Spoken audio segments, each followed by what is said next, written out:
Hey everybody, and welcome to the Bitten Podcast. I am Shartan. We are doing a big election night special, and I am joined by Dodge. I did not see you doing that, you bastard. I am Jason Dodge from Voices from the Underground. Welcome to the Bitten Podcast. Good to have you back, my good friend. How you doing? I'm doing all right, man. I'm just standing by for the standby at this point in time because I have to have the firearm ready, and a little face protection in case things get ugly. I can see that. Good to have you with us. So, yeah. All right. Have you been outvoted, mate? I have, yes. I just got back from voting, so I think I'm in a safe enough environment here where I can take off the. Wait a minute. Oh no! It's just the mailman come to lose my vote. Oh, okay. Yeah, to lose your vote. Yeah, what happened with that? There was big news about. It was a myth. So, look, if I mail out 150 invitations to my wedding, it's inevitable that somebody's not going to get it. But outside of that, usually those things come back in the mail, or someone had their address wrong or whatever. But the idea that your vote's not going to be counted, or there's going to be some people turning in multiple ballots is specifically through mail, really doesn't make a lot of sense. What it's all about is that Trump sees the fact that the polling trends are showing that Democrats are about 60% of those, 60 to 75% of those who are going to be casting mail-in ballots, or have, in this case, already cast mail-in ballots, are going to be people who vote against him. So because of that, now all of a sudden the mail is the enemy, because you have to be able to show a conspiracy, some fear of something. There's always got to be something working against you. The man behind the curtain is always pulling some strings, but yet Trump ran on exposing the man behind the curtain, yet still tells us that the man behind the curtain is pulling the strings. Weren't you supposed to unseat him? I don't understand where all of that comes from. If you actually wanted to commit voter fraud, I suppose if you knew that 10 of your neighbors weren't going to vote, that you could go to different polling spots that they're going to vote at and give their address and their number and their name, and maybe cast votes for those people. But I mean, how many hours are in a day? What could someone possibly do? You'd have to know for a fact that person's not going to vote. Then go vote, take their vote, and what would someone be able to do? Maybe 5 times. I mean, how many people are going to do that? I'm sure someone's doing it. Maybe 4 people across the country, and I think in every case they're going to get caught and it's going to get thrown out. So they did a poll of, I think it was something like 1 billion ballots over the last 10 presidential elections or something like that, and they found like 50 cases of voter fraud. Yeah, That's no, it was not even like 0.00001% something. It was like ridiculously low, right? yeah. And they'll say that, well, the mailman is going to, go to Republican areas and he's going to just throw the bag of mail into the river. First of all, even if they did that, how many ballots would be in that bag? 12, 20, 100? That's not going to shift anything, number one. But number two, why would a career postal service worker jeopardize his family and his job and his career and his livelihood to do something that's not even going to influence anything? Yeah, yeah. Especially if it's not in Pennsylvania or Ohio. So, it just doesn't make any sense to me. It's a rational fear. And frankly, if it is happening, which I'm sure somebody's doing, right? Anytime you can always make a case that some asshole is doing something. But who says that asshole is a Democrat?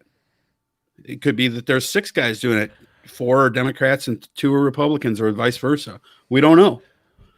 So and the only attempts of blatant fucking voter fraud that we've seen was those ballot boxes in what state was it? It was the drop. Was it North Carolina? I think. Was that North Carolina? Wasn't it California though? There may have been something in California. I believe there was something in North Carolina. Yeah, where they found a bag. Yeah, I'm not sure. Oh, okay. No, I'm not talking about that. It was those false drop-offs. Official drop-off point and you mean the ones where the GOP was putting up fake drop-off places so that they could just take people's votes away. I never saw that was confirmed. I did hear about it. I think that we talked about it on the show. I wish that any of my colleagues could get in there, but apparently Wayne has managed to ruin his brand new fucking laptop. And I'm not buying, and I'm not impressive. Buying him. Yeah, I'm not buying him a new one.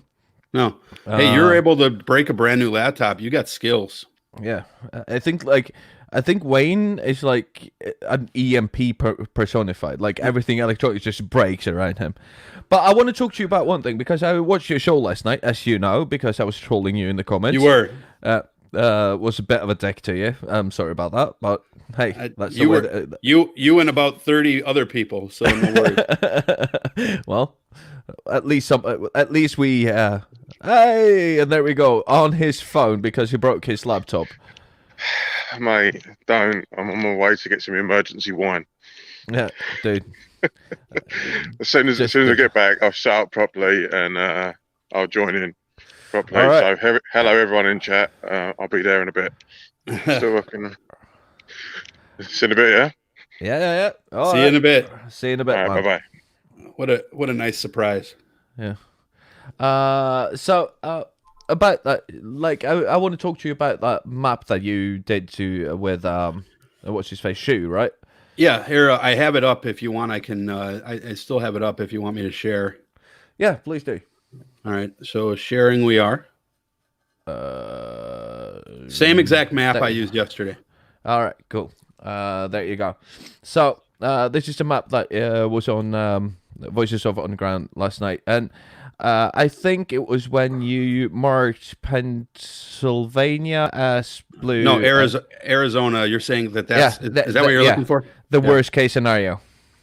Yeah, that's a nightmare scenario. Kind of for everybody, but really more for Republicans because then Congress would elect the president. And last I checked, Congress is on the blue team at the moment. So the way that we did this map is we did it draft style. Now but this is the thing. Like I called the election this way at 280 to 258. I think Trump's going to win 280 to 258.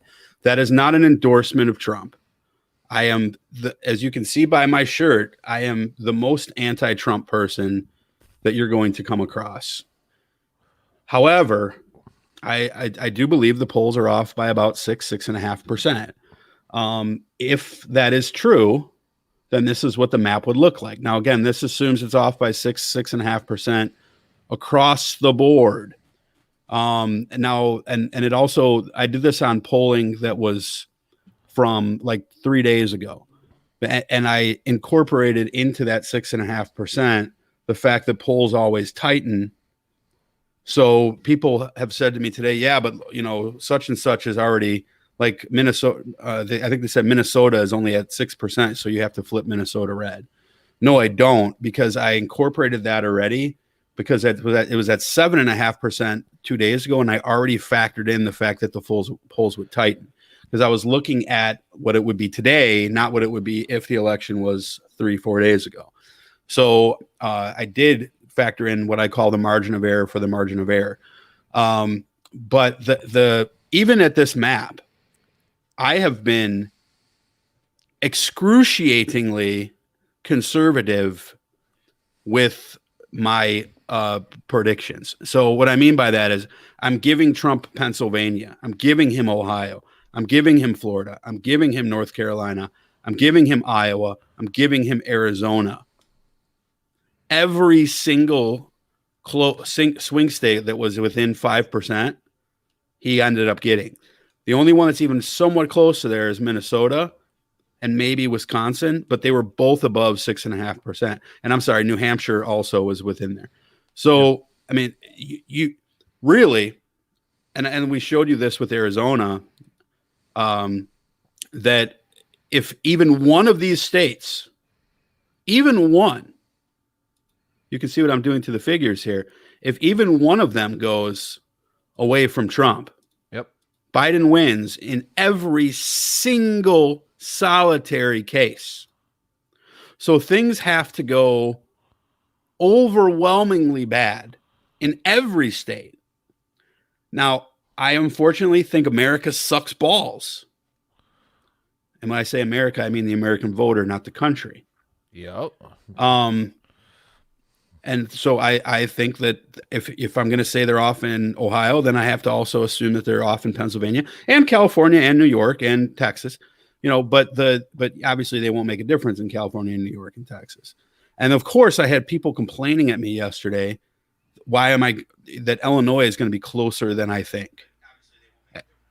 You know what I mean? Yeah, it's like you can never, it's never good enough for these people, these Trump people.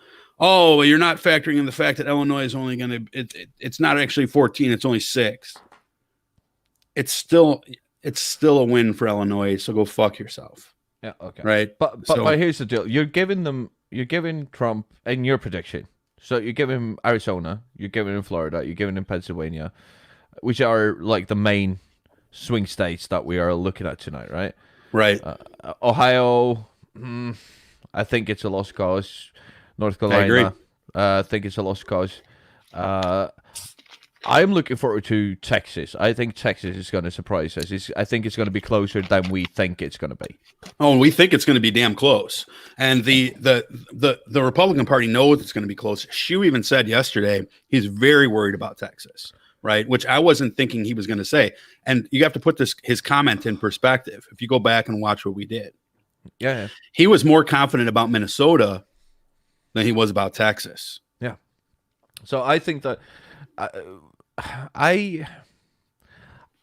I'm with you. I think you are correct in your prediction. I think that we are looking at the map as we are going to see, well, maybe not tomorrow, but by Thursday, how this map is going to look. But it's all got to go wrong, though, is the thing. And I hope I'm wrong. Yeah. I hope we are wrong. Yeah. I really do. Before we go on, I have to tell you, all of you fuckers watching, if you just want to pop in for a comment, just DM me or Jason or whoever, and we'll send you a link, and you can come in. You can join us for an hour or two if you'd like to, or you can just pop in for whatever you want to say. And talking about that, I'm going to remove your map now because we have a guest. Hopswatch, welcome to the Ben Podcast, my friend. Good to see you. Thank you. You hear me all right? Yes, I hear you all right, mate. Wonderful. Hello, Jason Dutch. I don't think we've met, have we? Hello there, Hopswatch. That sounds like it's straight out of Harry Potter. More like the Discworld, I'd say. Ah, okay. So, So- Hopswatch, a good friend of mine, we met through Neil604, the Atheist. Peace out. Shout out to Neil, who has a great show last night. And he's one of my good atheist friends from Denmark. So he lives up here, but he's south of the wall while I'm north of it. Right. You're talking about the wall from Game of Thrones? Yep.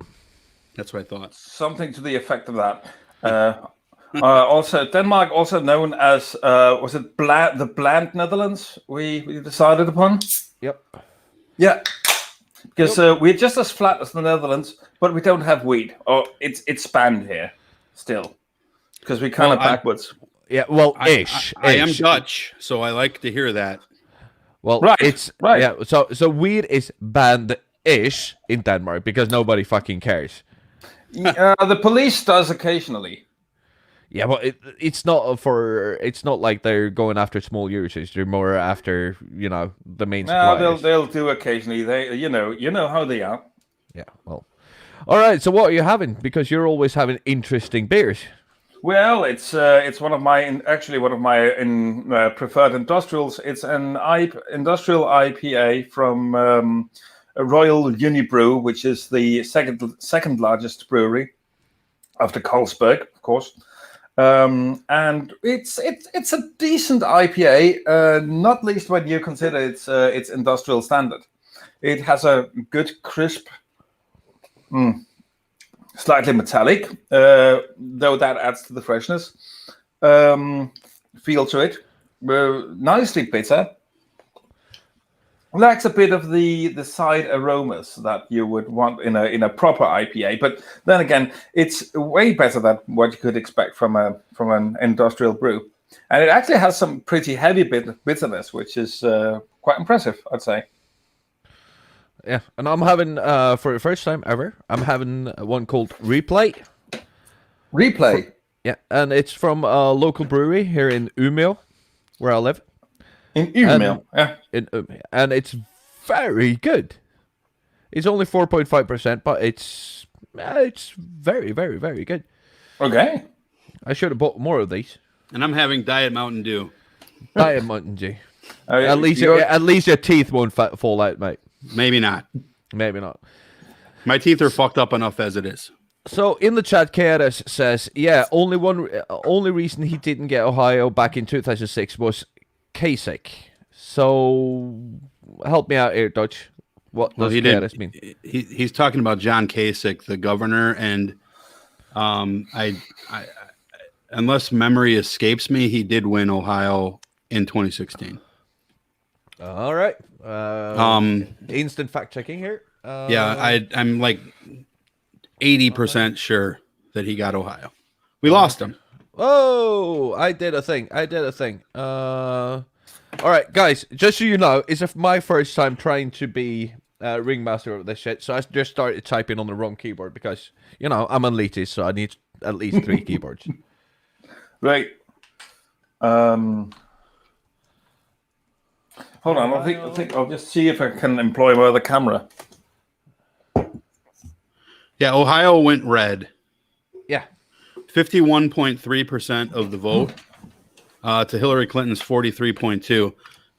Gary Johnson got 3.2% and actually this is probably we can probably utilize this. Let me stop sharing that screen here real quick. Hold on. Let me share that one. Can you guys see this? No, you can't. Okay. So you got Ohio right here. This is the 2016 results. So, Hopswatch, I'm going to mute you just for a second. Yeah. Dude. Sounds like someone died. Yeah. He's tearing down his house over there. That's how. So, KRS, Ohio went red. Yeah. So, And it was flipped. So Iowa, Wisconsin, Michigan, Ohio, Pennsylvania, Florida. It's important to remember that all those states were flipped from Barack Obama, and those are the reasons why that Donald Trump is the president right now. So again, this is the identical map to the one that we just had on your prediction for this year, right? It's extremely close. The only difference here is that Wisconsin and Michigan are now solidly blue. And I think that those are fair. So if you look at what's happened in those states since the election in 2016, everything has trended blue. Michigan now has a Democrat governor. They elected a Democrat to the Senate over what I thought was a very strong African-American candidate from the Republican side. Wisconsin also elected a Democrat governor, and of course the House within the state of Wisconsin tried to change the law to strip him of any power. Iowa is not a big surprise that it went for Trump. I would imagine Iowa will stay with Trump. Biden is not Obama. And John Kasich is the governor of Ohio, or was the governor of Ohio, and he was instrumental. Now, he did lose Ohio. Trump did lose Ohio in the primaries. Maybe that's what our viewer was thinking of. No. But he won Ohio resoundingly. And I think also it's safe to say this, and for a glimmer of good hope. Let's look again. Donald J. Trump in Pennsylvania, because I'm holding out hope for Pennsylvania. Honestly, the whole fucking election is about Pennsylvania. Unless Biden pulls out Florida somehow, whoever wins Pennsylvania is probably going to be the president. And I go back to that other map, and I'd show you again. If I flip Pennsylvania, Biden wins the presidency, right?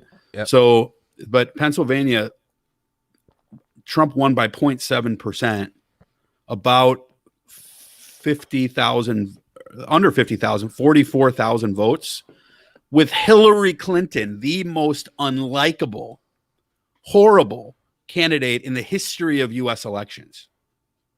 You know, and I think it's important that we note that Hillary Clinton is not on the ballot right now. So that's why you've seen shifts. That, and also I think a lot of credit to the Black Lives Matter movement, has gained a lot of support because people are realizing that systemic injustice in this country is real. And, you know, I think the left sometimes blows it a little tiny bit up more than they should, but 98% of what they talk about is completely accurate. And, you know, and that's why you see the Black Lives Matter movement being vilified by the right and called terrorists and called socialists and they literally say that Patrisse Cullors is a lesbian witch. So, well on that, here we have some just in a minute ago. Some voters in key Pennsylvania suburbs are waiting in line for hours. Heavy turnout in competitive suburban Bucks County, Pennsylvania is creating very long waits in polling places. So you already have, and please do correct me if I am mistaken on this, but you have almost as many voters voting through mail-in ballots as you had in the entire 2016 election. You've just touched on something that is truly astonishing. Texas. But and then now you even have, and this is not the first report. I've been watching the news all day, and this is not the first report of people turning out in record numbers on voting day as well. Yeah. So they are predicting that you are going to have an almost 60% increase in voting participation compared to 2016.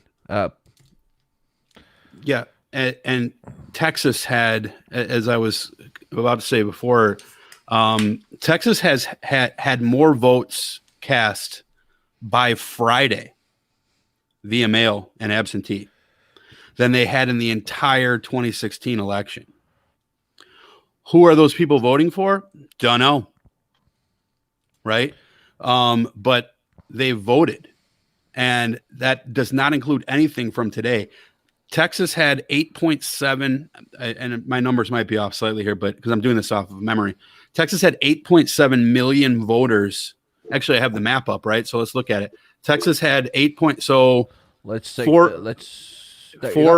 Yeah, so it's four. If you can see that screen share still, 4.685 million votes for Trump, 3.877 million votes for Hillary, and Gary Johnson with 283,000. So you're looking at about 8.5 million votes. They had 9 million by Friday. That doesn't count what's happening right now with these long lines. So who are these people voting for? No fucking clue. I mean,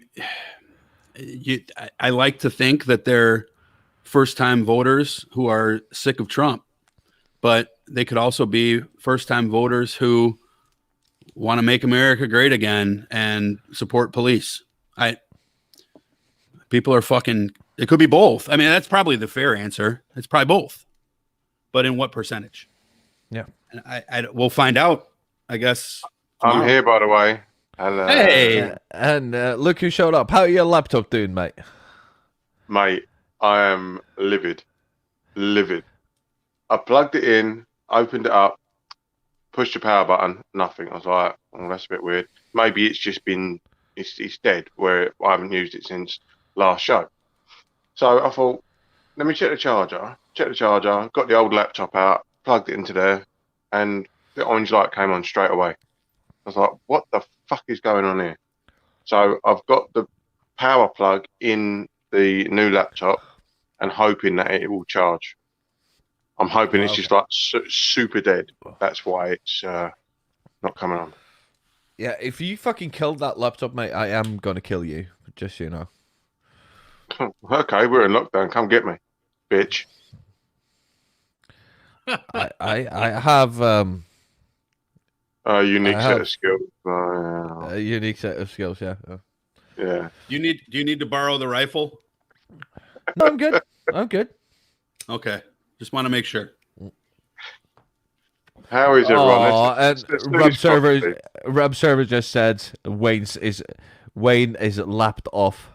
Oh, Observer and his comedy quips. Constable must be in the house because hey, Wayne.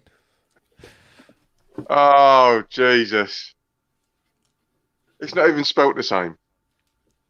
It's not even spelled the same. All right. Funny fact. The Haywayne is where myself and my good lady had our first date. Mm-hmm. Oh. Ooh. All right. Not the painting in the pub.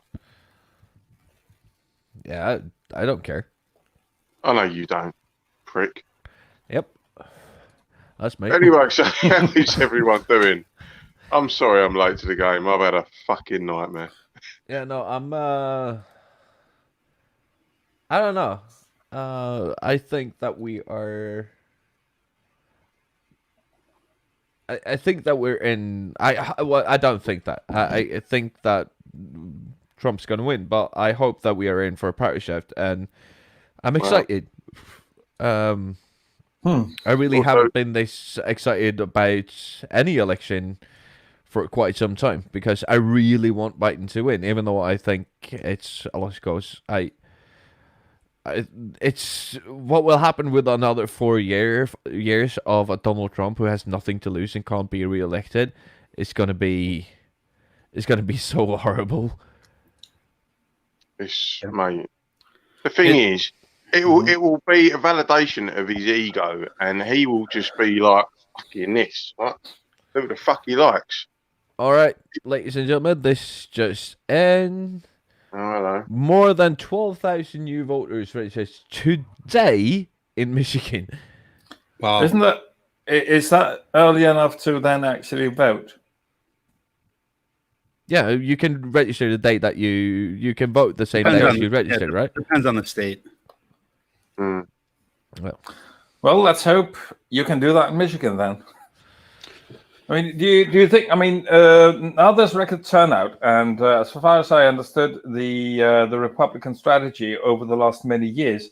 Hi, Wayne Mager, by the way. I don't think we've ever met before. No, I don't think we have. I think we may have engaged in conversation at some point. Could be, yeah. Yeah, sure, could be. It's a small internet or whatever. No, By the way, I've got to congratulate you on the fact that you have done the obligatory bookshelf behind you on any kind of Zoom call. It right. seems to be the way of things. Right. Well, so the Republican strategy, the last couple of decades, has been to have as few people as possible voting, actually, because Yes. that's kind of a strategy, I guess, that Reagan picked up, and finding out that big voter turnouts would mean more people voting for the Democrats. And do you think that will change with this election? That the great voter turnout doesn't necessarily mean that people will vote Democrat. I think it depends on what way it goes, because if it goes Biden's way, and there's a massive voter turnout, as we know, I think it's like 91 million people have already early voted. So if it goes to Biden, then I think that the Republicans will double their efforts to suppress voter turnout, because it will clearly show that their strategy of voter suppression works. Yeah, you're exactly right. And just to reinforce what you just said real quick, we saw evidence of this, because if you look at 2016 compared to 2020, you had 4.5 million people who voted in 2016 who did not vote in 2020.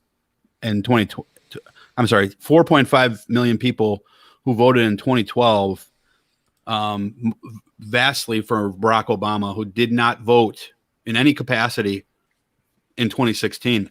Okay. There's a lot of reasons for that. A lot of them were online disinformation, the Russian hacking that we talked about, other voter suppression techniques. There was the GOP had offices within the Facebook headquarters, or vice versa, one of the two. The might have been Facebook had offices within the GOP headquarters. So much for the disinformation campaign that Facebook is biased. Zuckerberg might be, but that doesn't mean that Facebook as an entity is. And there's those people which were typically African American, Latino, who, by the way, vote conservative way more than people think. By the way, astonishingly more. That's just the way that the family unit is set up in Hispanic culture. I think that's I disagree. I think that's more to do with the demographic and the location of where they came from. Like, because Cuban Americans are more likely to vote conservative than Mexican Americans. Yeah, why would you escape communism and then come vote for a Democrat? Yeah, that makes no sense. Why would you leave Venezuela and then come vote for a Democrat? So it just goes to show how much hatred they have of Latinos within the GOP, because even though those things you just said are true, they still don't want those fucking people here. Because and that's the thing. It's the porch N-word kind of strategy. Hi Tim Bristol, just so you know, a friend of Voice from the Underground. What's up, Tim? How you doing, brother? My friend from yesterday. He's been on your show too. So Dutch, did you see the Channel 4 expose about the Cambridge Analytica? Who the fuck is Channel 4? British channel. It's the channel that back in the day showed the young ones. That's how I know it. I don't, but I would love to hear about it. Jartan, because I haven't got a laptop at that. I think I saw it. The Channel 4 expose on the Cambridge Analytica. Yeah, Cambridge Analytica, when they got the data on from Facebook about people, like, they wanted to suppress the black vote, that the Trump campaign was using the data to target people specifically with their adverts. And it was quite a eye-opening expose of what they've done, because they literally labeled people like, this person, we need to suppress them. This person can be dissuaded. This person we need to target. Right. and they were that thorough in their analysis. It was Black African Americans, Latinos, and I neglected to mention white suburban housewives. yes, Yeah, that was the third. Those were the three groups that they targeted. yeah. Have you found it? Yep. So you have lots of investigative journalism from Channel 4 here about Cambridge Analytica going back to 2018. Yeah. It's you can just go to news topic at Cambridge Analytica at channel4.com and you will get the whole expose up. Well, I'm quite sure if I lived in the UK, I'd watch a lot of Channel 4. It's a good... Do you see the what Tim just posted there as comment? Turnout in his town is 70%, and it might even get to 80%. That is nuts. It's voter turnout. 2 seconds. Is that voter turnout? You say 70 to 80%. Is that 70 to 80% voter turnout? That's what that's what the comments from Tim says. And then, okay. If I can also read Joshua's comment, because he says, as a Mexican American, I think that the views of a lot of Mexican Americans, especially older, lean more conservative. But in the case of Trump, I feel the majority won't vote for him. I can echo that as somewhat true, being married to a Hispanic woman. I love my wife. She's a beautiful woman, way prettier than of a woman that I deserve to be with, as you can see. Which basically goes for any woman, but okay, yes. Please go on. But she's Hispanic and not avid. She's a Trump voter, but doesn't really talk about it. But her parents are like borderline QAnon, and they're Hispanic, Mexican American, and it's like, and a lot of the people here in Bakersfield, California, which is a very, very high Mexican and Latino population here. Mostly, to be fair, not first generation. A lot of these families are not what you would call recent immigrants. They've been here for 20 years, or they're second or third generation Mexican American. But they are overwhelmingly, at least 60%, voting for Trump. And I see it on Facebook all the time. The most staunch people who get mad at me are the local Bakersfield, California Hispanics. So I totally agree with what Joshua said. Yeah, Joshua continues saying, I'll say I'm on the liberal side, always have discussion arguments about politics, abortions, etc. with family members, especially older ones.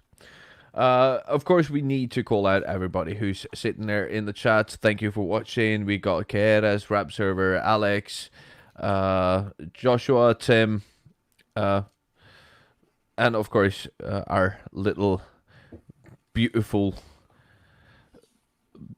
hobbit jumping about, The Deviants. Go to his homepage, thedeviants.com. Can you do me a favor, Jartan, because we've only just done this, right? Can you set me up as a mod on there? I need to ban Mikey from here. Yeah, of course, yeah. And we have the Irish Swede turning up. Welcome, my good friend. How are you doing? I'm great. How's life in the actual home country? The actual home country. It's cold as shit, dude. I took the bike out today, which was a bad fucking idea in November in fucking Sweden, dude. So yeah, I'm probably gonna have to. You didn't go out in a Volvo? I don't have a Volvo. Or Saab. Fucking Austin's got a Volvo. Look at this Irish Swede appropriating American culture with his Nebraska shirt on. Yeah. When you're born in the state I'm born in, they take a big red poker and just brand you.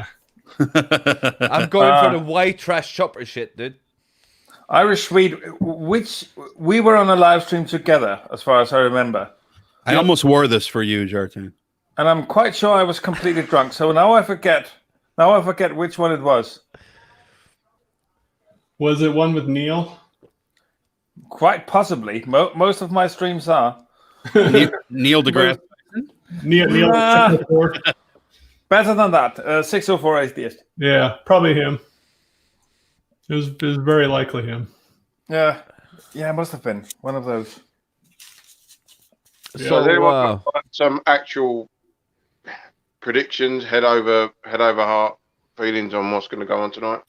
Well, we've already gone through Dutch's I've just predictions. fucking got here, so Yeah, no. But all right, Dutch, you want to do your little map again because it's not like we're short on time. no. Just do head over heart. Yeah. What do you think? I'll share it. So Yeah. let's I'm gonna do it as sharing my entire screen, so it's gonna get funny for a quick second here. So well, actually, apparently I can't share my entire screen. All right, so let's start with the 2016 map real quick.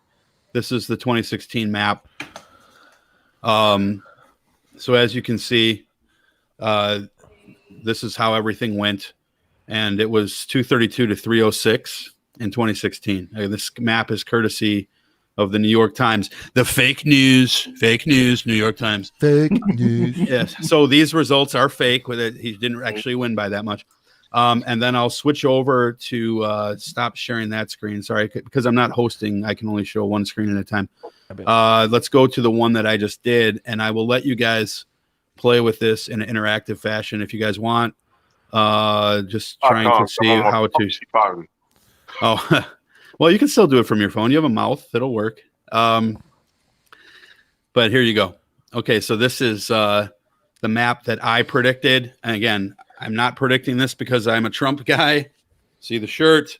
I'm predicting it because I think that the polls are off, and I think this is actually what's going to happen. And again, Trump has a very narrow path to victory. I just think that path is probably going to be what happens. But for those who didn't see before, Wayne, pick any state that you see here. Texas. Okay, well, you picked the biggest one. But as you can see, picking Texas gives it to Biden. Arizona results in a tie. Pennsylvania probably the biggest wild card. Yeah, Pennsylvania. Everything, any state that's a swing state. Florida, Georgia, North Carolina. I think there's except so many Iowa. people migrated to Texas from places like LA may have a big influence on where it goes. The polls are dead even though, so I mean we're talking. Oh, really? Yeah. It was 60-40 last time I checked. No, there's no way. 60 no, nationally. Sorry. No. So, but here's the thing. Here's my 60-40. What was 60-40? Biden.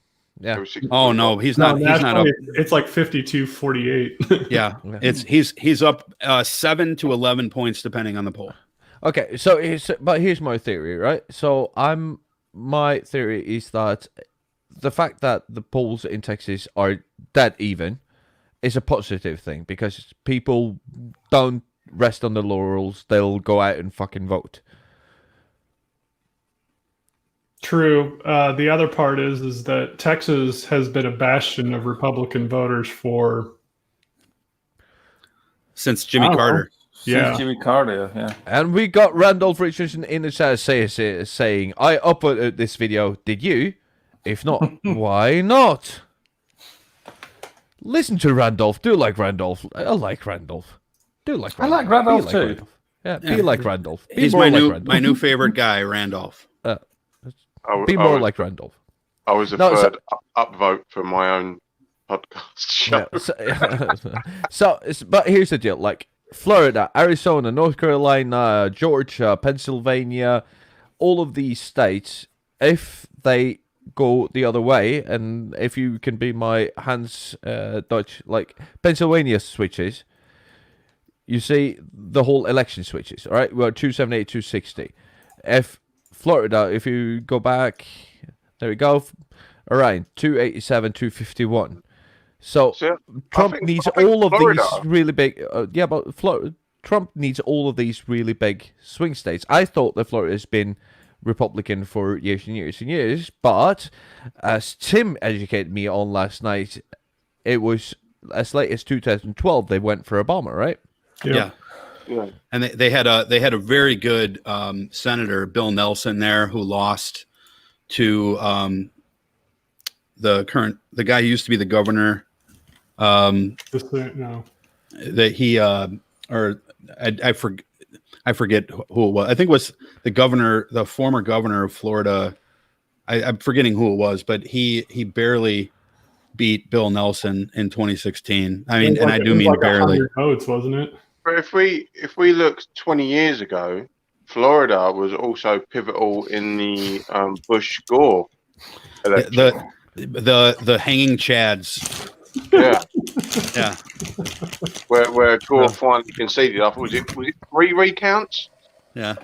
The Supreme Court stopped the third recount. Well, and Roger Stone also was pivotal in the riot that helped stop the recount. And all 3 lawyers that stopped the recount are now sitting on the SCOTUS. The Supreme Court. Yeah. So I wonder if there was a little wink and a nudge and you'll be next in line, yada yada yada, for that one. So I mean, I've got plenty of American friends that are in the chat right now. I'm going to say this: the electoral college system is a load of bollocks. Just get rid of it. Biden's going to win the popular vote by he's up 9 points right now. How can you have a system that says one person, one vote? The entire point behind the EC was to take the possibility of populism demagoguery away from the people. Yeah. And to put in a fail-safe to prevent, say, and I don't want to say Hitler because it's nobody had an idea, but it was to take away at the time it was to take away the possibility of a reintroduction of the monarchy, because that was a genuine fear at the time. At the time. So was the Second Amendment at the time. Well, that's why you see all of these conservatives who love originalism, because originalism is the biggest protection from change and from progressive thought, which progressive thought has its issues, but changes like diversity and equal access to things, those things weren't written into the Constitution because you had to be a white-skinned property owner to have a voice. This is what I'm saying. The term originalism is a pretty way of saying, let's go back to how it used to be. Yeah. How did it used to be? It's reactionary. It's not even conservatism. It's reactionary. Yeah.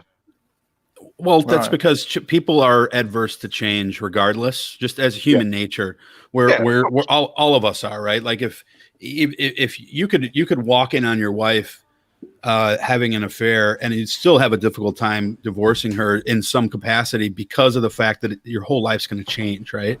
So it's change is tough. I get that, but there are certain times and certain things that are just antiquated, and the Electoral College is certainly one of them, as is the fact that we have a lot of stuff that's antiquated. The Senate probably should not, and the House and Senate, I don't think, and the Supreme Court, lifetime appointments, and guys who run for Congress and are in Congress like Maxine Waters for their whole life, we should have term limits on everything, not just on the presidency. Yeah, there was one time where Maxine Waters was known as the most corrupt Senate, person in all of Washington D.C. Maxine Waters is a problem, and I hate to say that because she's an African American woman, a Democrat, but facts are facts. She's a big fucking problem because of the fact that she doesn't even live in her goddamn district.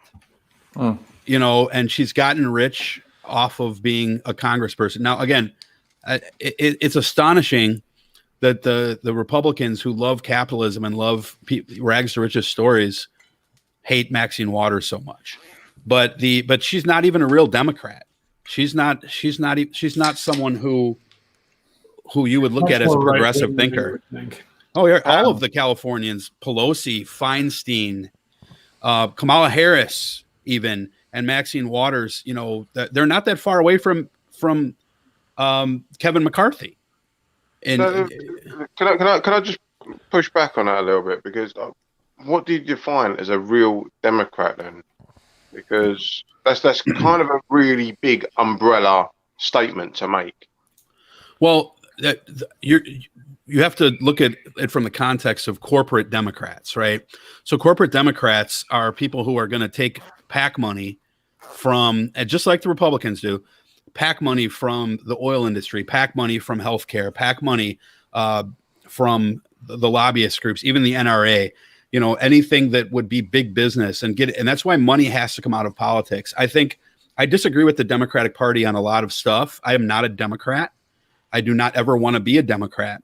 There are issues on the right that I think are perfectly fine. I'm a gun owner. You know, I think there should be limits. I'm pro-life in my own house. You know, I just don't impose that on other people. I'm more of a libertarian. But corporate Democrats are astonishingly socially conservative, right? And it's and have been up until maybe the last 4 to 6 years. Until Bernie showed up. And then all of a sudden Bernie started this wave where he pushed things in the right direction. I would actually argue that Republicans were more socially liberal in a lot of ways, at least outwardly. We've seen a lot of what's come out hidden recently, but at least outwardly, they were the colorblind party of Lincoln. Until 1876, when they fucked over every with Nixon, right? Yeah. No, 1876 when they fucked him over with Rutherford B. Hayes in the Great Compromise. Yeah, I have to admit my education on that is slightly lacking. So go ahead and educate me. The election in 1876 was contested, and as part of the compromise, the Republicans got the White House with Rutherford B. Hayes, and the South got the removal of all the troops that were enforcing Reconstruction and stopping voter intimidation. And for those of you who didn't know, Irish Sweet is old as fuck. He voted in that election. He was there, man. He got the merch. But yeah, because he's Irish, he's eating a lot of potatoes. Because he's sweet, he's concerned by the cold. Right. I'm being serious. Shit like that can get us sort of kicked off. Come on. No, it can, mate. Trust me. There will be people that would sit there and go, "Oh, you can't say that about potatoes in the Irish." You want some potatoes? Hey. Fuck that. All right. Hi, Dave. Hi, everybody in the chat. If you want to come on the show and just leave a comment or whatever, just hit us up by via DM and we'll send you the link. And I'll send you the link if you're not. One of those is still missing. Ta prati oort. What? And will prati oort. That's it. Sorry. My Irish is a bit rusty. I would push back on a couple things you said there, Dutch. And there's a couple issues you mentioned that aren't right-left. Guns are not a right-left issue. I'm a member of the Socialist Rifle Association. You know, it's... No, I agree with that 100%. But I'm talking about the money part. I don't think pro-life, pro-choice is right-left either, because you find the pro-lifers all the way across the spectrum, and I think you find the pro-choice, especially on the libertarian right side. Talking about pro-life in Ireland, by the way. Now that's a bit of a theme. That's way into the left in Ireland, as far as I know. Yeah, definitely. What I was just trying to say was, do you want some potatoes in Irish? Economy, most important issue to vote is early exit polls show. Yes, that's bad. CNN just posted one that said 51% said containing of the virus was. So that's probably updated from just more people. That's a bad thing because Trump is leading on the economy. Why, I don't know, because he has no. Yes, he is, because the impression people have is that Trump, as a businessman, will do better with the economy, and they neglect to think about the fact that the economy had something like, I'm struggling to remember the number here, but I want to say we had 39 or 42 consecutive months of job growth at one point in time in the United States. And Trump had only been in office for about 13 or 14 of those. The rest were under some other guy who was before him. I can't remember his name, but it sounded Muslim, so he can't possibly. I think it was over 100 months of job growth. Barry Obama. Yeah, he's that the Irish guy, Barry Obama. And then also I'll tell people all the time, Name me the policy. Did have a Guinness. Well, people What's that? don't realize the president has very little effect over economic policy. Absolutely correct. Yeah, or the stock market. It's 12 bankers sitting in the Federal Reserve that have much more control over the economic situation of the United States than anyone else. Mm-hmm. And the other part is most people don't realize we were going into a recession in March anyway, with or without the virus. Because at the point in time that March rolled around, the United States current deficit or the world deficit on US dollars needed was 10 trillion. That means the Fed needed to print $10 trillion to make up for the clearing of all current account balances across the world. Yep. They weren't going to do that, and that was going to make the US dollar spike so hard it was going to spiral our economy into a recession anyway, and maybe even into a depression. Because it would instantly devalue the dollar. No, it would make the dollar go way up. It would, and because the demand for the dollar, $10 trillion short, the amount of people trying to get dollars to settle their accounts. Well, I thought the whole pushback against quantitative easing is if you print more money, you devalue your currency. That only works if you're not the United States dollar.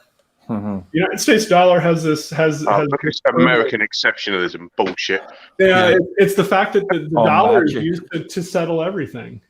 Because and so the demand for the dollar actually supports the underlying value of the dollar itself. Yeah. So you can actually we could print another $40 trillion of US dollars and it would barely make a dent. Here, I'll share my it has to do with the gold, with our getting away from the gold standard. I know. Well, what is literally the point of money then? To settle accounts as a medium of exchange. Yeah, but you just keep printing it. It means nothing. The crazy thing that I'll throw at Irish Swede here is that, and I'm sure you'll agree with this, COVID saved Trump's ass in a lot of ways because he gets. I agree that we were headed. I don't think it was going to be in March, but certainly by now we would have been in a recession, I think, or at least starting to go into one. And COVID, he gets to blame COVID for what was coming anyway. Yeah, so he really got away with one. This is the money supply M2. This is basically all liquid cash sitting in the United States. We've had record low inflation since 1983, I think, is when stagflation got defeated, and ever since then, and money supply since then is just skyrocketed. So, and the reason is everyone in the world uses U.S. dollars. So the whole argument against printing money of U.S. dollars doesn't work like it works against, say, the Zimbabwean dollar. Or you need to stop talking. But the only thing tons of mice heard was a Swede said I could print my own money. I'm on it. You're basically telling people to print their own money. Please stop. And the other fact of the matter is the Fed can turn around and take this entire money supply and take it out of the system whenever they want. So there's a balancing act that they're playing, and they're playing it quite well, given that inflation is sitting at 1% or less. So this whole printing dollar stuff, this is the demand for the dollars has actually been met, and so that's. Can you seem like a smart guy? Can you also educate? Because you could probably do this better than I can. I try to get this across to people a lot, and I just can't seem to eloquently push this point across in a compelling way.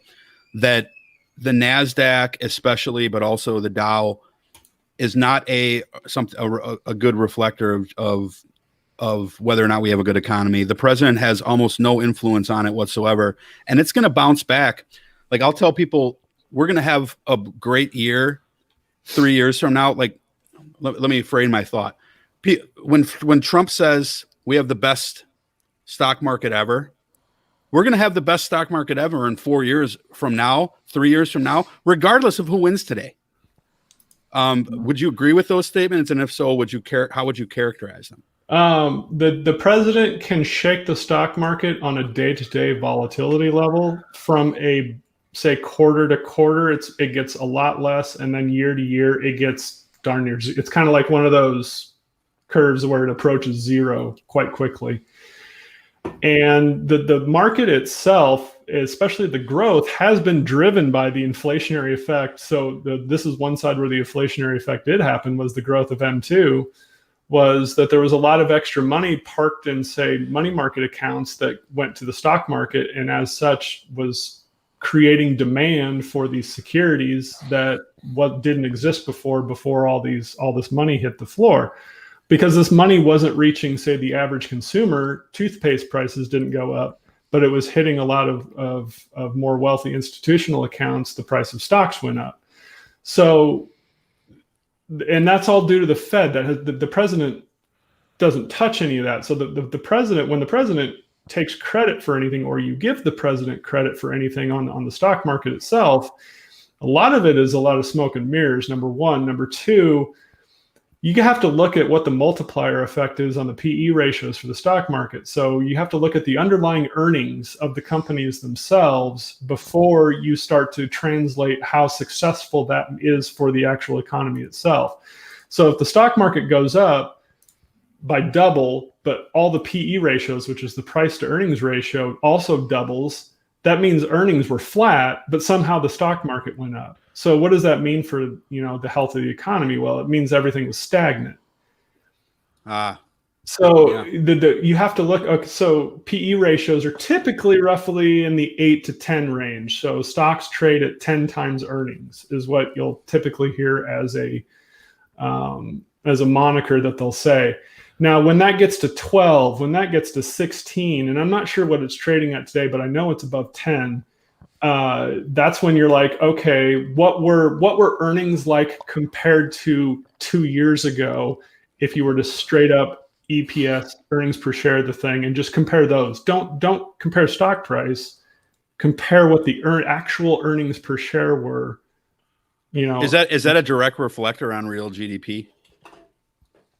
No. You could have GDP go up and earnings go down. Right, but my question is GDP. There's a correlation there, but wouldn't you have to? I'm sorry, I stepped on you.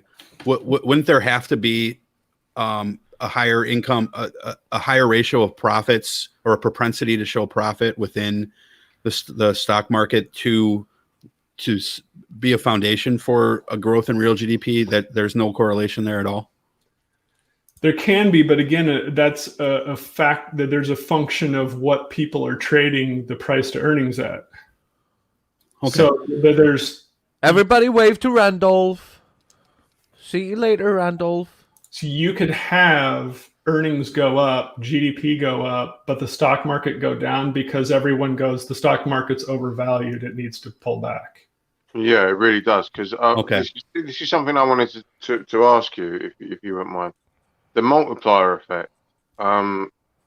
Because at the end of the day, in the 60s, people could buy a house for 3 times their earnings. Now it's 10, 20 times, depending on their locale. So what is the end game with capitalism if it comes to all we're doing is increasing the amount of money that's available, but it only goes to one source? Well, it makes no sense. In 1952, interest rates were a completely different environment, and people buy their house based on payment level. So if $1,200 at 7% interest bought a hell of a lot less a house in 1950 than it does today at 2.9% interest, which is what I just got quoted on a refinance. So you think, how much more house can I buy? How about, as far as price is concerned, can I buy with a low interest rate environment? And so you see the inflation of housing prices due to the monetary policy that we've seen due to interest rates. What the overall, I mean, we ran into a situation in the late 2000 or the early 2000s with the bifurcated recession of the stock when the tech bubble hit, and they lowered interest rates to near zero, and that created this huge real estate boom, which turned into the 2009 crisis, which facilitated us having to go back to zero. So the question is are we still paying for the sins of what the Fed did in 2003? And the answer is likely yes. I would say it goes back earlier than that, because if you look at inflation. Well, it goes back to the 80s. No, I would say if you go to the early 70s, you see that inflation and wage rises they run in a parallel, and all of a sudden they split. And then come the 80s, the wage stagnation came in, but inflation went sky high, and that's what led to the 1990 recession, because it was the same thing. It was like, well, we're borrowing more money, but we're not getting anywhere near the same value that we were getting 20 years ago.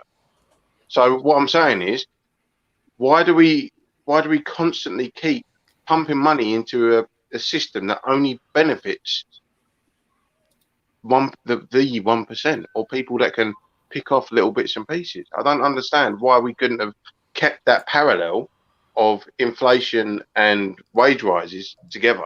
Well, the economy from 1950 to 1970 of the United States was based on the fact that the rest of the world was fucked. Yeah, we were. You guys were still picking Nazi bombs out of your backyard. We still are.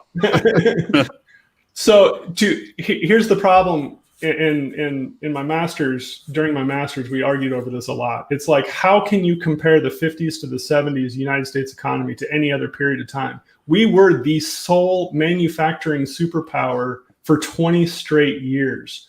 Yep. We could have 90% taxes. We could tax the shit out of everyone, and we couldn't do any wrong because no one else could compete with us. Then in 1970, England, Germany, everybody else started to be like, okay, the bricks are mostly back together. Let's start our factories up. And then in 1972, the United States realized, oh shit, we're fucked because we didn't build this the right. The underlying economy wasn't. Yeah, and that's where that split happened. That early 70s. And it's because the rest of the world started to be able to compete.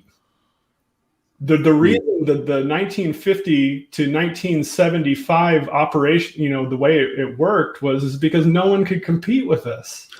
And I think that you've just touched on something interesting, because there is a plausible line of thought that's what conservatives are talking about when they say "Make America Great Again."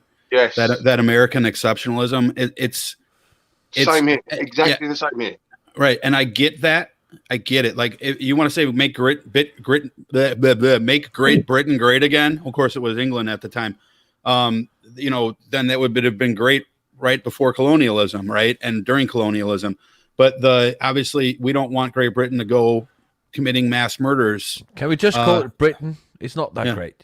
Yeah. Make Great Britain, make America Great Britain again. You're no longer welcome here. But I'm not anyways, because you just annihilated the Atlantic now. You're not even part of Europe, you fucking twat. But yeah, I think it's, so I have to, I know that Trump, there's a lot of people who follow Trump who believe that that's what Make America Great Again means. It's what else has been wrapped into that burrito that tastes extra spicy, that they want to pretend isn't there. And they don't understand why America was the way it was in 1955. They have no clue. They have no idea what the rest of the world looked like, how China was still having, iron furnaces in everybody's backyard and killing sparrows and starving the population. They didn't have any understanding that India was still not near as they didn't have any industrialization. All of a sudden you have all these world competitors today, and all of a sudden it's a global society. And how do you scary? Oh no! I think it's great. Okay, but guys, we have somebody waiting to get into the show. We have Jeff Dornick here with us. Welcome, Jeff, to the Ben Podcast. Hey Hello, there! Glad to join you guys. He's got the loudest mic. Thank you for coming. Do I need to sit back here? No, no. You're Jeff. Jeff is with the Gatekeepers Podcast Network. He and I have some nice friendly debates.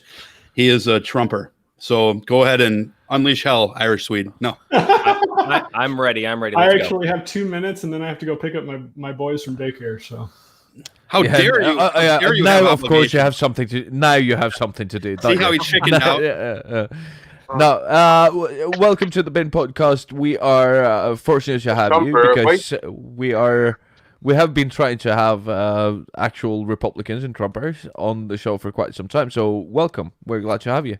Thanks. Yeah, and Jason knows this too. Like I think I actually enjoy talking to people that I disagree with more than the people that I agree with. So it makes it fun for me. So I wouldn't say it's fun, but at least What's the point in having a mind? Hang on, no, seriously. What is the point in having a mind if you don't change it? I still have the gun just in case things get hairy. So just so you know. Can I borrow the hockey mask though? Because I'm gonna be beating my head and yeah. I was wearing this earlier. No one saw in case when I went to the polls, anyone tried to take me out. So I went to the polls like this, just in case. nice. All right, Jeff. As you Anyway, I'm so gonna head can you, out. So I'm all gonna right, head out. Irish. Thank you, and of course, all of you watching, all of you in the chat. If you want to come in and just have a comment, if you have a question, you are welcome in. You just have to DM me, Wayne, Dutch, Oxford, or whatever, and we'll send you a link, and you're welcome. As Jeff just joined us, tell us a bit about yourself, Jeff. Yeah, so I basically don't sleep anymore. That's basically my life. So I've got the Gatekeepers podcast, which is a Christian conservative podcast network. We do articles, bunch of shows, things like that. Also have the Freedom First podcast network as well. That's just straight up conservatism, things like that. Bunch of awesome shows on there. Got a publishing company. Just launched our own coffee company. I've got co-founder of the American Conservative Movement, so got my hand in a bunch of different areas. So keeps me busy for sure. He owns apparently a lot of stock in Vidal Sassoon, also, just so you know, because that he has to have the hairspray. Pretty much. Yeah, there's a little personal dig to start things off. Hey?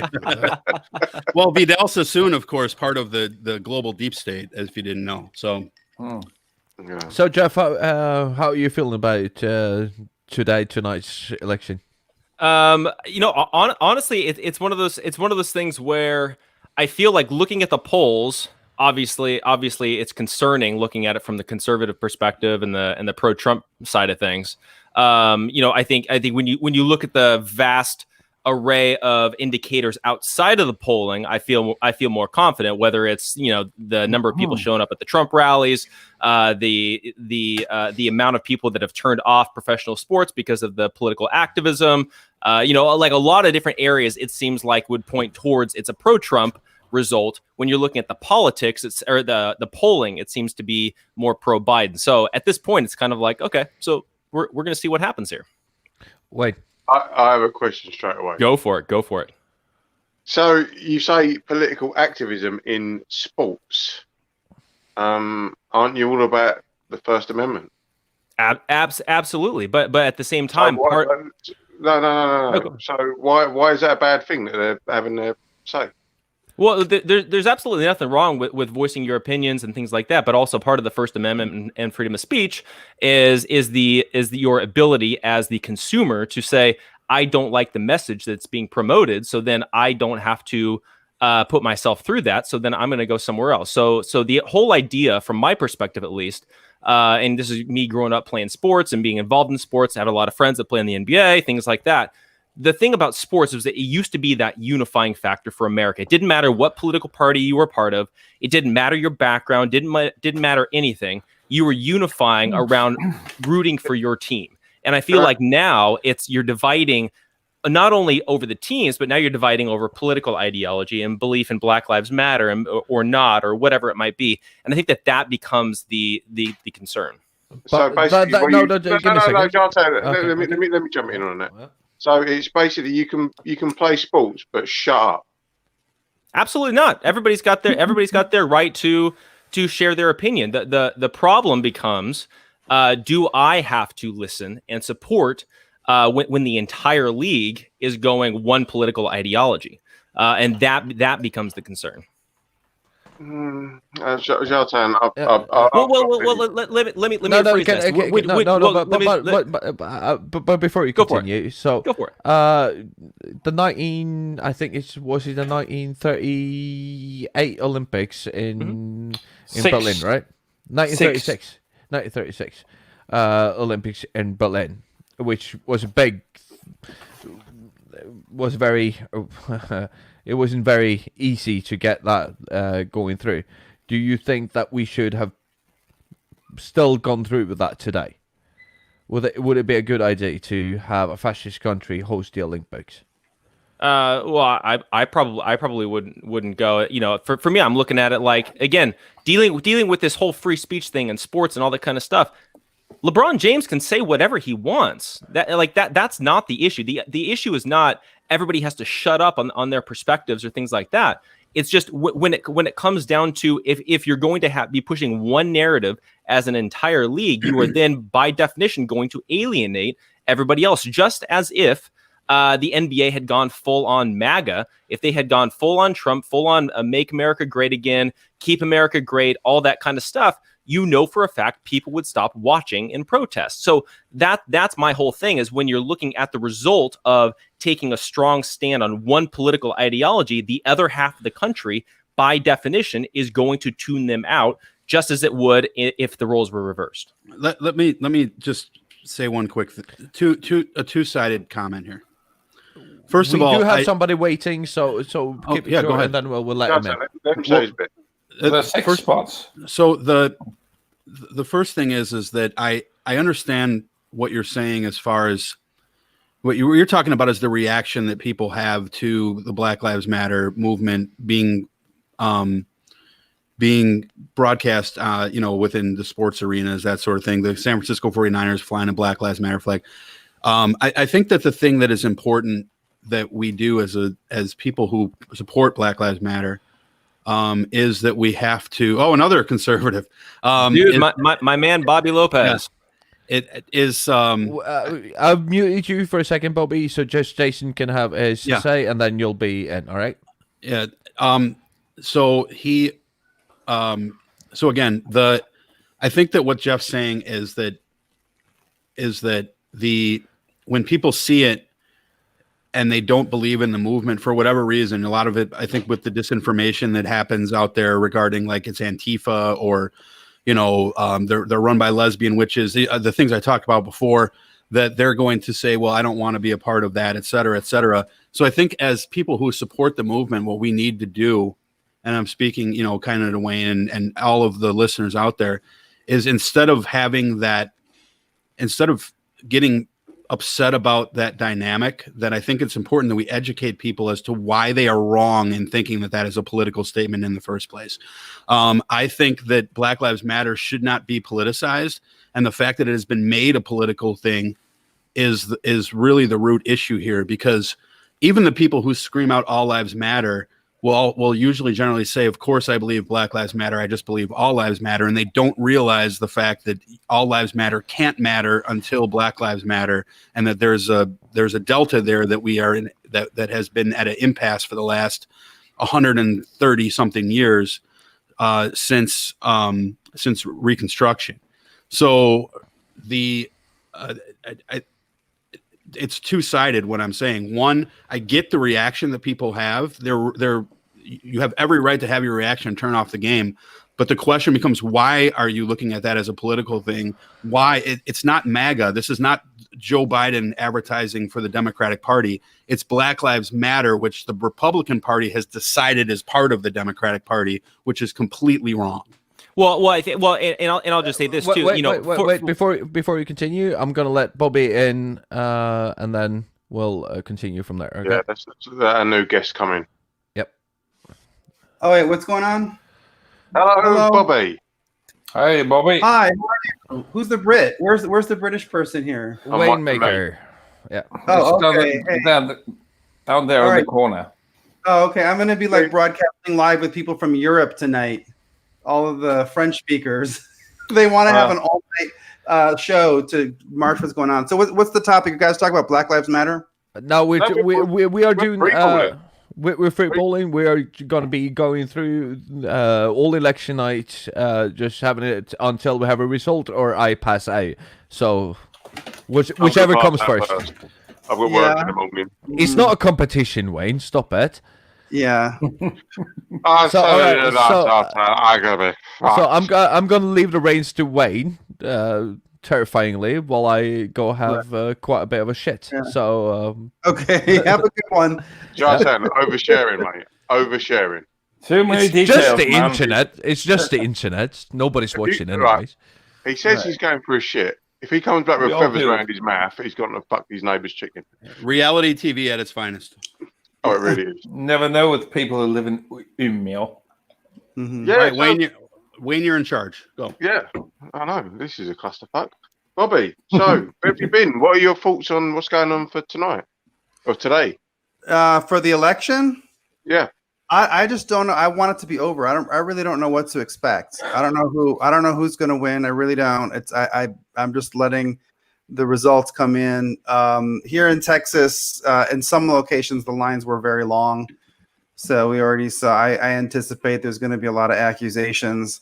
And I don't know what you guys think of how long it's going to take before we find out who won. Oh, Can I ask Bobby a question real quick? Just Sure. about Texas. So we were talking about that about 20 minutes ago, where you guys had about 8.7 million votes in 2016, and you were already at 9 million by Friday. And we were kind of asking, I think Wayne will agree that we didn't really have a consensus on, but who are these additional possibly 6 million voters? Who are they voting for? What thoughts do you have on that? And just about what's happening with this influx of votes everywhere, but especially in Texas. Right. I'm worried about it, to be honest with you, because I just don't know whether these votes are valid or not. It's by the time, yeah. I mean, by the time you have 9 people voting early, and we're already beyond the total number of people who voted in the last one. I mean, it looks a little suspicious. I think that the new voters coming in Texas it could go any number of ways. I think that there is a very strong possibility that the Democrats are going to be in for a surprise when it comes to the Latino vote. I don't know about the other demographics. I mean, looking at all the polling data, I think the one group that I do believe Trump lost support in was among the old people, the elderly, people over 75 and 70. I think a lot of them were receptive to the Democrats' message about COVID.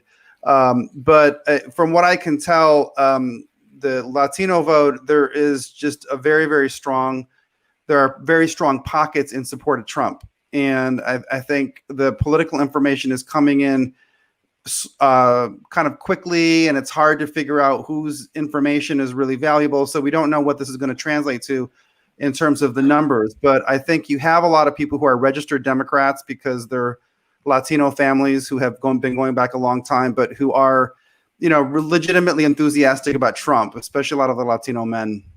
Mm. And Bobby, why did you vote for Biden?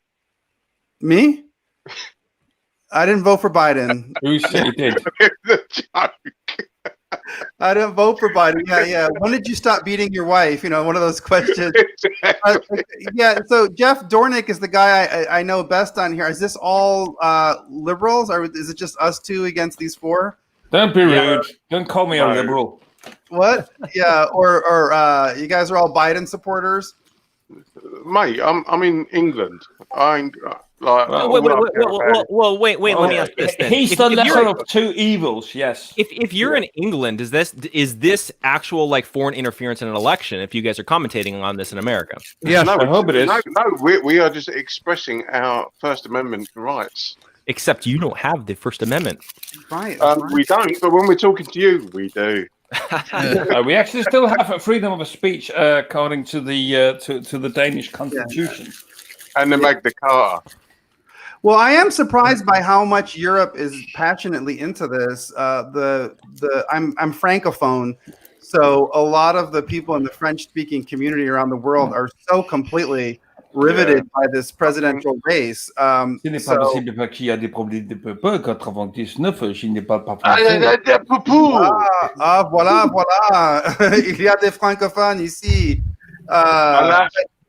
Je m'appelle Wayne. Not really. Yeah, that fucking escalated quite quickly. It's interesting how Nobody likes the French, okay? I Nobody. love the French. I love the French. Who doesn't like the French? They're great. You know. No. They're horrible people, but they've got great food. They eat horse burgers. The Yeah, but- bastards. Not as good as the Italians. Yeah. Well. Yeah, I like them. No, but, all right. So here's the deal. So Bobby and Jeff, you are Trump voters, right? Yes. Yeah. Yeah, absolutely. And basically, I'm so Why? far left that I should be nailed to a cross as a communist, right? Okay. I've been raised in a social democracy my whole life. I've been voting for socialist values my whole life. That's what I believe in. That is what has been proven historically to be working. So the way that Republicans and the way that you are doing things, by evidence of what we know right now, isn't working. So why are you standing by a system that isn't working for the greater majority of your company? Why do you, your country? Mm-hmm. Why are you Might as well standing be a by company. those? Yeah, why are you standing by those values? Well, Well, Let's no, come on, let's go to Jeff first. Let's start out with defining our terms, because otherwise it's just a broad thing. What, in your opinion, isn't working, and then we can kind of decipher through it. Okay, so your healthcare system isn't working. Let's start there. So healthcare system started out not working as the government was getting more and more involved. So as the government gets more involved, it gets worse and worse and worse, and that goes through because there's more bureaucracy, because there's more paperwork, because there's more burden on the doctors' offices. When we're looking at Medicare, I talk to a lot of doctors' offices. The majority of the doctors' offices that I speak to are beginning to not take Medicare now, because what's happening is the government's coming in and underpaying them to where now even some pharmacies and some doctors' I offices. want this to reply. But so doctors' offices and pharmacies are now sometimes having to pay out of pocket to then care for their patients. So as we're looking at that, that's a major problem. Now, the health insurance industry needs to be taken care of in general. There needs to be price transparency in the hospitals. There is a lot of reforming that needs to be done. However, I think that I don't see socialism being the answer to the problem with the medical industry. All right, so Lucky for you, you've got a bunch of guys under universal healthcare on the show with you to give you a first-hand perspective. There were so many. No. Let's start with Wayne. Wayne's first, then Hopswatch. I am going fucking balls deep on this one. Let me tell you, right? This very weekend, Saturday, a very good friend of mine attempted to take his life.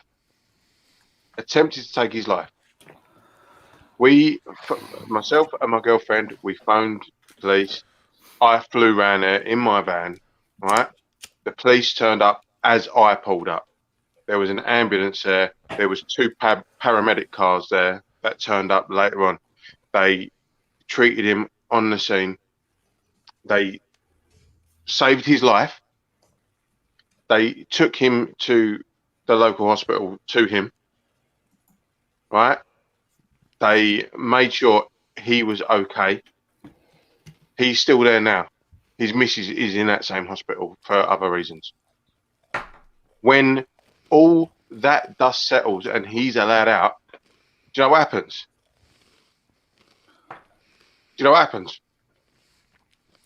No bill. He can go home to his family.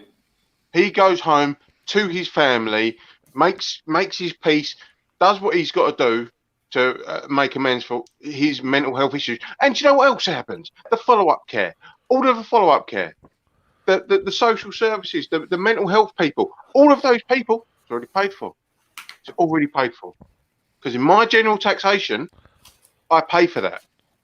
And you know what? If I don't use it, I don't care. It comes out of my bills. I don't really care.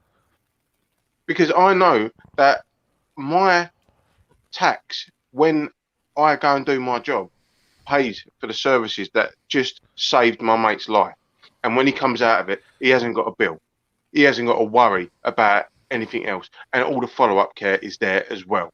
So all this libertarian conservative nonsense about it's socialism, it's socialism. No, it ain't. No, it ain't. It's just humanity. It's just humanity.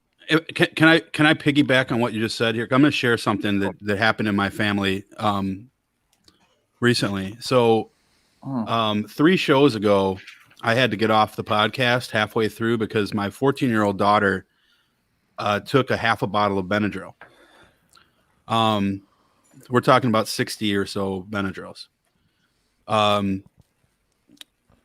Suicide attempts have been up, and we're not really sure if that was what she was doing or not. But there's a Benadryl challenge going around on TikTok, but we won't get into that. But so, and in California, nonetheless, with programs in place, 2 days after she got released from the hospital, I received a $2,800 bill from the ambulatory costs. Okay. So now I have to not only deal with my daughter, but I have to deal with paying a $2,800 ambulatory cost. And I have insurance, even though I'm not working, because I'm paying out of my own pocket. When I got laid off during COVID, these things are, people have real lives. I mean, my friend, not really my friend, but someone I know, my ex-wife's brother-in-law used to play in the NFL. His name is Titus Davis. He owns every single record at Central Michigan University, broke all of Antonio Brown's records, had a cup of coffee in the NBA or NFL. He has days left in his life.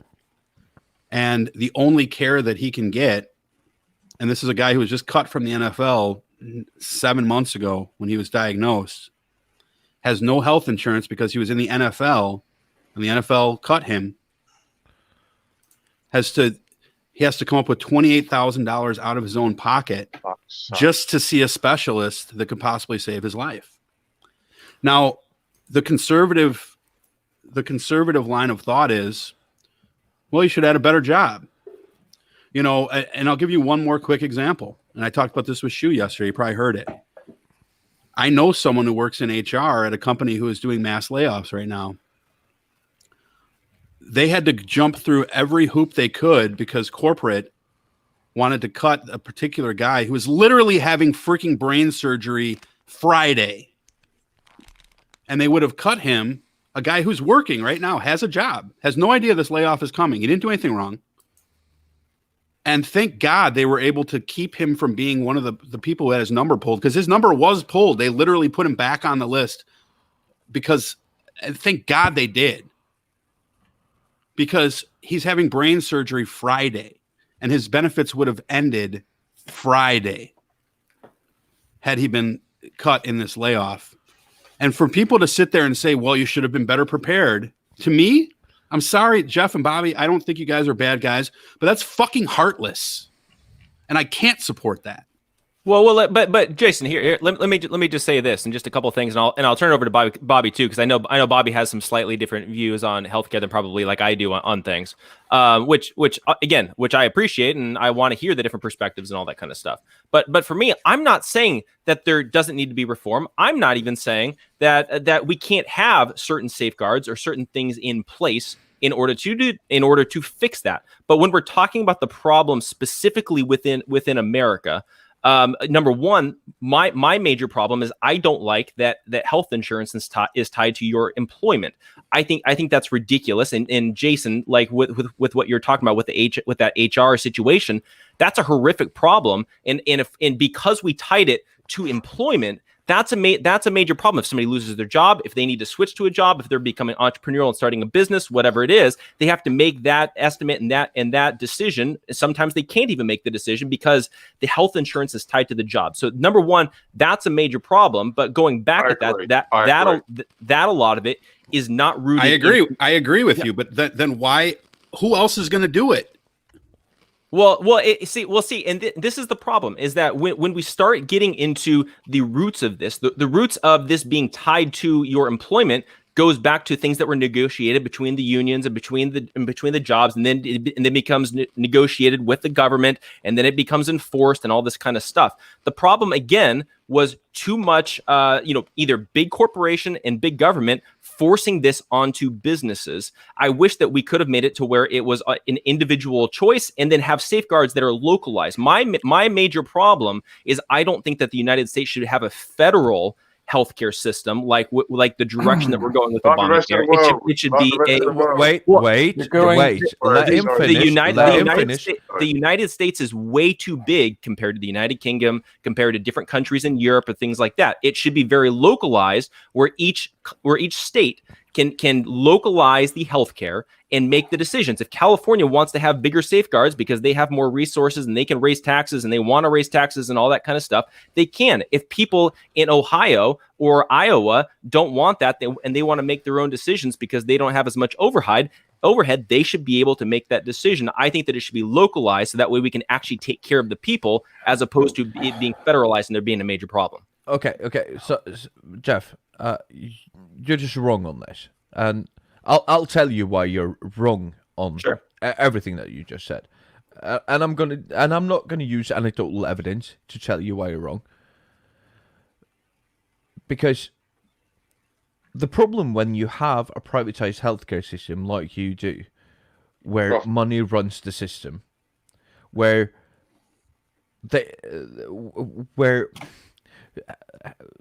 doctors and hospitals need to get a certain amount of revenue to get by, is that they will do tests on people who has good coverage that they don't need to do. Because if they do that tests, and they do all of these tests, that they don't really, like, if a fucking guy comes in with a headache, he just needs to fucking aspirin and go home because he's hungover. But we're going to do a CT and an MRI and a fucking full fucking body scan, because then we can bill the insurance company because he's got good company. So it's all about the money here. And on these streets that I live on, there are 2 doctors. And we've been talking about this. I've also got a professor in anthropology on this, but it has nothing to do with this.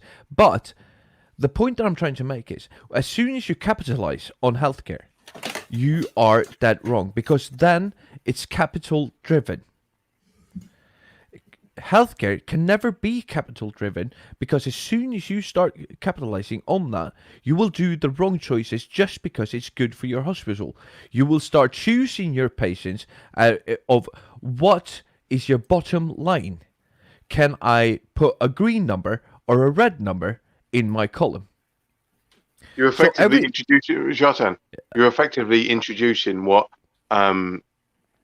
the Conservatives used to call death panels.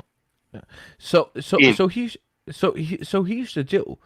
If everybody has the same access to healthcare, it has nothing to do with individual choice. You can go to any hospital in the entire country, and you are saying that because you are 315 million people divided over 50 states, basically the same size of all of Europe. Well, it's Japan, Australia, Italy, France, Germany, Sweden, Norway, UK. Denmark, UK, Ireland, and Spain, I think, which is basically 315 million people as well. All of these countries have socialized medicine. Together or separate? Separate.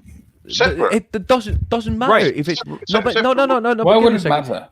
It doesn't matter, because all of these countries has roughly the equal amount of taxation. Right. No, but let me just. I'll get you in. I'll let you in.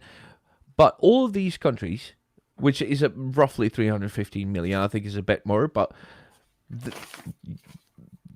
there is no problem in institutionalizing socialized medicine to people, because healthcare shouldn't be a privilege; it should be a right.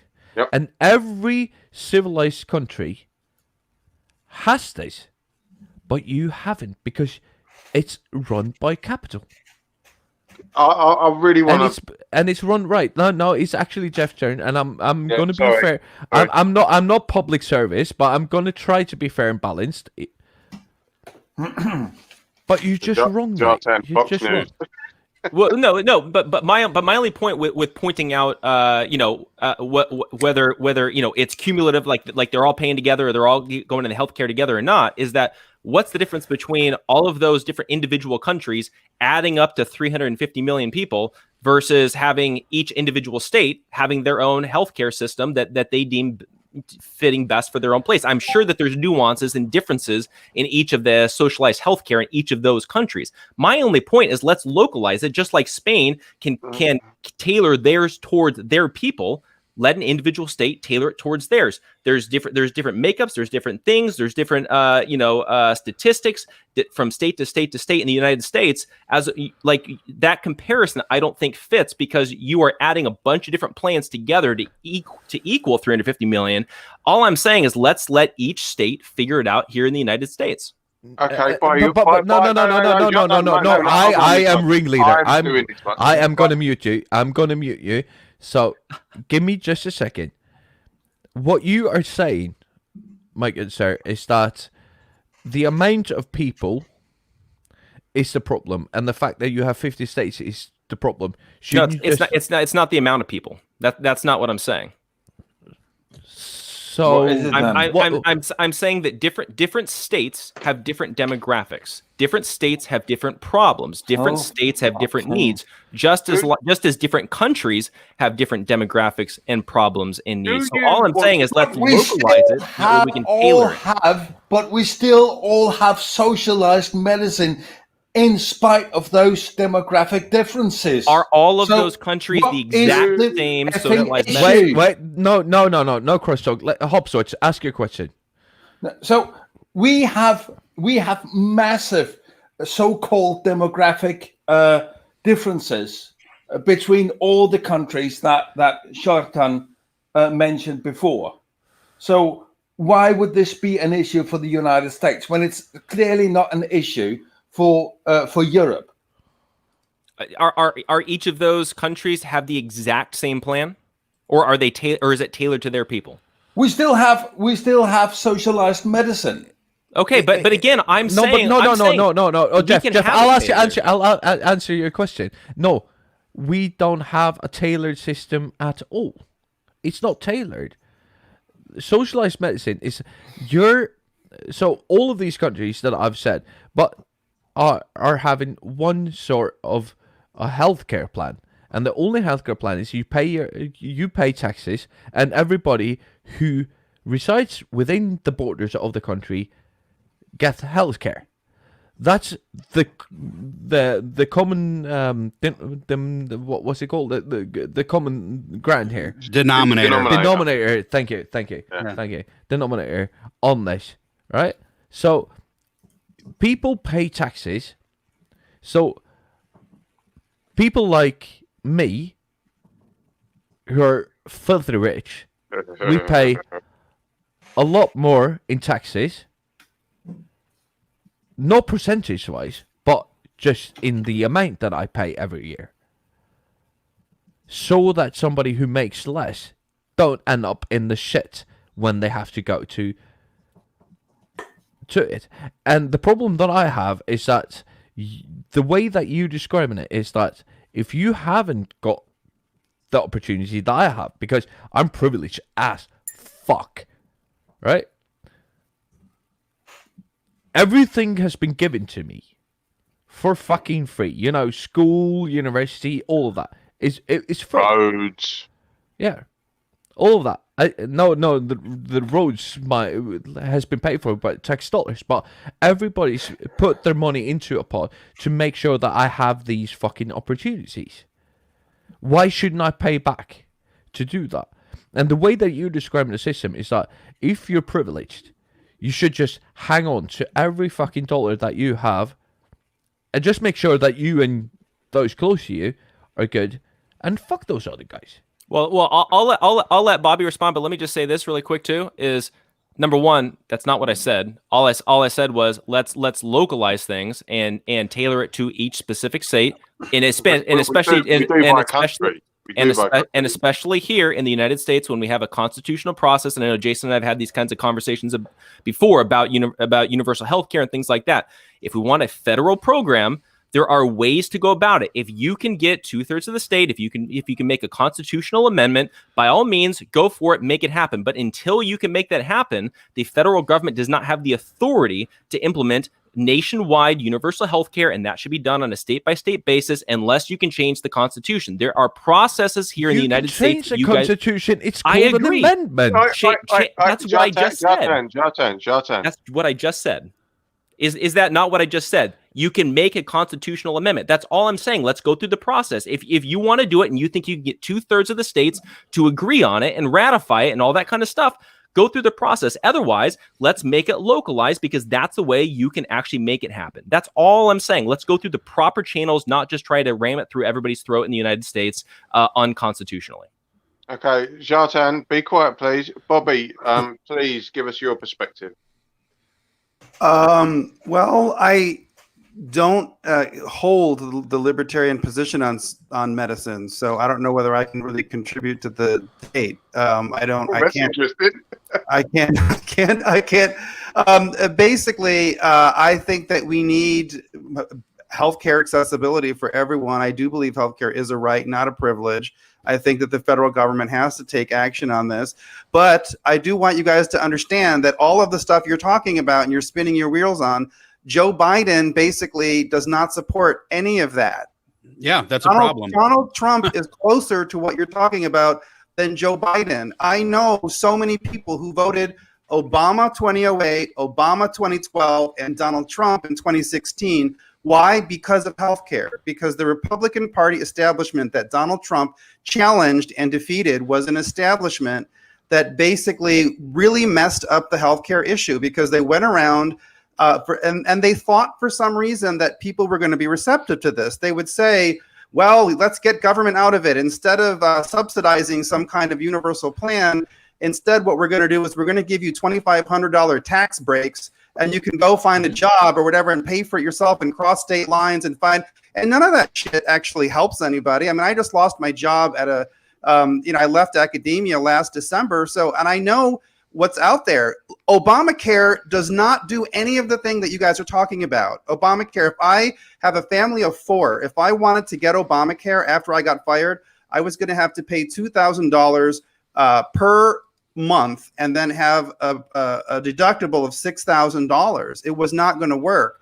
Donald Trump doesn't have a perfect answer on this. I don't think that he's going to endorse what you guys want. I think that you guys are more looking at, let's say, somebody like Bernie Sanders's proposal. But Donald Trump, when asked about it, said that once he gets rid of Obamacare, which I think we have to get rid of because it's a terrible system and it's not what you guys think it is, if you think that that's socialized medicine.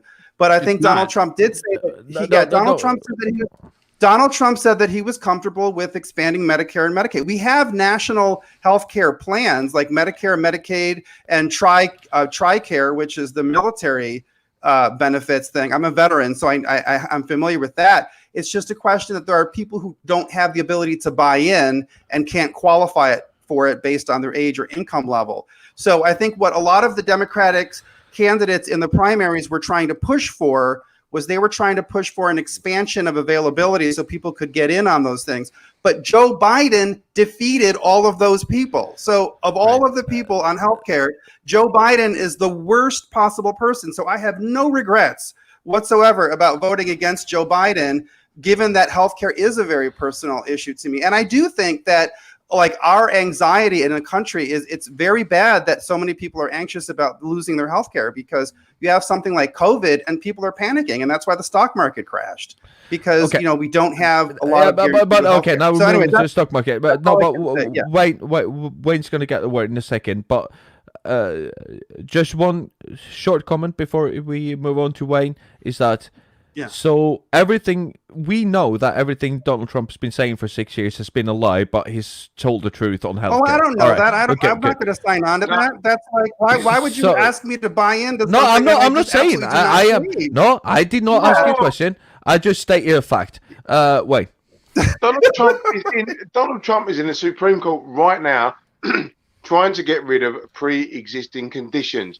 Tell me I'm wrong. No. No, he's not. That's a lie. Donald Trump signed an executive order protecting pre-existing conditions. He is in court trying to overturn Obamacare, which is not what you guys think Which it is. protects pre-existing conditions. He already protected but pre-existing Obamacare conditions, also like Bobby forced- just said.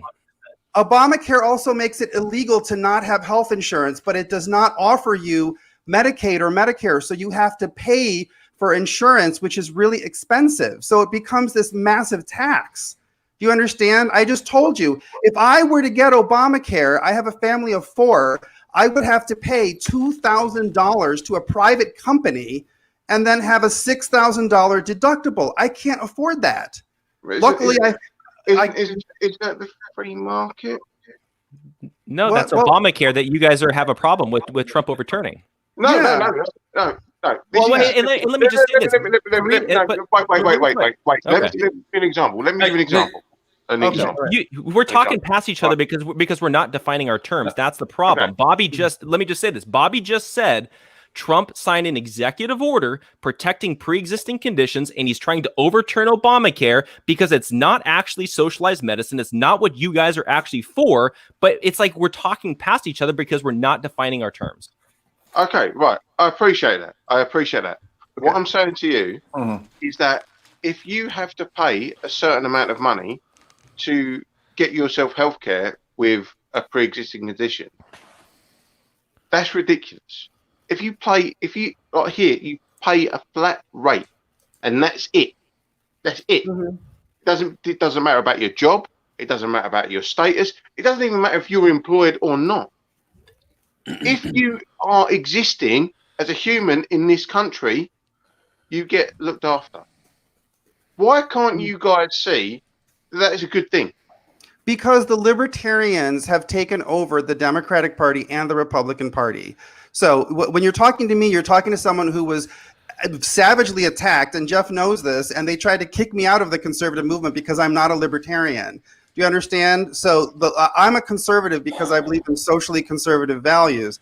So libertarians, they took over the Democrats and the Republicans. So what you got when the Democrats said that they were going to change healthcare was basically a free market hybrid solution to healthcare, where they have all these different exchanges, and then you have to pick your own, and they compete with each other. But I'm with you on this. Honestly, Bobby, I agree with you more than I disagree with you. I think that there should be Medicare. You should be able to buy into it at a reasonable rate. I'm sorry. Yeah, go on. Yeah. We got Dutch, then Upswitch, and then it's my turn. Yeah. Okay. So first of all, I appreciate the debate. First of all, Trump's executive order on pre-existing conditions doesn't really have a lot of, I guess, teeth is the best way to put it. And also, as you guys know, executive orders aren't something that Republicans are typically, or Democrats for that matter, are particularly fond of. They often find their way into the Supreme Court. But let me just touch on a couple quick things. Number one, Trump has been saying that he's going to be coming up with a medical plan for 4 years. In 2 weeks. That 2 weeks is into perpetuity at this point. So cry me a river on that one, Trump. But nobody is pretending that Joe Biden is going to implement universal health care. That is particularly the reason why I did not want Joe Biden as my candidate. But just like abortion is often looked at as the be all that end all for the Republican Party, a lot of people on the left look at healthcare in that same way. I am not one of those. Look, it is a transactional relationship. If I choose to only vote because of someone's stance on abortion, I'm making a transaction. That is again the transactional relationship where I have to vote on that, despite what all the other evils may be, because of that one issue. I am not that voter. Okay. I am not voting for Joe Biden because I like his health care plan. I am voting for Joe Biden despite the fact that I am opposed to what he does on health care. We had plenty of other candidates that were more for that, but the Democratic establishment did not want that. Right. Exactly. So I agree with you. Bobby is textually correct in what he is saying. Trump has come out in the past for universal health care, of course, has done nothing to push that. What his issue is that he wants to undo everything that Obama did because Obama did it. And there are good parts about Obamacare, and there are bad parts about Obamacare. Instead of saying, let's get rid of the bad, which I agree, the individual mandate was not particularly great, but I understood the point of it, because if you look at Obamacare and that the goal of it as a stepping stone to a universal system, because there was no private option included in it. Why? Because they accepted 162 different amendments from the Republican Party to take those out, and they kowtowed and bowed down to the Republican Party and got weak sauce and took all of the statutes out of Obamacare, the ACA, that were originally proposed to be in it, because they kowtowed to Republicans, and then none of them voted for it. Right. So the point of the matter is that the goal right now is to get Donald Trump out of office so that we can start focusing on getting candidates in, whether they're I'm a registered libertarian. Okay. But that doesn't mean I have to be a registered libertarian on every single issue. Right. But the problem is that if Joe Biden wins, I think that all of his rivals, like Bernie Sanders and Elizabeth Warren, the people who wanted some kind of universal health care, I think they're going to be in an even weaker position. Because Joe Biden will have been the one who won and who defeated the big bad monster, Trump. I don't think how is he going to be able to implement that in the landscape after beating Trump? Because he has to realize that the Democratic Party at large is in favor of this. And granted, so are the majority of conservatives. I think it's 54% of conservatives favor some sort of universal system. It's because most conservatives are poor and middle class, and they're socially conservative, but they don't believe in any of this pro corporate bullshit. So that's why you have figures like that. It's true. No, you're right. Yeah. But now we have a system that's based on profit. And that where you have, instead of one entity controlling all of the insurance, again, we're not talking about private doctors here. We're talking about wanting a public, I'm sorry, we're not talking about public doctors. We're talking about a public insurance option that pays private doctors, where right now you have a bunch of tiny little ones like Aetna and Blue Cross Blue Shield and United Healthcare and all these other ones that are making their own rules. And then you have this false narrative that you can go to whatever doctor you want, when you can't. You can only go to the doctor that your healthcare that your employer gives you has within their network. You'll have more freedom under the Bernie Sanders plan. And then Okay, stop. Without the profit, by the way. Hopswatch has been very, very patient here now. I'm going to let you jump in for a second. He's made notes. It's half. How do you say no to a guy with that pigtail? I mean, you just don't. And while he's pulling that up, I just want to say to Wayne, my wife just texted me and she loves your Muse shirt. I'm just saying. Oh, nobody likes the Muse. I swear to God. Right? You're very amusing. No. There are no fans. Meet, I'm going to punch fuck out you. All right. Let's go to Hopsworth. No, I can kind of summarize some of the things that I took note of. My experience of this discussion is that Jeff and Bobby are coming up with a lot of excuses all the time, diverting the actual conversation to other subjects, suddenly claiming that it's more of a state issue than a federal issue. Well, I call bollocks to that, because, I mean, if we can get it to work in, I mean, I don't fucking care whether you do this on a state level or on a federal level. Do it, well, just frigging do it. You had it before. You had it before Reagan. It was Reagan who pushed through with privatized healthcare. but before that, you had sort of the same system that we have in Europe. Why didn't you just fucking keep that? And why was it necessary to change that? Well, it was necessary to change that because a lot of very rich people wanted to pay less tax and become much more rich, and that's the only reason for that. You're using a lot of anecdotal evidence for your criticism. Well, I could accuse the other guys on my side for that as well, so I won't go any further into that. Then there are some notes here that I can't really read, and then I noticed the false dichotomy. And then I noticed the false dichotomy that you want to call everything that is just a little bit askew from what you've got in the United States socialism. You want to use socialism as this scary this scare word to put on anything that is just the slightest different from what you've got in the United States, and which is actually not socialism. Denmark is not a socialist country, neither is Norway, and neither is the UK, claiming something as absolutely asinine and insane that the UK should be a socialist country because they have some kind of socialized healthcare. It's just effing stupid. Capitalist as fuck.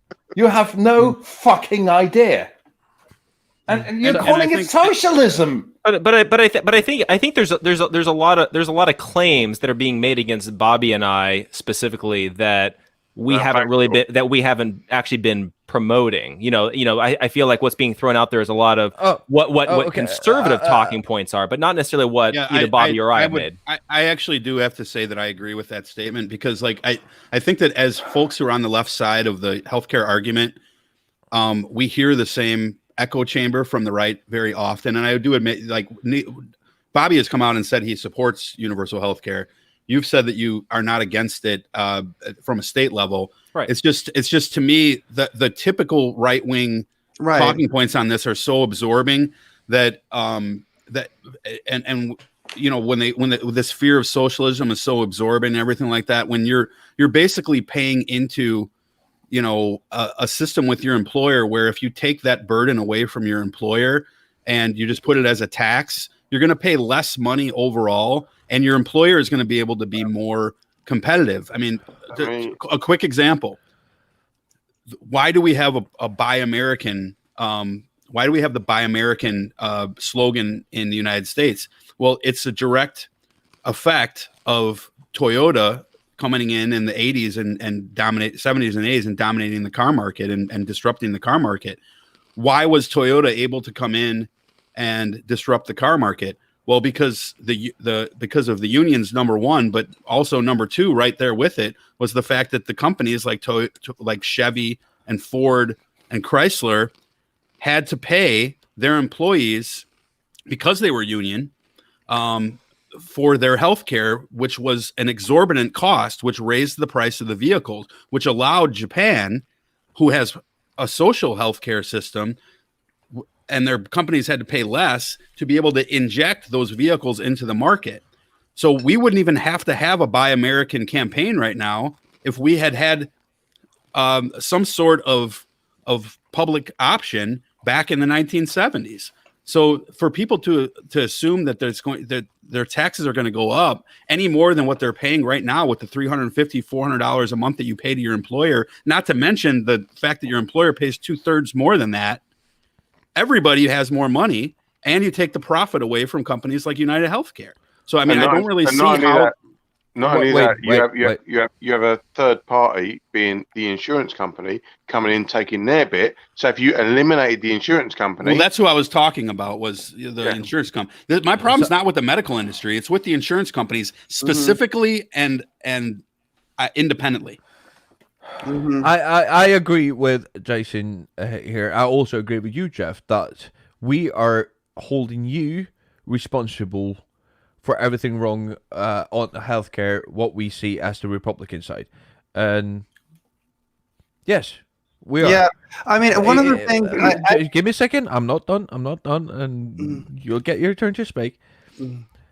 So you are correct on this. You're But such a it will also dictator. My God. Yes, I am. Did I ever see? Am I fucking public service? No, I'm not. This is my channel. I'm fucking doing whatever the fuck I want. Whoa! Our channel. Yeah, don't fucking But get started on that. but I'm the one with the computer. You're on your fucking phone, so shut the fuck up. This is the thing. It's hard for me to just take your argument and distract everything that the Republicans have ever said because you said you're a Trump voter, and that all of a sudden I am supposed to take everything away and just listen to what you said and what you put into that. So I am guilty of complicit bias in this because I am also taking what I've known from before and drawing parallels into what you are saying. And if you feel that is unfair, I am sorry, but that is how the human mind works. We are all guilty of complicit bias in everything that we say because we have a preemptive cognitive rumination of what we are thinking that the other people are saying based on what they have said that they are standing for. Yeah. So, well, and I'll just say this too, and I appreciate that, like you brought that up and things like that. I think for me, and Bobby knows this too, because of how I've set up, my organization with the gatekeepers and all that kind of stuff. Is the way I look at it is I'm looking at individual thinkers. I'm trying to get away from groupthink, and especially if we can be aware when we do have that complicit bias and all that kind of stuff, that we can actually get away from this groupthink and get towards the individual. So like I have my reasons for voting for Trump. That doesn't necessarily mean that I endorse every single decision that he makes. And I know that the same would be said of Bobby. Just because Bobby says that he's voting for Trump does not mean that that's a blanket endorsement for every single thing. Just as you guys voting for Joe Biden does not mean that that's a blanket endorsement of every single thing that he says that he stands for. So I think that's where it comes down to. That is a valid point, and I'll give you that. We do have one more person. Oh, and I've been waiting to talk to this man for quite some time. It's a fucking Brady Bunch. Austin, my man. What's up? The man The with man, all the of myth, the the hair. legend. The man with all of the The hair. Brady Bunch. So- The Brady Bunch. So Jeff, are you going to send him some products so he can fix his hair a bit? Because, like, that's a mess. Yeah, Welcome to the show, Troy Absolutely. Polamalu. No, that is the most awesome hair I've seen for a long time on any YouTube. I need stream. to say, And if you've seen mine, Don't say I this. need to say, Austin is a long-time supporter, long-time Patreon, long-time friend of the show. He came from the same place as we did. We met Austin through, I doubt it was Dollamore. oh, he's also from Norway. No. He's sitting right in the middle of batshit fucking nowhere. Boise. Boise, Idaho. Boise, Idaho. Great guy. Glad to have you, Austin. How are you doing tonight, mate? Good. Stressed out. Already on some bullshit. So Aren't we all? Nice. Aren't we all? I opened another BSM a bit of time ago. One of the last one I've got from a batch from my favorite brewery, Amar Brücke. Sorry for taking over the stream right now. 9.8 Imperial Stout. Nice. Yeah. Hey So- guys, I gotta $9.8. real quick. I gotta jump off. So I got the kids are gonna get off the bus here in a minute. I just want to say thanks to you guys. I feel like this is a good conversation. Hoping for the best here tonight, and we won't say anything for a day or two. But I just want to say thanks to you guys for letting me jump in. And I feel like, I think I said this yesterday when I was talking to Shu. I feel like the Cubs are winning in the 9th inning, and we got a really shitty closer, and he's coming in the game. And I'm really worried if the closer is going to blow the game or not. So we'll talk maybe later tonight or in the morning about what's happened. But check out Voice from the Underground if you guys can. But I'll see you guys around the bend. And of course, before you leave, in the comments, you are going to post your social media and, of course, links to Voice of Underground, which is a good fucking listen and a good fucking show. Just stop calling it voice of. It's voice from. Wait, voice from? At least voice get it of. fucking right, Jartan, for fuck's sake. All right, guys. Well, I suck. Just what can Jason. I say? Dutch, peace. See that, Dutch? See you, Jason. Always Very good. remember to drink responsibly, Oh, fuck off. contrary to me and Shartan. Yeah. Well, what else can I do? No, but here's the deal. Yes, I do think that it's unfair. That's just because you've said that you're a Republican, you're a Trump voter, Jeff. That we hold you responsible for everything that he says, because it's the same thing the other way around. I vote far left, like way off Bernie Sanders fucking area. So do I. That I'm does even- not I'm- mean that does not mean that I subscribe to everything that they say, and it's unfair for me to hold you accountable for everything. That is a fair point. But you do have to understand that you have my respect just because you want to have this conversation with us. Because it's hard to get people who are standing on the opposite side to actually have a conversation with you. And just by that, you have my respect. As a person, do I respect your political ideology? No, I don't, because I feel that it's very wrong the way that you're doing. The capitalist system has failed. Can I disagree with you a bit, Jartan? Yes, in a bit when I've stopped talking. No, I'm just putting it out there. I would have put my hand up, as you know. I would normally do that. But carry on. Sorry, go on. An absolute socialist system like we had in Russia or China or Venezuela will fail. An absolute capitalist system, which I feel is what the Republicans are looking for, is also going to fail. We need to find a golden middle ground. I feel that a socialist democracy is the best that we can do based on the parameters that we have. Agree or not? Well, I think we'd have to get into the ins and outs of what that would be, because again, like I don't feel like it should be a total full on, capitalist society in general. No rules, no whatever it is. It's just all about how much money you can make. But at the same time, I'm not the biggest fan of going down, socialism without any boundaries. So we'd have to define what our boundaries are going to be. So what are your main problems with socialism? Let's start there. So let's take it point by point. Well, I think for me, looking at what's going to be the most effective way to allow the individual to succeed is going to be in a more free society with less government and allowing the individual to make decisions for himself and his family. But isn't that based on where you have your starting point? Because look like this. So I can be as fast as fucking Usain Bolt, but if the other guy starts 10 feet away from the finish line, I will never catch up, right? Yeah.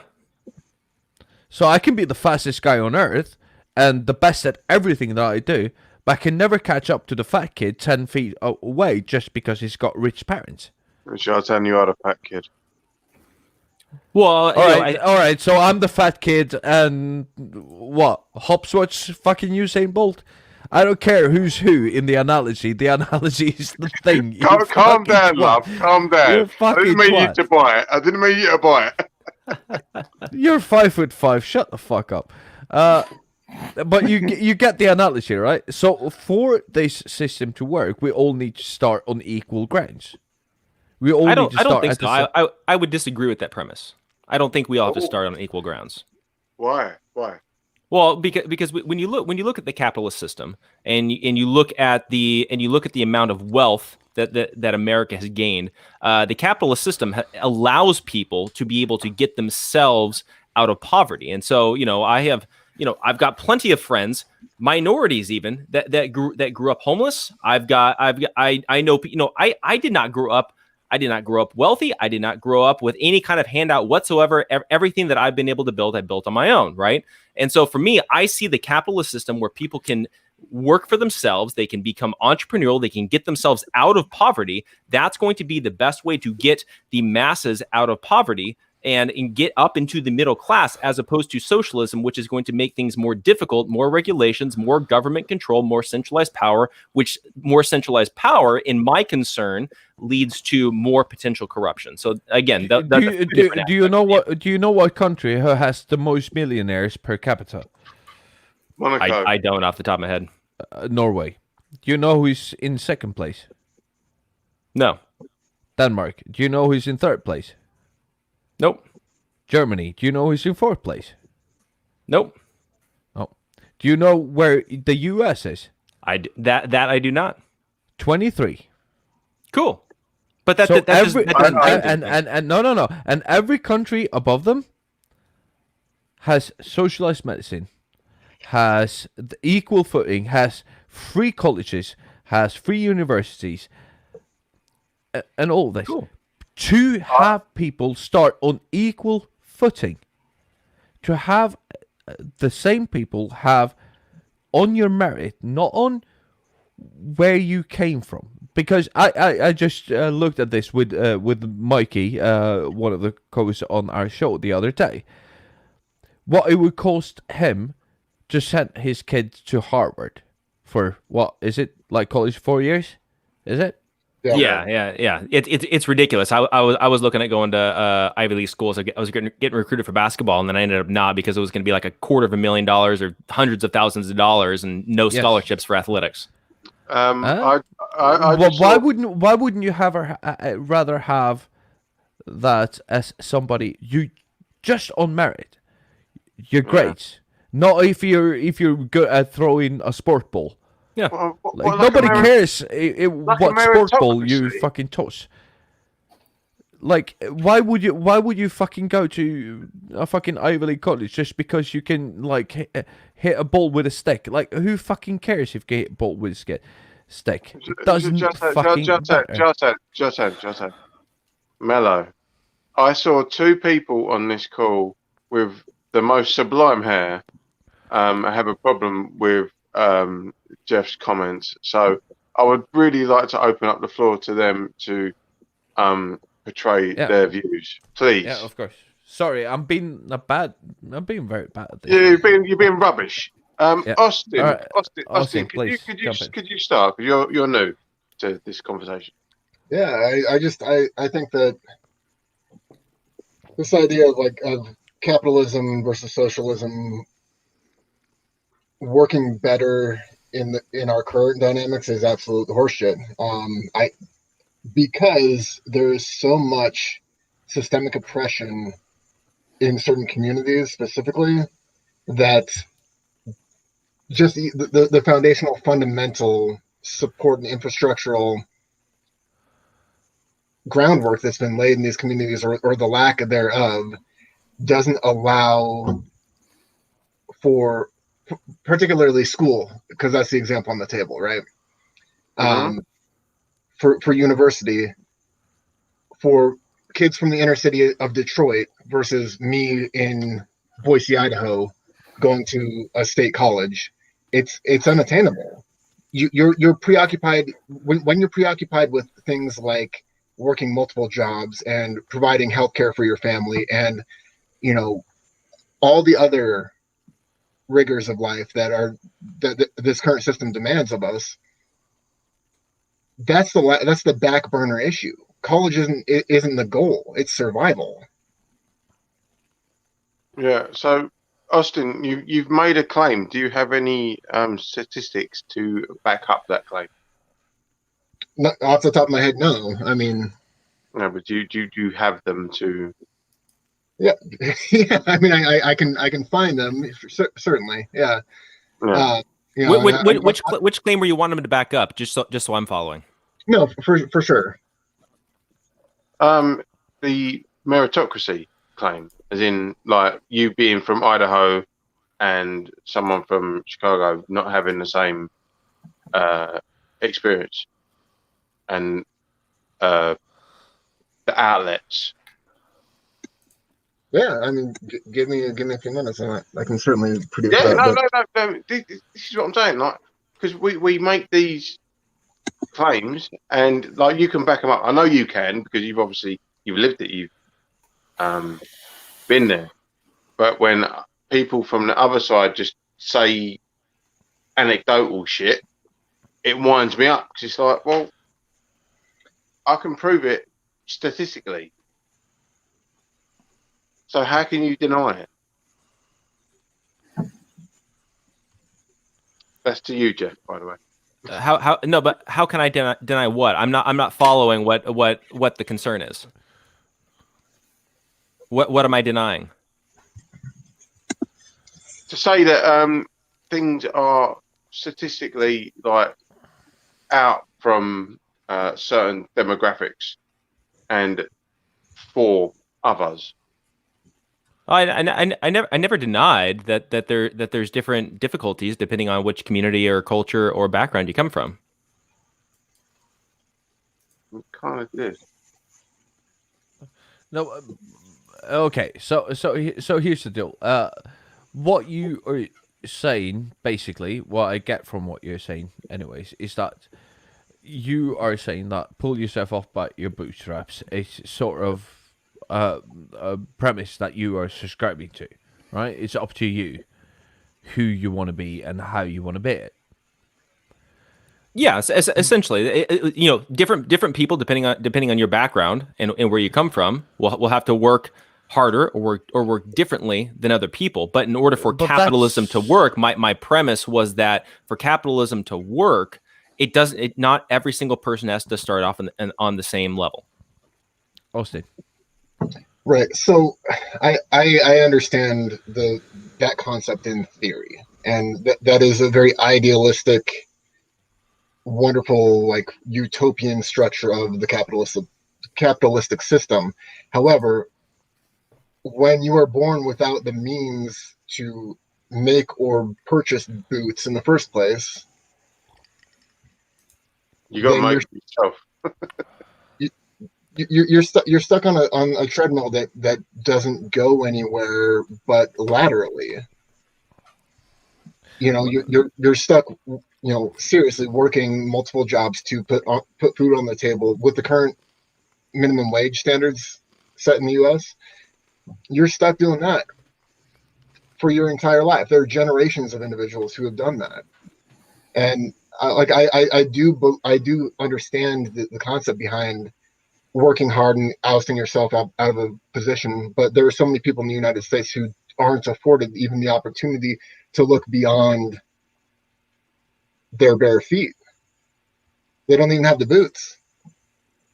Yeah, and a lot of it is because the system that's been established in our country because of crony capitalism in all reality. You know, one of the biggest things that gets me in trouble with the conservative circles is that I make a really strong case not only against big government but against big corporations, and I think that big corporations have created a lot of these problems. They've run small businesses out of business, which then forces everybody to, if they're going to take a job, an entry-level job, everything's going to be at minimum wage. And then when you talk about raising minimum wage, which are the companies that are going to be able to afford to raise the minimum wage? It's going to be the big corporations. It's going to be the Walmarts, the McDonald's, whoever it is. The small businesses, they can't afford to do it, so then they go out of business because they don't have as much of profit margins as the big corporations.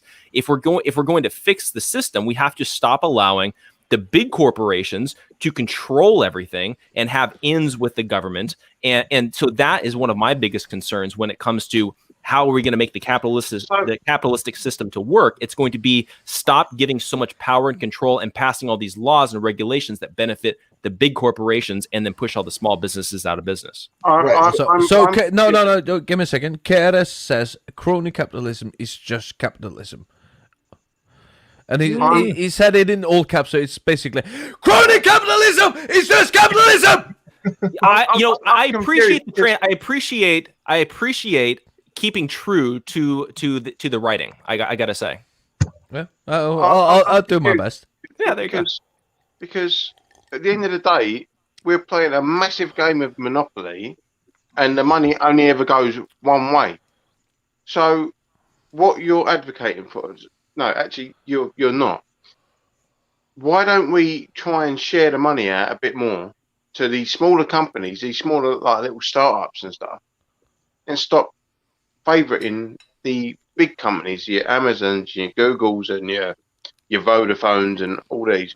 Why are we not like using the tools of like government to break these companies up, and your Facebooks and your YouTubes and your whatnot, break them up and let competition properly happen? Because right now everything is funneling like this, and it's all going to end up mergers and all the money ending up in one spot. That's the capitalist I totally agree. Here's the thing. I totally agree with you. Jeff, diverging from right. Yeah, I mean, but the thing that kind of sticks in my craw about that a little bit is not that in particular, but the socialism conversation in particular is every one of us must rely at some point in their life on healthcare, right? Yeah. So when we're talking about starting this race or being in this race long term for the course of our lives as a collective society, if we have an option or an opportunity to remove that stressor of healthcare from the police departments, the fire departments, there are so many other structures that are quote unquote socialist, right? Socialism. Right, socialism. Yeah, right. If I need a police officer, which I will never call the police, just won't do it. I can call them, and they'll be at my door in 10 minutes to an hour and a half. If I need a firefighter, they'll be here pretty quickly. If we were like, health insurance is so, I am an uninsured American at this moment in time. I'm completely devoid of health care, health insurance. I rely on sliding scale clinics, and that's about all I got. And if we remove that stressor from people's lives, particularly families who are within the lower to lower class to poverty line, more resources in their lives with the wages that they're being paid right now, not even talking about or touching the conversation about big businesses and corporations, more of their capital can go to sending their kids to college, providing more means and more benefits for their children in the short term. That seems like a no-brainer to me. And just even the option, and there's such a gap between the line at which you can draw, was it Medicare? Mm-hmm. Versus having to be insured by private means or through your job. So many of us work, especially in this economy, so many of us work multiple part-time jobs. I mean, I've got 2 at the moment. Yeah. Well, yeah, and that's where I think a lot of this there is a fair argument to make for a lot of these things. Again, I take it back to constitutionally, this should be a state by state issue unless you can pass a constitutional amendment in order to federalize healthcare. But for me, looking at let's say this, I live out here in California, right? So let's say that the state of California makes a plan in order to have socialized medicine out here, right? In order for me to support it, it would be dependent on, okay, what is the plan? How much will it cost? How will it work out? Is it truly going to be effective, and things like that? And I think those kinds of things we can debate or not, or whatever it is. I'd have to take that on a case by case basis. But I think that there are certain procedural things that we have to do properly if we're going to have any sort of rule of law and any sort of standard or anything like that. So that's just my take on it. I'm not saying we shouldn't take that stress away from anybody. I'm just saying let's deal with it the right way. What is your fear? Because of what? We have a baseline of healthcare, which is the NHS. We can still buy and pick and choose any healthcare we like.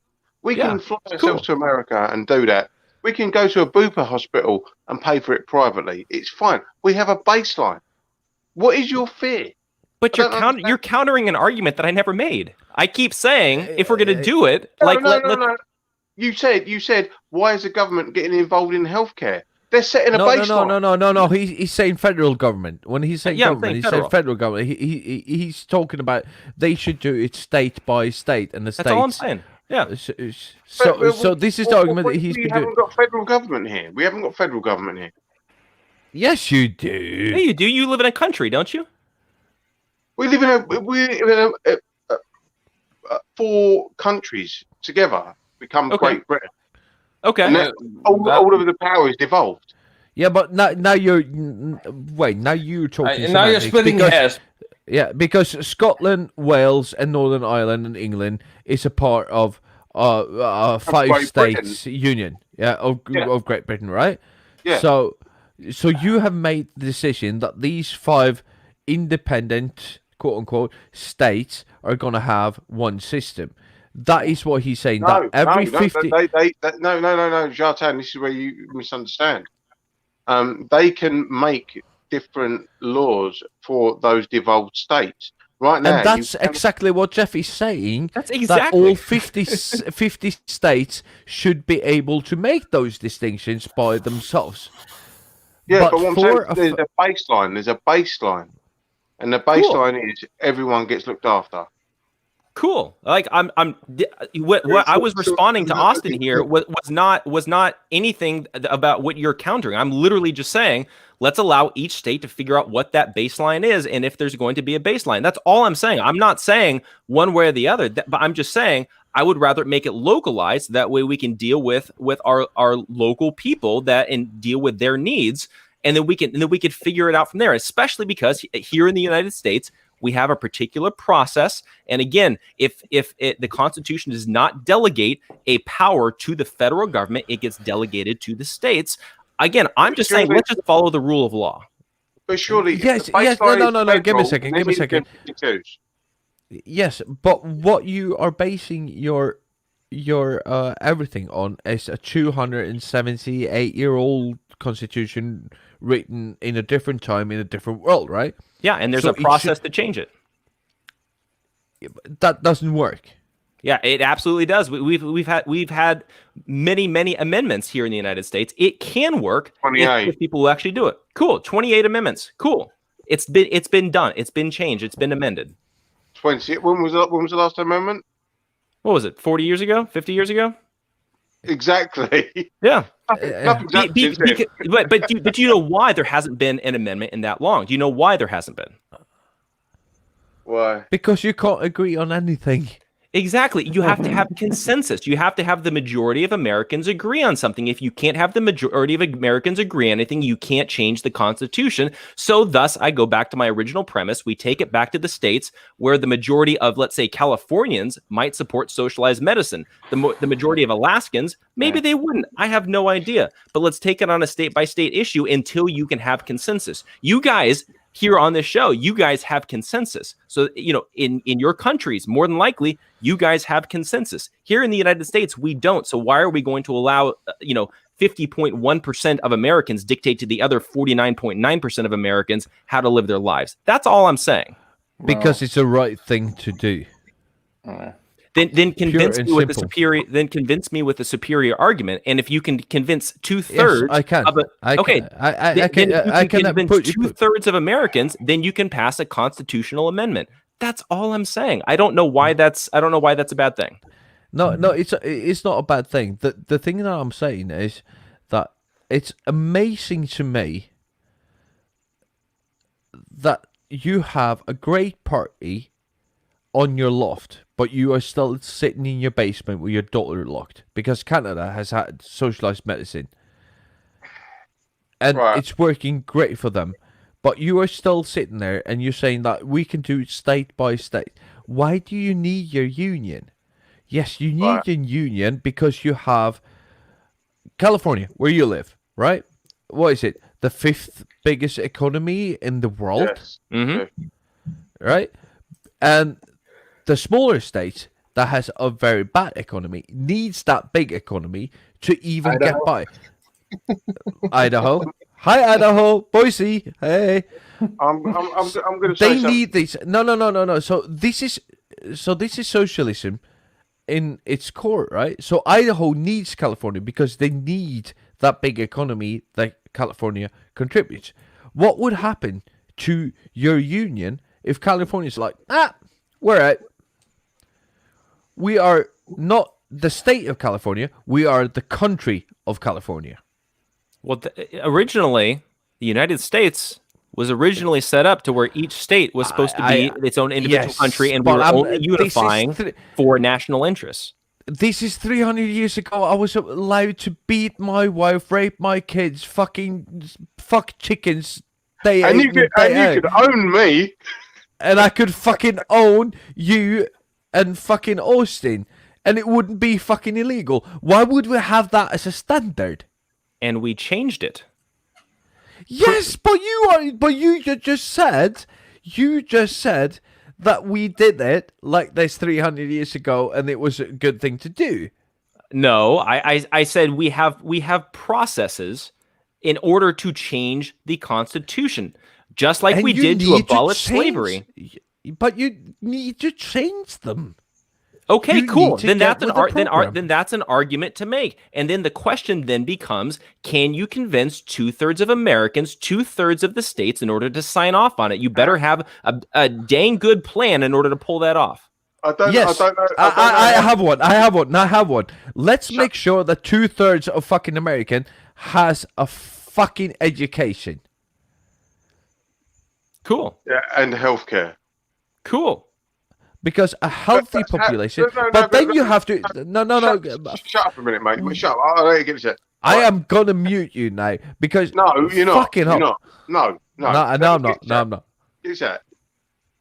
Yeah, don't be all dictatorship on me. How can you cite what happened X amount of 100 years ago as a justification to now? It makes no sense. Because it's the law. Okay. We obey the law unless you change the law. That's the whole. I'm gonna go piece up a rope. Are we going to use the same thing in 1938 Germany? Just because it's the law, it's the right thing to do? No, you change the law if it's a bad law, just like we did with slavery. Oh, goodness. Yeah, so you abide to slavery until then?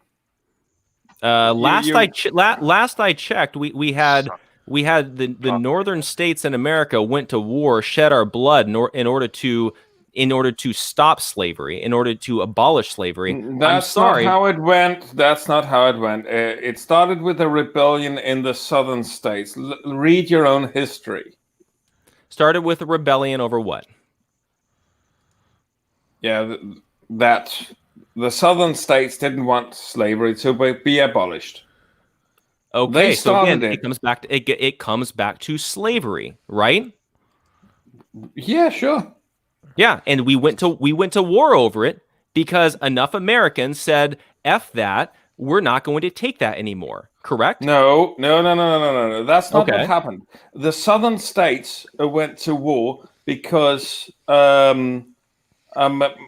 majority consisting of the northern states wanted to abolish it. Right. That's what I'm saying. So why is that a bad thing? That's not what you were saying.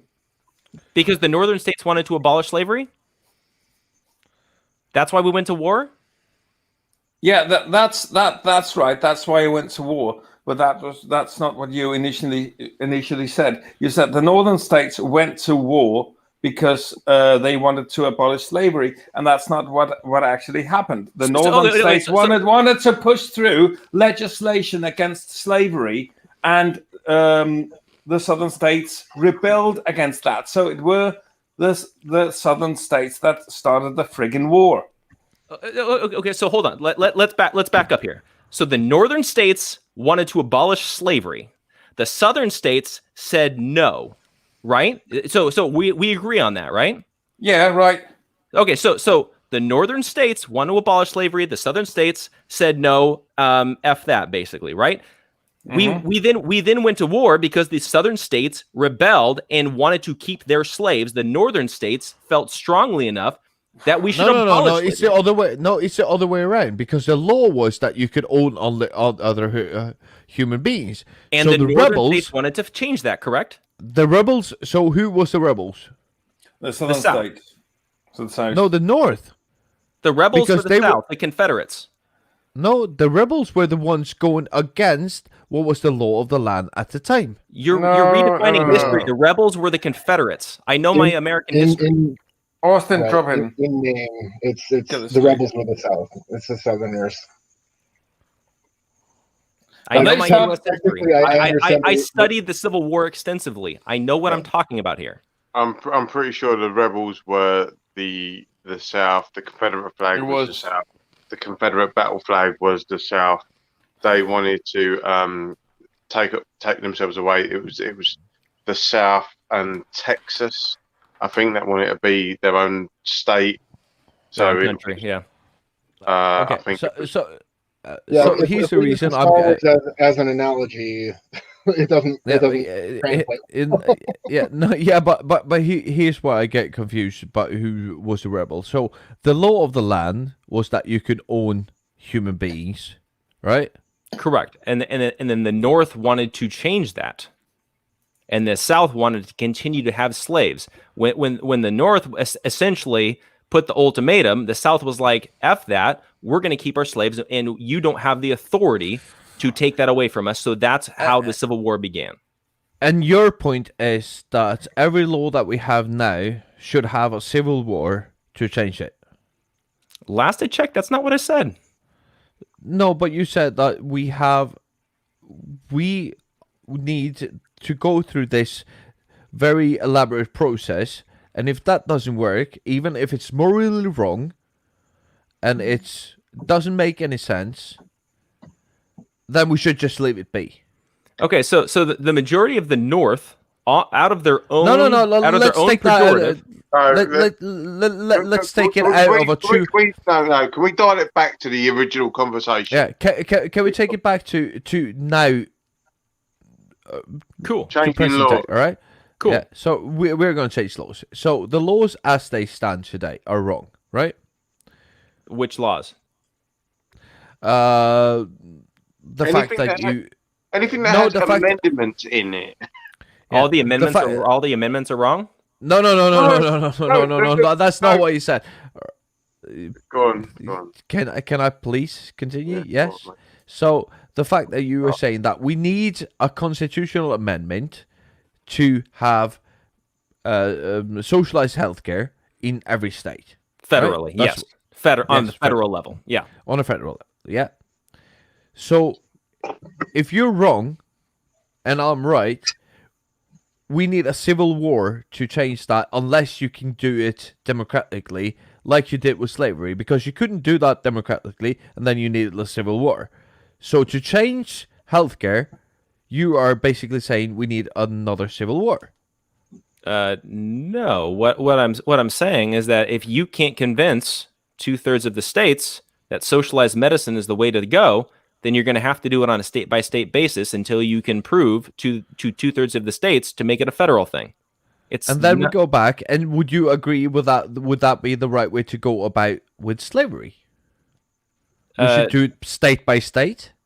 No, again, going back to the whole Civil War thing, we firmly believed that every single individual human was created by God, going back to the Declaration of Independence, and that's what that war was fought over, because we believe that everybody has God-given rights. Yes. So who has given who I rights can't. to Really healthcare? Really can't. Who has given who right to healthcare? Has God given you right to healthcare? Nobody's given us a right. It's not healthcare as of right now is not a right. You could make the argument it should be a right, but it's not a right unless it's delegated within the Bill of Rights and within the Constitution with a constitutional amendment. So should I ask God for permission to give you the rights to healthcare, No, all you got to do is convince 2/3 of the states to make it happen. or a civil war? Last I checked, there was an amendment that went in with Abraham Lincoln that abolished slavery. He went through the process, but he was willing so much in order to free the slaves, in order to free people who were literally kidnapped, brought over here from Africa, treated like animals. He was willing to go to war to save them and get them out of slavery. That showed commitment and will and moral fortitude. And the thing is that when it comes to healthcare, you're going to have to make a better argument if you can't convince 2/3 of the states in order to do it. Otherwise, you go with the states that are willing to do it and prove it to the rest of the country. Take California, take New York, take Washington, D.C., take Hawaii, take everybody. Use socialized medicine. Show us how good it is. And then maybe you'll get 2/3 of the states. Right now, we're not being convinced because Obamacare was a complete disaster, quadrupled my premiums for worse coverage. I don't know what are you saying the Affordable Care Act, which is actually called, not the buzzword Obamacare. Yeah, well, it was the Democrats that called it Obamacare, but let's go with ACA. ACA quadrupled my premiums for half the coverage, and so that put a bad taste in a lot of people's mouth. Again, you're doing anecdotal evidence. You were saying that it was a problem for you, and that's why it's a problem for everyone. It was a problem specifically widespread, and data shows that for many Americans, their premiums increased for worse coverage compared to what they had before. Don't talk to me about data, because data says that by having socialized single-payer medicine, you have a more healthy population, a more productive population, and a happier population. Sure, so don't cool. Come here with. No, I'm talking data. pragmatically. If you're going to make the argument in order to change the Constitution, you're going to have to prove it. Obamacare put a bad taste in people's mouth. So that's all I'm saying, is that if you think that socialized medicine is better than what we have here in the United States, then if you cannot convince 2/3 of Americans, you have to go to California and prove it. But here's the deal. You are saying that I think something. I know something because I got data to support it. Right?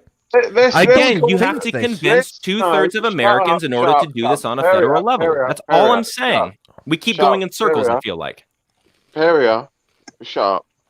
Let's call a spade a spade. The reason that the ACA, like if you ask someone, do you support the ACA? They were like, yeah, fine. Yeah, we like it. If you call it Obamacare, no, we don't want that. Why? Let's face it. People in America do not like the fact that a brown fella gave them that's insane, and I take offense at that. Okay, prove me wrong. You're calling me a racist? No. I'm not. You talk about putting words in people's mouths, dude. You just said that people when they're talking about Obamacare. I said offensive. I didn't say racist. Offensive? If you're offended by a brown guy passing a law like what you're saying, that is racism. Okay. Did you put words in my mouth? I'm not. Well, you're saying, okay. Are you saying that I'm offended that a brown guy passed ACA? Mate, listen to what I just said. Listen to what you just said. You just said that people get offended. There was a study done. Where people were asked, "Do you like the ACA?" Yeah, I like the ACA. When they called it Obamacare, they got offended. That kind of crap happens all the time, both ways. That happens with Trump. It happens with Obama. It happens with Hillary. It happens with Biden. So how have I called you a racist by saying that? No, well, okay. I did not hear that you were citing a study. You stated it as a fact in the No, I beginning. didn't. I didn't know that you were citing a study in the beginning. That's all I'm saying. Right, Is that okay? Jartan, can you just pull that up, please? Because this is really this is. I'm not arguing. infuriating. I'm not arguing a study. I'm getting back to what you were saying in the beginning. I did not know that you were citing a study. That's all I'm saying. Yeah, easy on it, Wayne. Jeff has a point here. I think he simply misunderstood what you're saying. So cut him some slack. No, that's fair dues. But I did not out and out call someone a racist, and I Okay, really cool. hate it. I really hate it when someone say, "Oh, you Right, calling me a racist." but no. And but Jeff also, excuse me, Jeff also, he did not call you a racist. I totally agree when we're coming back to what we were talking Just about. so that we on common ground here. Wayne did not call you a racist, and the other thing I said before that, Wayne, just take that into consideration. Now I even forgot because I'm getting fucking tired and fucking drunk, and Charlton left, so I had to take over here. No, Okay, I'm you're here. all I right. just had to make a wee. No, but I don't. Look, Jeff, I would not call someone a racist unless they were being fucking racist. Okay, cool. All right? All I was saying was this particular study was showing that when people called the ACA, people were all for it. When they called it Obamacare, they thought, "Oh no, I don't want that." That's all I was saying. Cool. I don't have a counter to that. I'm not denying the study. But dude, you accused me of calling you a racist. Because in the beginning, when you first started talking, I did Right. not know that you were talking about a study. That's all I'm saying. That was a misunderstanding. That's all I'm Leave saying. it. Seriously, leave it. That was a misunderstanding. Just accept that. No, but, Please. but here's the deal.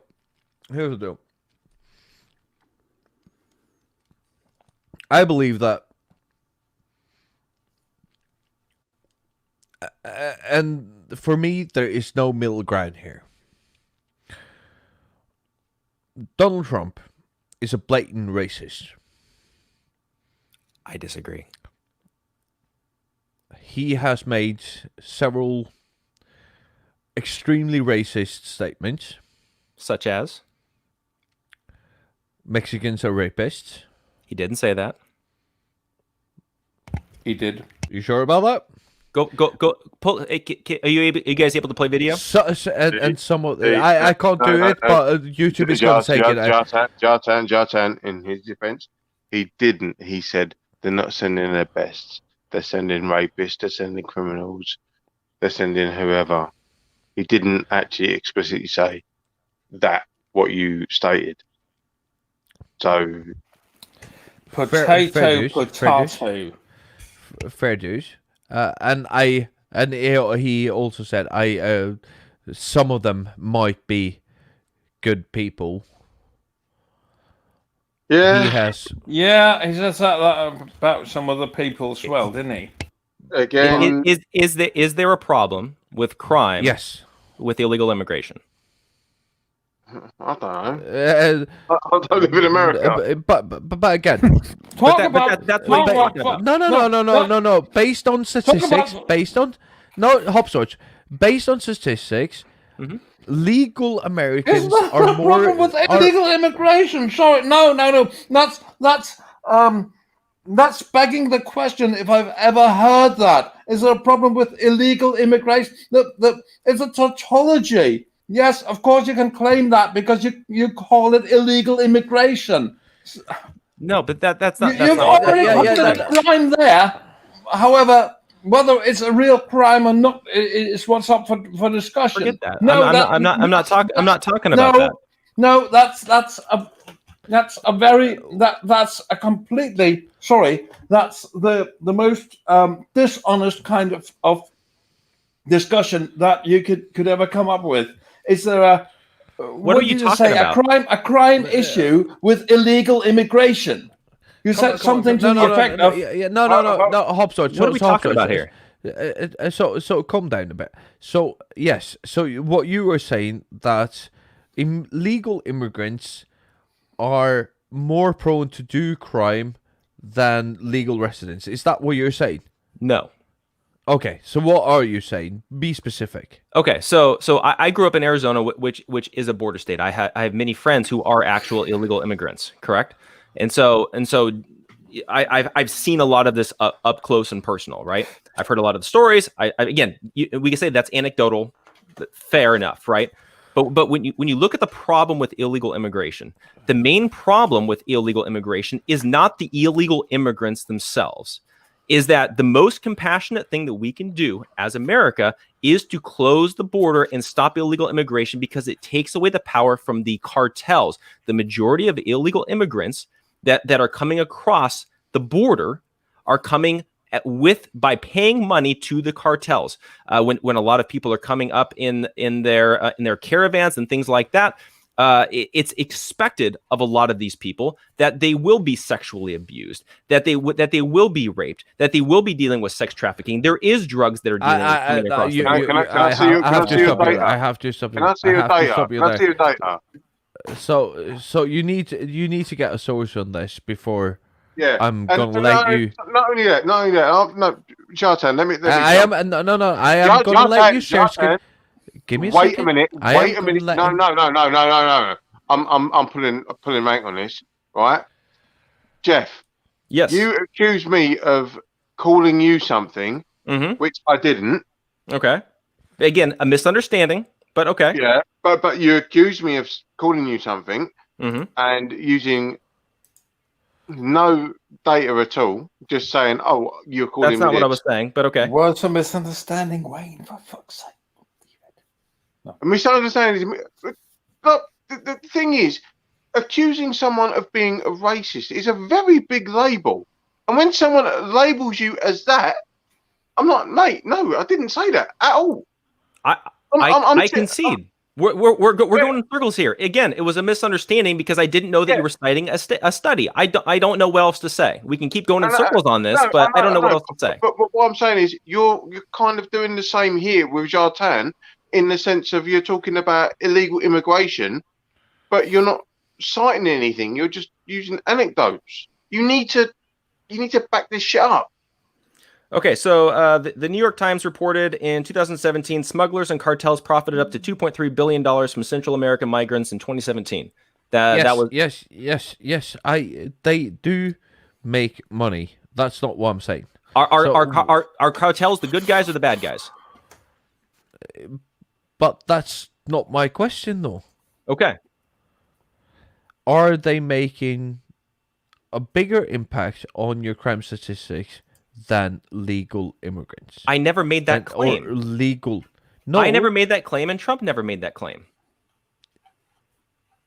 What is the claim you're making? That there is a lot of crime, there is a lot of rape, there is a lot of drugs surrounding the issue of illegal immigration. Those are primarily dealing with the cartels and the gang members, not the illegal immigrants themselves. Calm down, Hopswatch. Hopswatch, it's your shout. You go, son. Yeah, I just want to jump in here because the formal logic problem of what you're saying here, Jeff, is that there's a crime problem with illegal immigration, and when you're calling them illegal, you've already pointed out a crime. That's a tautology.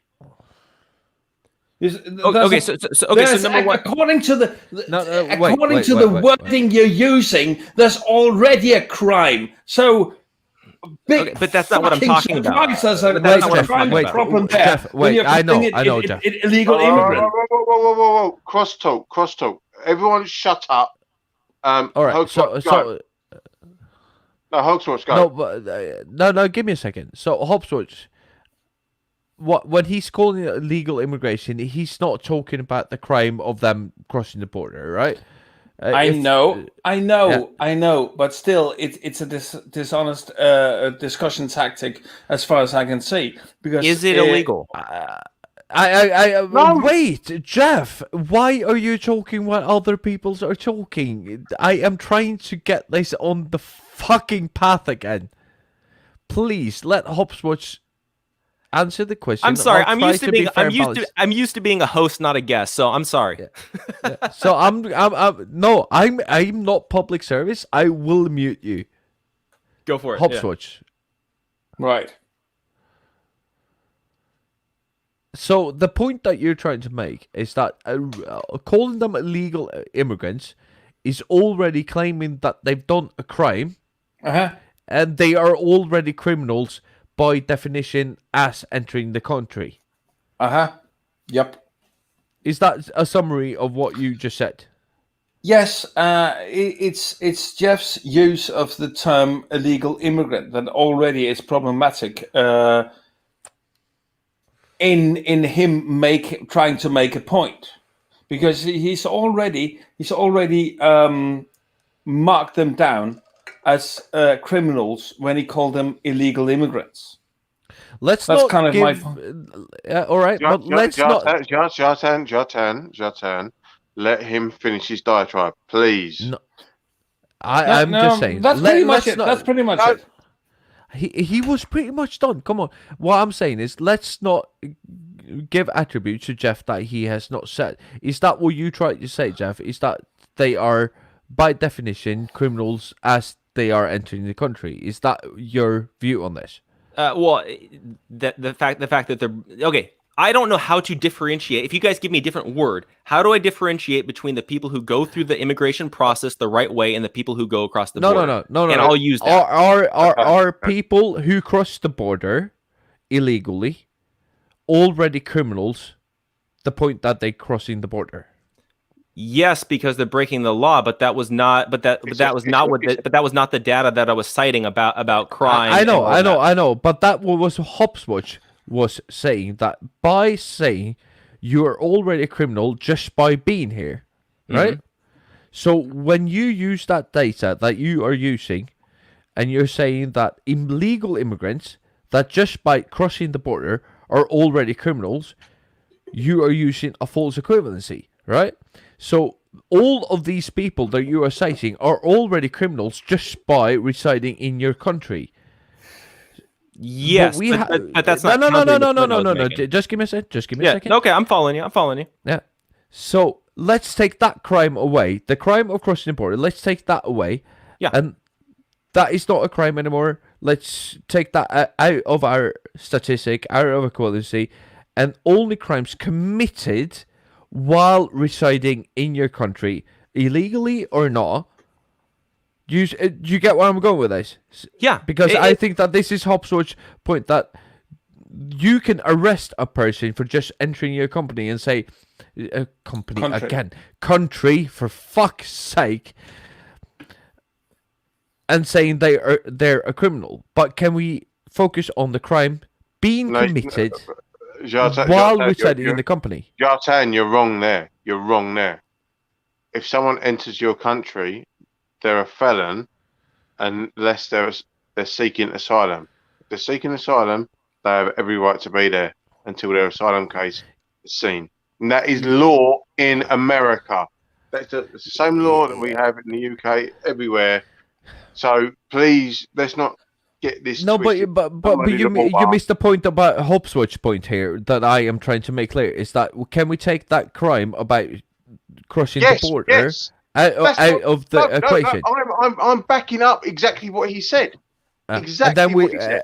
So do you have statistics on the people who have entered your country without permission being more prominent in the crime statistics than people who reside there legally? I wasn't making that point. I was talking specifically about the cartels and the gangs. I wasn't talking about the illegal immigrants, and I made that very clear. So you're talking about, but you are talking about the cartels. Yes, the cartels and MS-13 and the gangs and all of that kind of stuff. That's where the rapists are. That's where the drugs are. That's where the violence is. The people that are just trying to come here for a better life, that are coming over here, that are being abused by and raped and taken money from by the cartels. The cartels are the bad guys. That's all I'm saying. Prove the negative that you're stating then. Prove the negative that you're stating. Prove what? No. But give me a second. If you look at your rape statistics in the United States as a whole, white men equals to 68% of all rape accusations. White men, not cartels, not anybody else. 68%. Cool. I don't know how that counters my point. Because you can't prove a negative. I can't prove a negative. What are you talking about? Okay. So how many illegal immigrants commit rapes? Just Google it. There you go. Wait, hold on. Did I say that illegal immigrants are committing rapes? Yes. Last I checked, no. I said the cartels and the gang members. There's a difference. So we're going to cherry pick all these different varieties of immigrants. Come on. I need. Okay, all right. Let's get. So, what are you saying? You were saying that MS-13 and the cartels are doing what? Okay, according to Amnesty International, in 2010, the proportion of women and girls who are sexually assaulted over the course of their journey might be as high as 60%. That's not crime. Might. Okay, cool. So let's just pretend that number isn't high. And it doesn't say anything about who specifically raped them, by the way. Okay, so there's no rape that's happening along the way. Okay, we'll just go with that. Is that what it said? No, that's not what he said. That's not what he said. Does it say that it was an MSA-13 or cartel member or a white guy who raped them? Did it say Mr. Blobby rocked up and raped all of them? Was it Mr. Johnson or was it Mr. Juarez? This is the thing. You're cherry picking ambiguous figures and ambiguous fucking reporting and saying, "Oh, this is a reason," and allocating it to one specific group. You can't do that. That's not responsible. You can't. Wait, you can't do what? I don't understand. What's wrong? What's wrong with wanting to shut down illegal immigration because gangs and cartels control illegal immigration? Read me back what you just said. I've already moved on to the next thing. I don't have it in front of me. Read me back. No, Jonathan, I ain't fucking letting this go. Read me back what you just said. That 60% of women that are coming here from Latin America illegally are raped on their journey. Okay. By who? That specific quote did not specify by who. There you go. But probably Donald Trump employed them at Mar-a-Lago afterwards, right? Jonathan, shut the fuck up. But you are connecting the fuck out of dots right there, aren't you? Okay. So, sorry, I didn't come in here expecting to cite a bunch of sources about illegal immigration. No, but you can't be like. This is the thing about news media. Come on. No. Wait. Stop. I am gonna fucking mute everybody. So, I did not bring it up. You brought up illegal immigration. We did not bring it up. Cool. So, if you're gonna bring up that topic, you are gonna be asked for sources. If I make a claim about immigration or what immigrants do, and you ask me for a source, because I brought that topic up, you can't be angry with us for asking you to back up your claims. Okay, here's the thing. When you're dealing with illegal immigration, if you go look on the DHS website, when you deal with ICE, when you're dealing with whatever border security statistic you want to look at, one of the biggest problems that they have are dealing with the cartels and the gangs. I'm not, and I've been very clear from the beginning. And again, this is going back to what Donald Trump said. What Donald Trump was talking about specifically was dealing with gangs and cartels. It was not dealing with every single Mexican, because you said that Donald Trump said that Mexicans are rapists. This is where this conversation started from, and I was countering your argument. I said that Donald Trump, and I was corrected by Wayne. Correct. Yes, and I said, yes, he did not say that.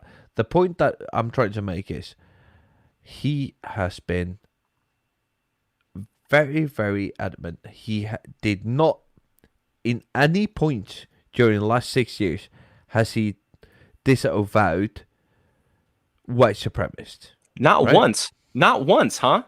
Go once. do a quick Google search. You can find dozens of times where Donald Trump has disavowed white supremacy. That's a flat out falsehood. Okay, come on.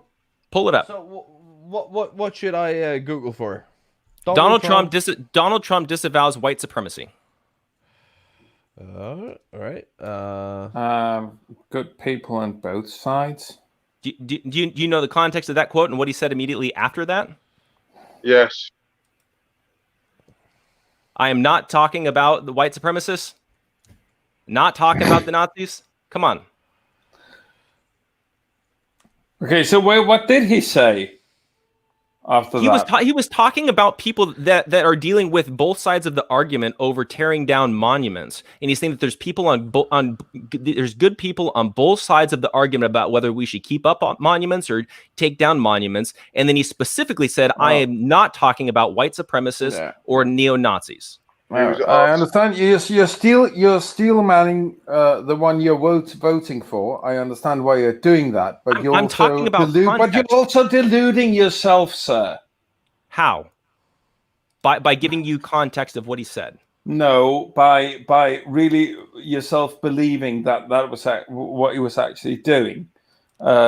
He was. I don't know how, because he knew perfectly well.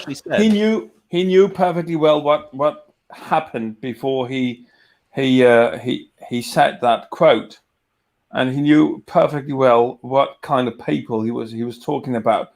One side just being guilty of fucking political murder. And what are you talking about with that? I have no idea what you're talking about with this. He specifically was talking about Charlottesville. You know perfectly well what I'm talking about, for fuck's sake. We have to look at the context of what he was saying. He was specifically talking about the debate and the argument over whether you take down a monument or you keep it up. He specifically said that people on both sides of the argument that there's good people on both sides of the argument. He's specifically excluded white supremacists and neo-Nazis and roundly condemned them. I don't understand what more you want from the guy. Then why did he not disavow Proud Boys? Because the majority of Americans don't even know who Proud Boys are. That's ridiculous. Proud Boys are. I live in fucking England. No. Come on. But is that really important if the majority knows who they are? When he says no, that is such a cop out. That is such a cop out. Do you think no, I don't know. Do me a survey. No. Do me a survey. How many fucking results? And I'll say that. I know who Proud Boys are. I know who Gavin McGuinness is, and I live in fucking Essex in England. So don't give me this fucking bullshit that do you think the majority of Americans know who they are? Bollocks. That's bollocks. All right, stop. So, okay, so, no. He's disavowed racist and white supremacists left and right his entire presidency, but the thing is that the mainstream media doesn't report on it.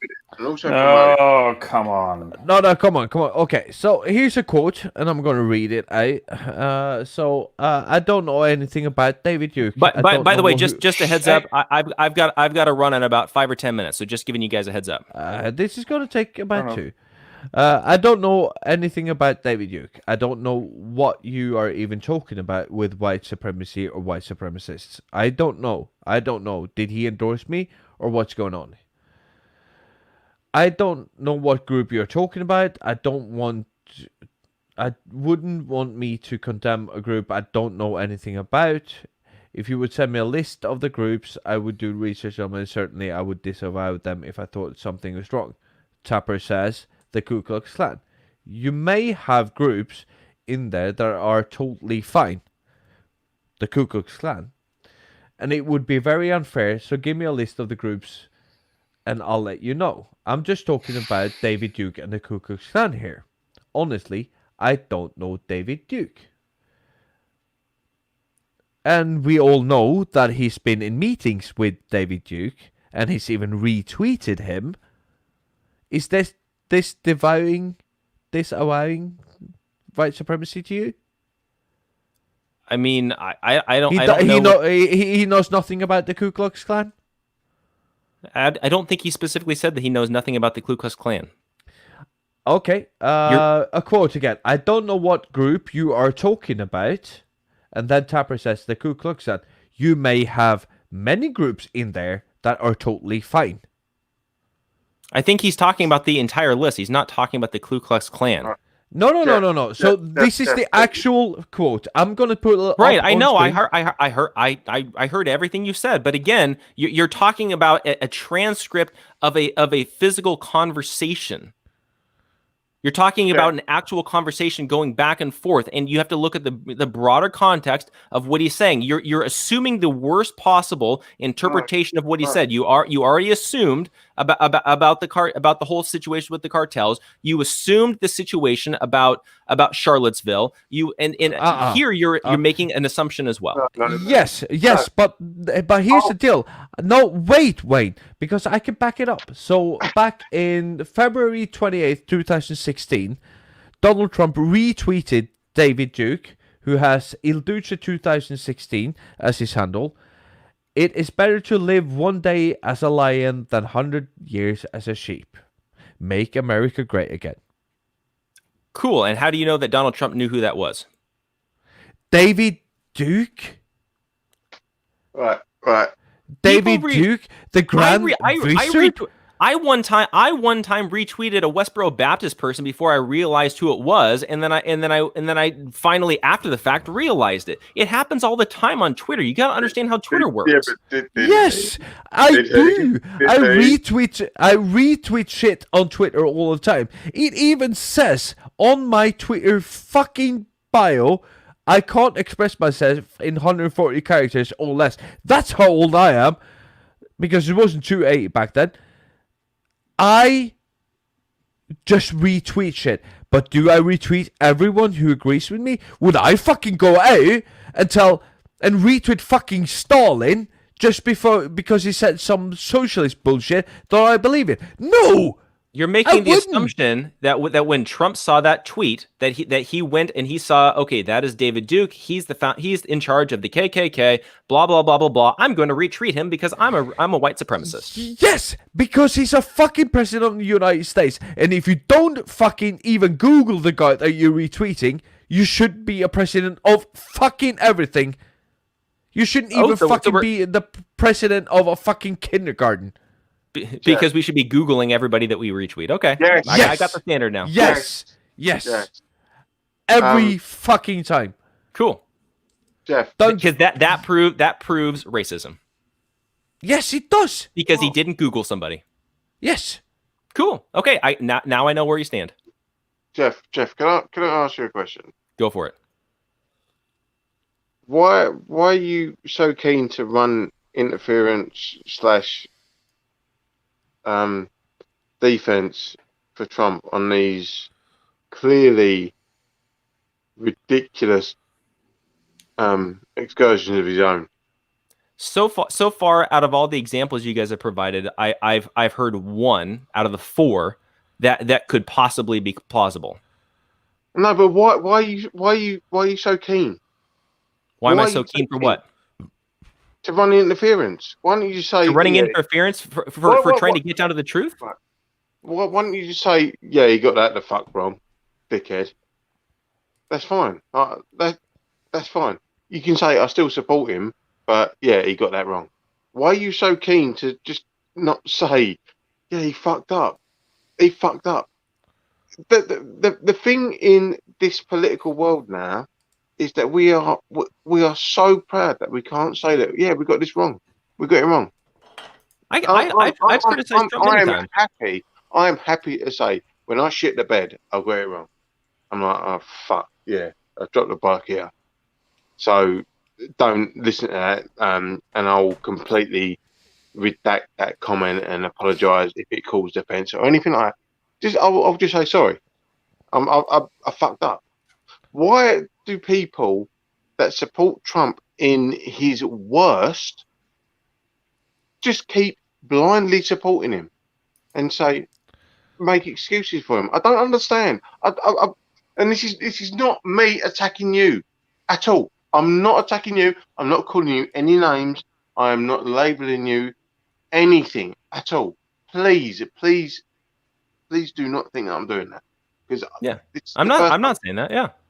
So you did that earlier. Again, a misunderstanding. And I don't want that to happen. So all I'm asking from you is, why do you feel the need to defend him when it is so indefensible? That's all I'm asking. Okay, so the reason why I'm defending him is number one, the dealing with the Mexican rapist that was worth clarifying, and I'm glad we cleared that up.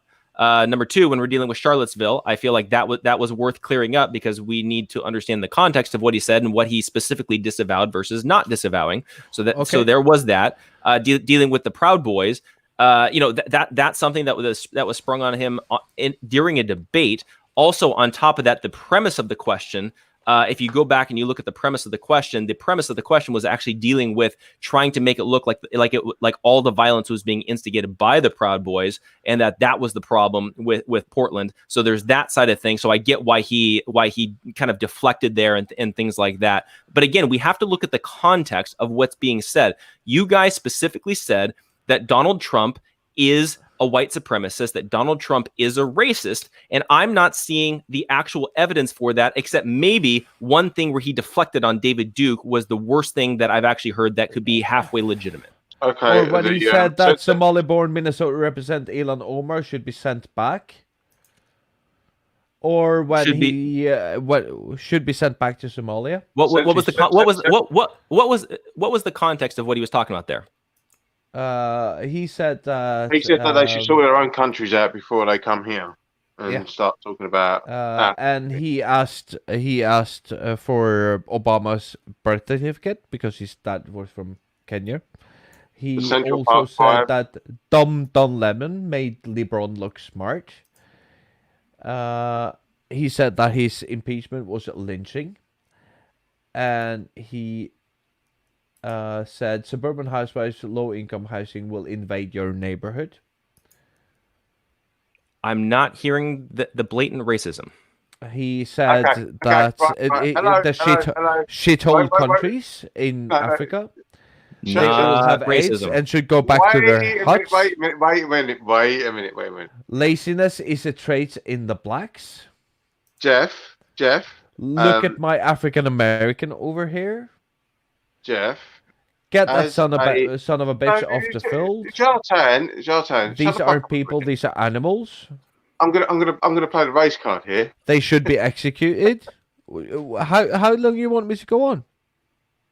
I've heard very few actual racist statements right there. So they should be executed. Trump made this comment about the Central Park Five, a group of Black and Latino who was wrongly accused of assaulting a female. Was that before? Was that before or after we realized that they were falsely accused?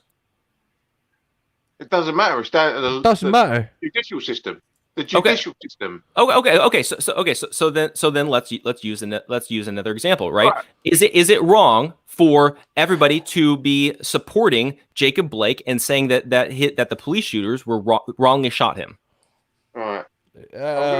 I'm not familiar with the case, so I can't make a statement on that. Jeff, I'm gonna tell you something, right? As a UK brown person, if the things that Trump said were said about me, I would find them massively racist. Okay, right? As a UK brown fella, not black because I'm mixed race, so I call myself brown. I would say that that person was commenting on the color of my skin. My perception. That's fair. Okay, so who are you to tell me that that perception is wrong? I cannot tell you that your perception is wrong. What I'm talking about is my perception on how Donald Trump is.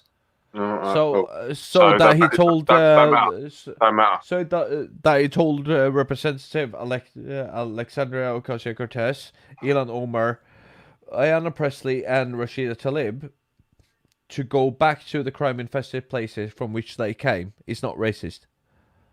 No, when they're comparing them to when they're talking about how great those other countries are. Done. So that's that's sort of the end of this conversation to you. Yeah, Because you are willing to excuse every use of the English language. Listen to me, right? I'm hearing.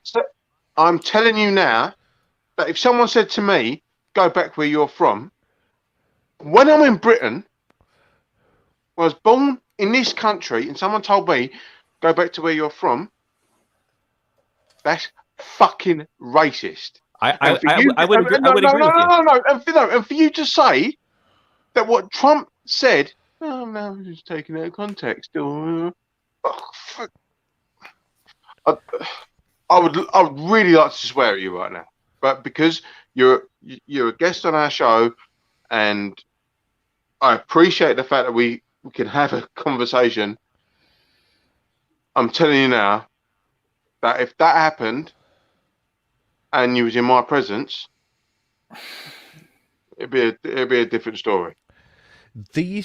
I really don't. Jartan, let me take this one over, because this is something that really gets to me and winds my life up.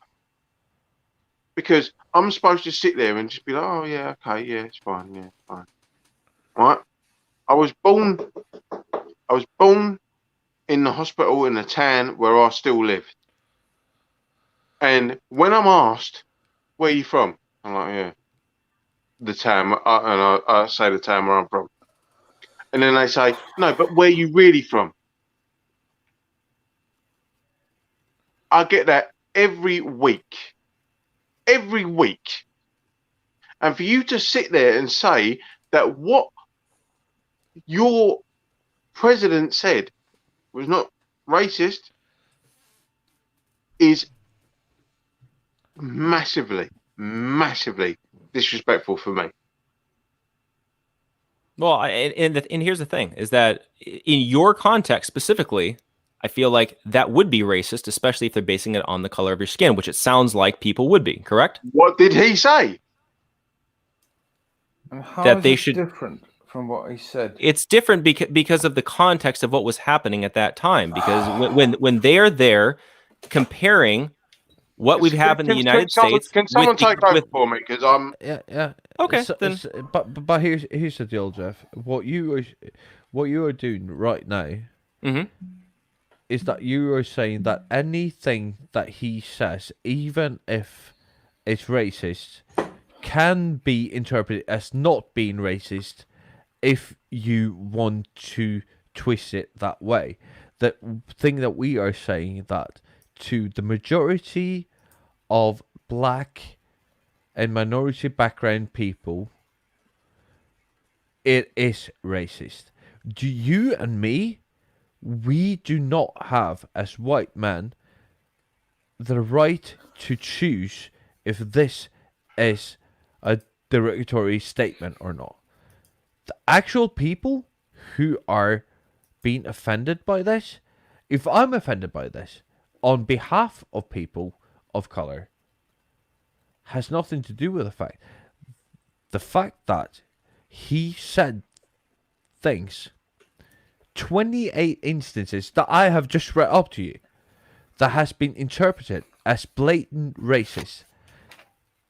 The fact that he tried to have the C on his rental thingies that he had back in New York back in the 80s, that it was a C for colored and all that. All of these things add up to a person who has a bias against people of color. And if you want to see that or not, it's not my problem. The fact is, he has proven over and over again that he will do anything to keep the white supremacist on his side. If he's a racist or not, it's not really important at this point. And if you see that or not, it's not really important at this point. Because you do not have the right to tell Wayne when he is being I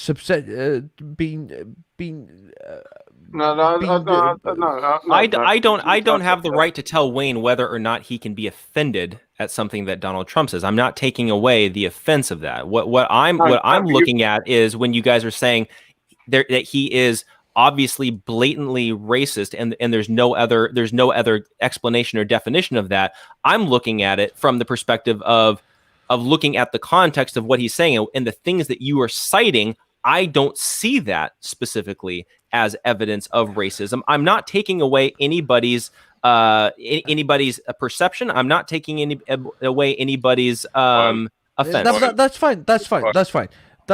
But he is a racist. His family member says he's racist. His history. No. Give me a second. No, shut the fuck up a minute. Shut the fuck up a minute. I'm telling you now. Then what you're doing is you're diminishing any kind of offence that I take because you're saying I don't see it. I don't see it. So I have to agree with you, or else I'm taking it away from you. No, what I'm saying to you is if I take offence to it, I've taken fucking offence to it and go, all right, fair enough. And I explain to you why I've taken offence to it. And you go, all right, cool. If you disagree with it, that's cool. Yeah, I thought I was coming on here to have a conversation about stuff, not just hear stuff and just say, okay, cool. Oh, Jesus! So, I feel like this conversation is going to devolve, and I got to take off anyway. But come on, mate, it's not. The thing is, this is why I appreciate people of the conservative background coming on with us and talking about this shit because I want you to understand that when people just say shit, oh, let's go. Why are you taking offence to that? Because you upset me. Appreciate that. Yeah, appreciate it. I'm not taking anything away from your offense. But when you try and excuse that offense, that's where it diminishes it. But you have a perception of something that somebody says. I have a perception of what somebody says. You're offended at something. I have other friends that are not offended by something. Again, there's different perspectives and different things. I don't know why we can't disagree and have two different perceptions of what somebody said. Yeah, I can explain to you why, and then I'll of course let you go because I know you have other engagements. Because there's a difference. No. That's Jeff. Thank you.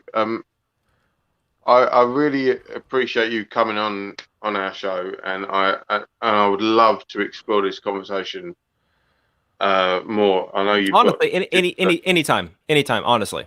No, but I want to be able to have this back and forth because I want to be able to say to you why shit that you say may get you in bother and protect you and insulate you from that bother by having the thought process that says, yeah, I shouldn't really say that. I shouldn't.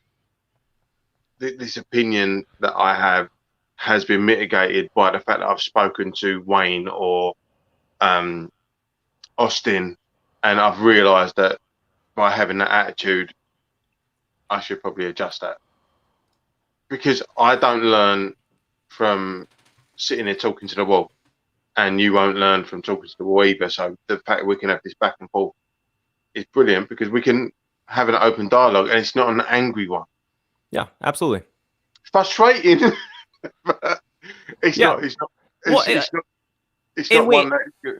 Go on. Well, I was just saying, and Wayne, I appreciate that, and here's the thing, and this is how I always, in my mind, I always see heading into like these kinds of conversations or conversations with people just in general that I disagree with is I'm going to push back with what I believe. Because I feel like if I, because I'm always open to being wrong. I'm always open to maybe I have to reevaluate something that I say. Maybe I'm not going to realize it during the conversation. Maybe I'm going to realize it 2 days later, reflecting on the conversation or whatever it is. But for me to be able to reevaluate, I have to be sure. I'll wait for you to come back. Okay, so so I held on for you. You need to buy this book. Okay, cool. But here's the thing. In order for me to feel like I have to reevaluate my position or reconsider my position, I need the opposition to overcome my objections into where I feel like my thought process didn't hold up to scrutiny, right? So I'm going to push back with what I believe and expect you to be able to overcome that and prove me wrong in my own mind. Again, I may not come to that conclusion during our conversation, but maybe 3 days later, as I'm reevaluating, maybe I will. But for me, in my perspective, I have to push back, and there has to be this give and take and this willingness to engage. And then who knows? Maybe I'll convince you of something.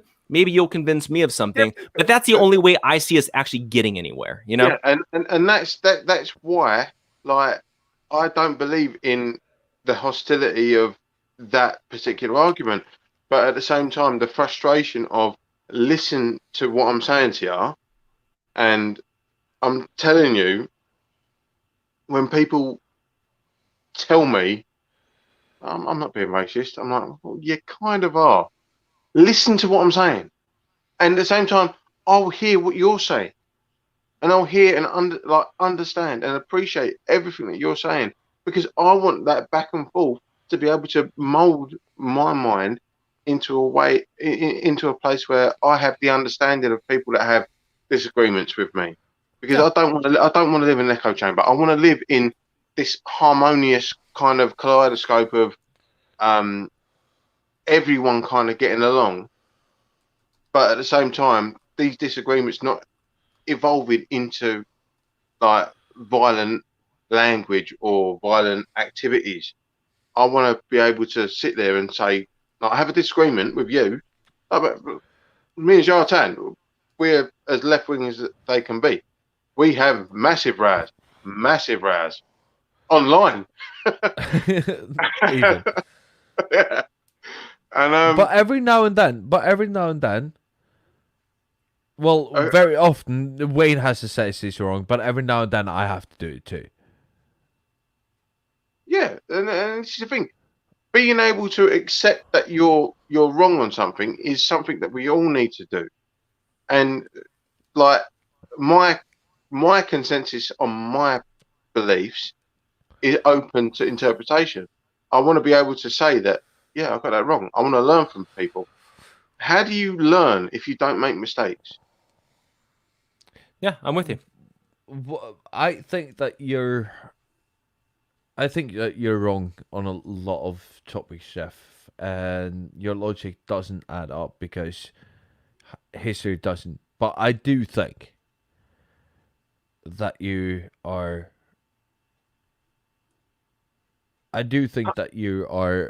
want to.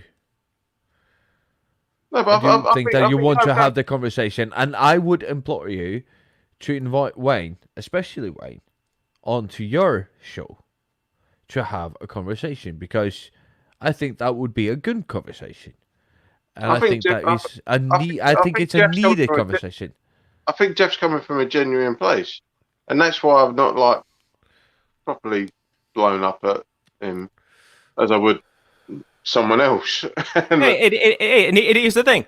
blow up at me as long as at the end of it we realize, hey, we're trying to go back and forth. We're trying to work this out. And again, you and I feel like me, you know, versus you guys, we're coming at this obviously from extremely different perspectives. Yeah. And the thing is, I love the fact that you came on our show. Like, we were a tiny little platform, but I love the fact that you came on our show and had a go at us. I love that. Because it gives us something to think about. At the same time, it makes us sort of like, instead of just sitting there like just batting the ball back to each other, oh, there's this other little guy. Oh, no, that's a fireball. We do have some news on the election front. So this is the CNN projection. At the moment, we have Indiana, Kentucky, Oklahoma going with Trump. Yeah, I just want to say that loads extremely slowly. I've switched to MSNBC. Yes. Loads, but this is projections. Quickly. This is not results. So the MSNBC projections has not been very reliable. CNN has been very reliable from a historical projection perspective. So I'm going to stay with the CNN projection. Okay. Fair enough. It finally loaded on my PC as well. We have Vermont going for Biden. We have Massachusetts going for Biden. We have what? Vermont going for Biden? Delaware. That's impossible. Can't happen. We have Indiana, Kentucky, and Oklahoma going for Trump. So this is the CNN projections. Kentucky going for Trump is going to make Jim Cornette. I don't know if you know who he is. Jim Cornette's mind explode. Yeah. So this is where we're standing right now. I wanted to thank Jeff for staying with us. Jeff, you're always welcome on the Bin podcast. You have been a contributor. Cheers, thank you for the discourse. Yes, we do not agree on everything, but you're here. You're making an argument, and we respect you for that. I appreciate it, and thanks so much for having me on. You know, honestly, I enjoy, again, like I said in the beginning, I enjoy talking to people that I disagree with, and again, it makes me constantly reevaluate my positions, and I hopefully the other way around, and we'll see where we land later. Jeff, always remember to drink responsibly. Absolutely, I'm not drinking anything tonight. I got to stay clear here at this election. Don't become like me and Hopswitch. Nobody wants to be us. I'll stick with my kombucha and we'll go down that route. Jeff, peace out, Jeff, and of course, always welcome back from the Big Podcast. We wish you the best. Sounds good. You guys too. We'll talk later. Cheers, mate. Bye. Cheers. Wow. Yeah, that got a bit more heated than I anticipated, but yes. Yeah, I'm not sure. What you said, Wayne, about people saying that to you every week really got to me. Really touched me, and it's very. I think it's very, very difficult to understand how you must feel about that. No, it's just Jesus. What's going on there? Is that you, Jonathan? I'm supposed to go and work in an hour, but I'm not working tomorrow, so you know. It's just one of these things where people just like dictate to me how I should feel, and it's like I've got to the age now. I'm going to be 40 next year. I'm like, no, do you know what? I ain't fucking having people tell me how I should feel about this. You've had a rough life, mate. Next year, you look like you're 45, 50 something. Even though you're short, dude, you look old as shit. He doesn't look older than me. I'm 44 until Friday, and I'll be on Friday. I'll be 45. The thing is, Yartan looks like some kind of wheel spin on lasagna. I mean, don't give me fucking shit. Dude, I've never claimed. Dude, I've had a rough life, and I fucking look it, dude, and I'm fine with it. Yeah, been set on fire and put out of a tennis racket. Oh, tennis. Oh, you're so English. Oh, that's cute. See, I want to say one thing. I may. I mean, people have disputed this before, but just hear me out. I'm of German descent. Both my parents came from Germany. I was bullied all my childhood that my parents basically were Hitler and Himmler. Somehow that worked, or whatever. And I've of course I've never experienced racism, fucking pale as I am, but I have experienced hate because of my heritage. So yeah, maybe I know just a little tinsy winsy bit of what you feel when you hear that shit, Wayne. Maybe, I don't know, but I just want to say, that just went to me. Not just because, partly because I think I can feel just a little bit of that inside myself, and what I've experienced earlier. I'm not experiencing that anymore because, I mean, I've not experienced that since I was in high school or something like that, because people didn't know that I was of German heritage from then on. But what you really feel, I still don't think I can really appreciate. I mean, that I can really empathize. I mean, I understand completely, but maybe just a bit of it. So, fuck, that's tough, man. So Hopscotch, here's the deal. On this podcast, this little weird thing that we're doing every week, we have realized that we are more alike than we are different, but we're more different than we are alike. That's no truer word has been said. So me and Wayne, we stand closer apart in life experience than we do to our other hosts who live in the United States, because we are born and raised in Europe, both of us. Right. But we are very unsimilar from the fact that I have never been a subject to racism ever in any country that I've visited.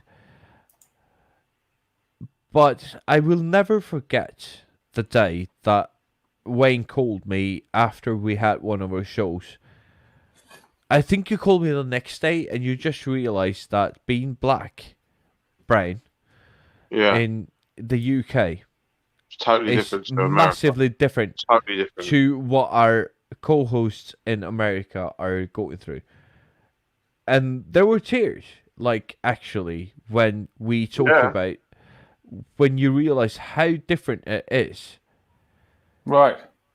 Even though we have so many, common denominators in our lives, being European, Jesus Christ, being European and just being raised in Europe like me and Wayne are, but of a different skin color like we are, or being the same skin color as Mikey and Cortez, is and it's the thing, Jordan, if Mikey and Cortez had been on that call, that would have been a different conversation altogether.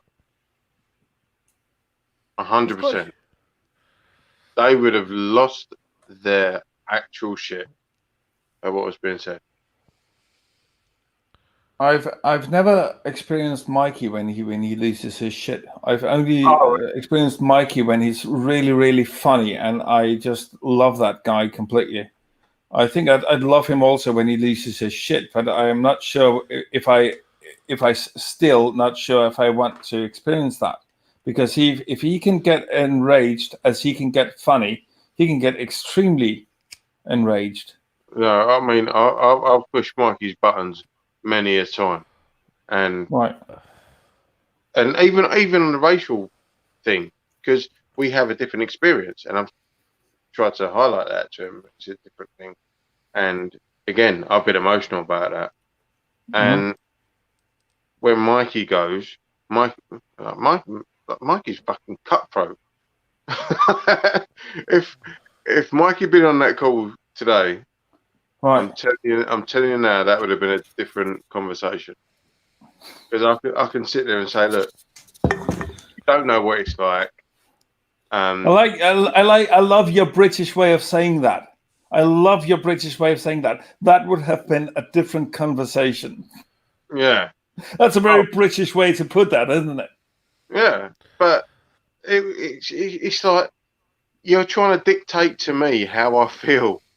I'm like, that's kind of the embodiment of racism. Ladies and gentlemen, Trump just took Tennessee. According to this is just projections, by the way. Tennessee, No big surprise there, is there? it is not, but still worth mentioning. We could also mention that as of right now,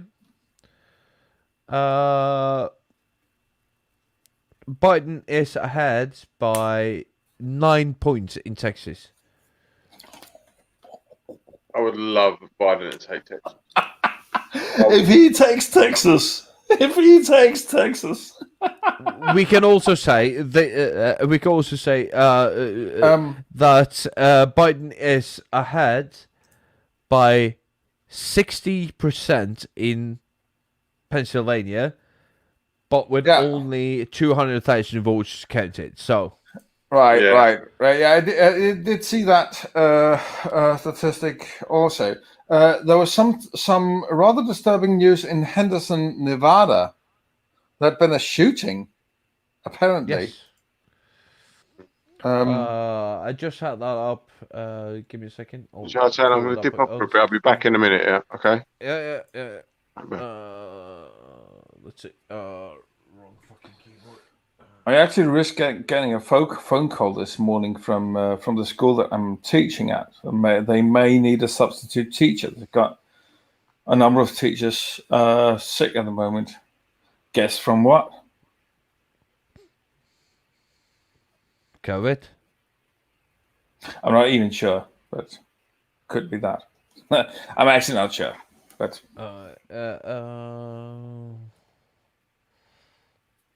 Jesus Christ, there's so many things on this fucking website right now that I can't even find anything. Yeah, but there was a shooting in Nevada, yeah. Yeah, I saw it on Twitter. Maybe I can find the tweet. If you can find the tweet, that will be fine. Yeah, that's free. I think I liked it when I saw that. So no, I didn't because I'm a fucking idiot. Wait. So this is fun. Like two Scandinavians trying to comment on American elections. Where the fuck are you, Americans? What are you doing? Are you just sitting around mocking about it? So, okay, I've got something here.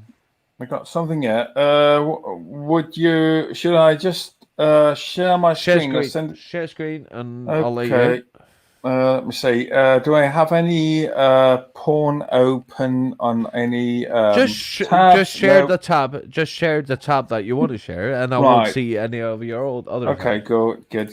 Let me just see how do I do that. Share just make screen. sure that you make sure that you close my OnlyFans because that's between you and me, buddy. Yeah, it is. You didn't even have to mention that. You know that. Oh, okay. No, I just to be sure. Right. Okay.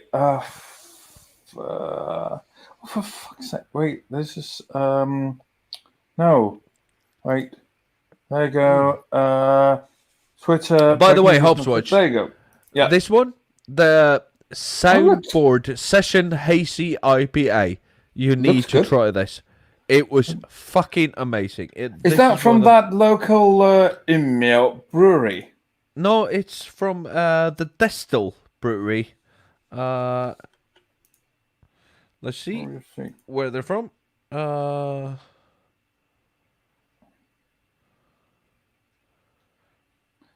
Let me just see. It's from Normal in Illinois, USA. Okay. So I've got the screen now. There How you do go, I- everybody. Yeah, I've got it. So Distal Brewery, the soundboard, just fucking do it. It's amazing. It's one of the best IPAs I've had this year. Wonderful. And it was a session, you said. Yeah. Okay, so shooting in Session. Henderson, Nevada. It doesn't say much more there.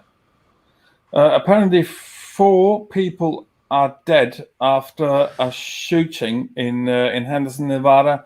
And from what I could understand from the previous tweet, which I can't find anymore, a rumor has it, not yet confirmed from what I can understand, it was someone who shot after people who wore Trump gear.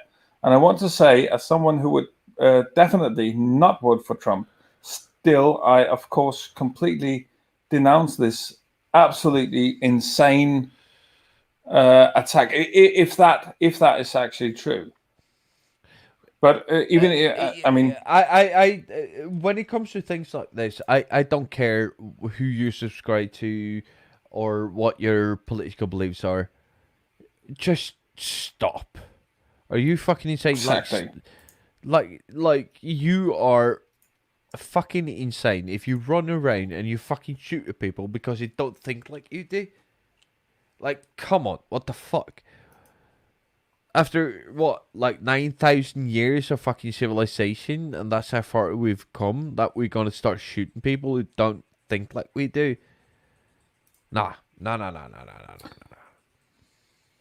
exactly. No. Let me just see if there's 4 people. New York Times has a piece on it. 4 people are dead following a shooting involving the police on Tuesday morning in Henderson, Nevada. Law enforcement officials said. Let me see if the New York Times will let me read this article. It will. Fantastic. Read it very slowly because Wayne's back, so we need him to follow. So Okay. Read very slowly.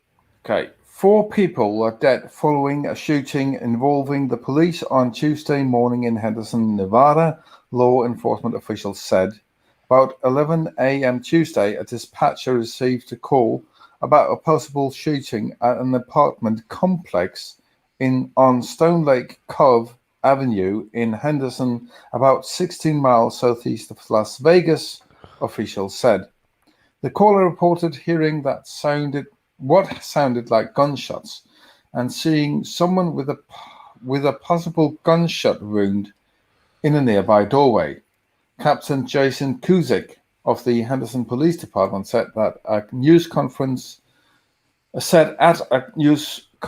later on Tuesday.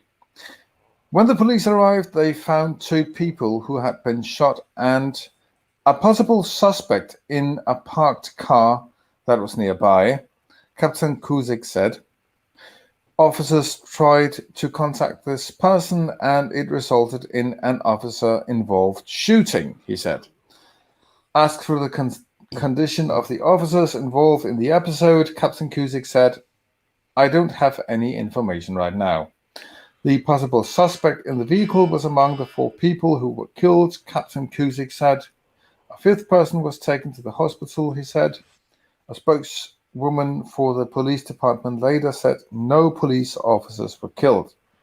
At the news conference, Captain Kuzik said that identities of those who were involved in the episode had not been confirmed. He said the police were still investigating the matter, including what had led to the initial shootings. So, according to the New York Times, the New York Times is not linking this to the election in any way whatsoever. Is what I'm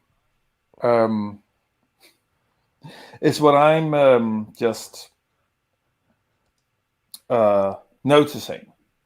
So the initial tweet I saw was there were all sorts of claims that it had some kind of connection to the election and that Trump supporters allegedly were targeted. This does not seem to be this is not in any way whatsoever confirmed in the article. It doesn't even mention the election. Just want to put that out there. Yep. What are you doing? I'm not. This is a very serious moment. How can you do that? Because I'm a jackass. Right. Okay. Oh, Clear that that's up. the least. That's the least of your Moving worries.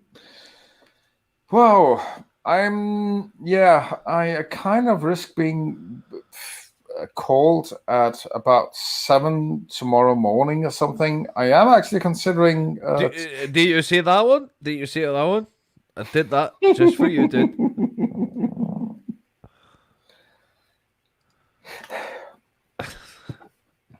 Wayne is very upset with me right now.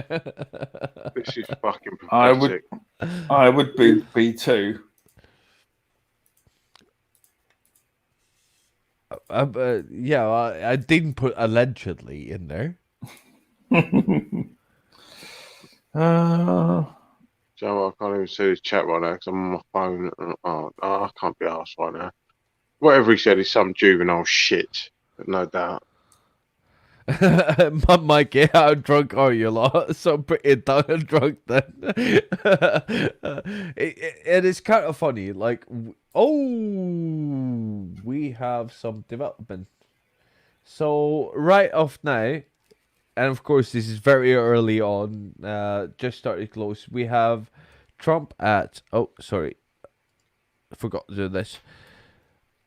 I'll do this. So we have Trump at 42, Biden at 30. Trump is going to call the election now, isn't he? I mean, he's Probably, ahead. But yeah, that's the plan. So we have Trump at Oklahoma, Tennessee, Kentucky, Indiana. We have DC, Maryland, Delaware, New Hampshire, Vermont, Massachusetts. Also Rhode Island, right? It's hard to say. No Rhode Island yet. No. Not yet, as far as I can see.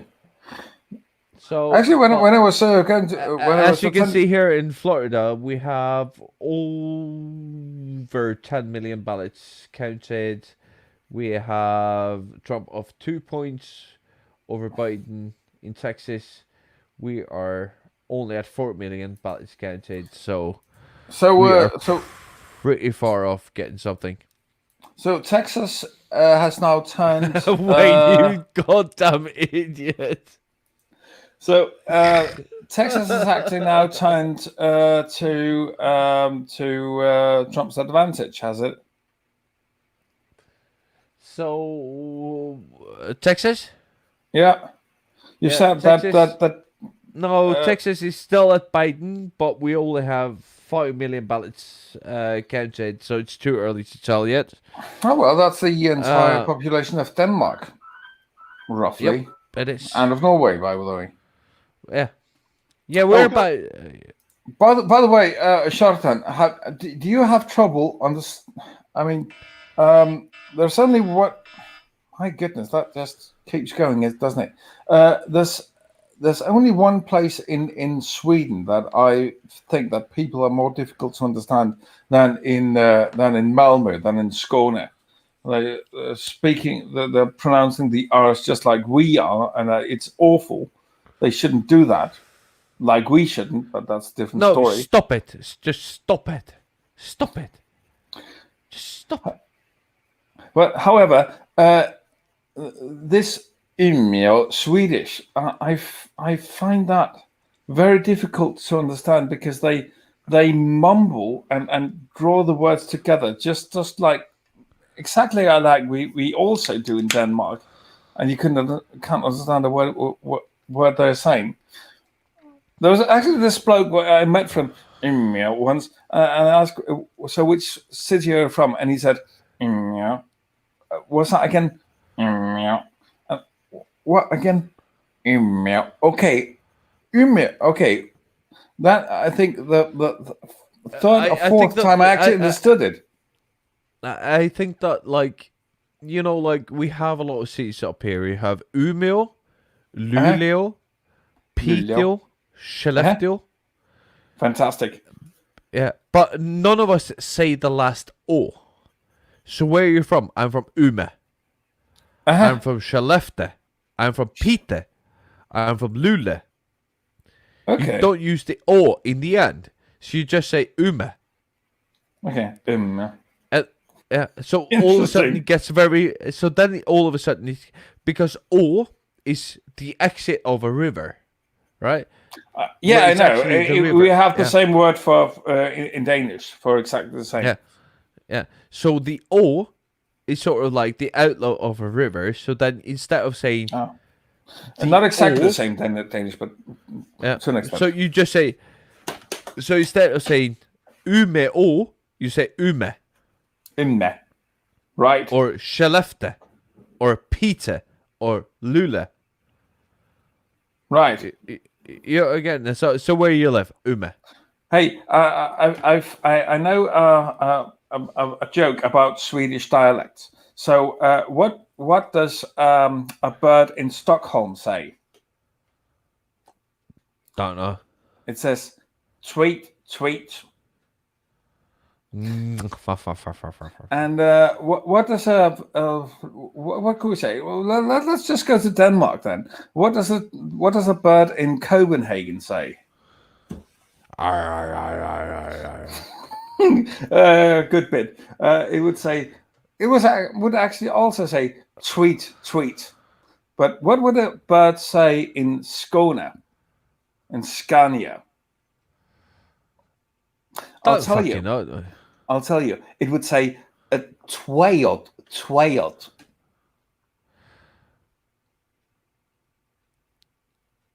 Really bad joke all round. All right. I am massively disappointed. You have to know a wee bit about Swedish dialect. So they got these massive diphthongs in Skåne Swedish. Hopswatch, I'm gonna be honest with you, I don't fucking care. We have to address this thing that is going on in our chat. Because there's this weird character calling himself Mikea Famine. Can you do me a favour, Jartan? I asked you earlier.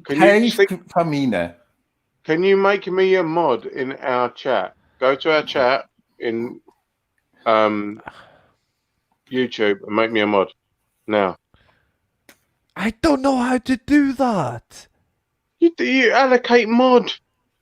Oh, you just right click on the three dots on the right. If Wayne, you have to actually write something there. Yeah, you have to write something. So write something. All right, hang on.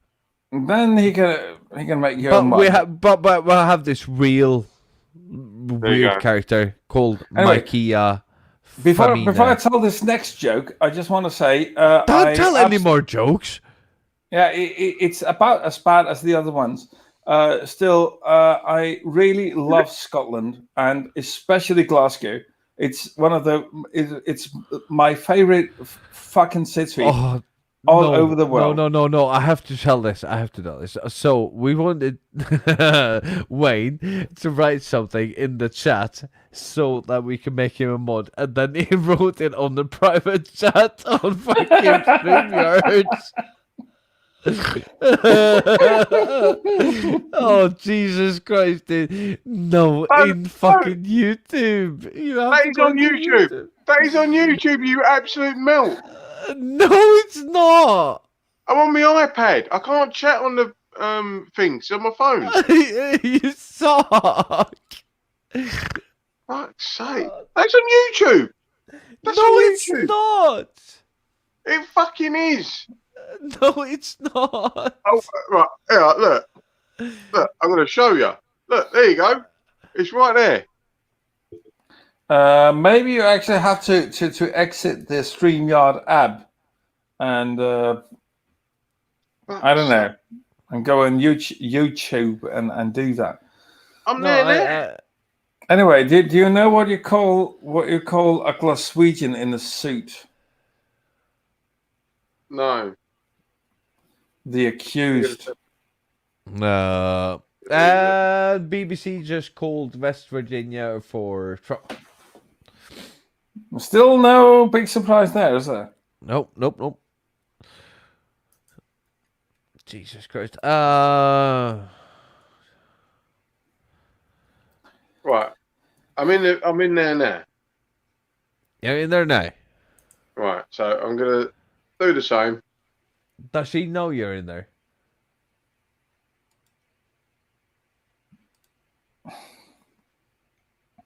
Well, he didn't manage to call the election quick enough. Now Biden is ahead with 51 electoral votes. Is that MSNBC? So Yeah. So I really like MSNBC, but they've been they fucking called it on way too early. I thought that was fucks. Yes. Jartan, go and make me a mod right now. I am waiting for you to make a fucking comment. I really have. You really? You sure? I don't see it yet. It's right now. Just see you next Tuesday. Probably.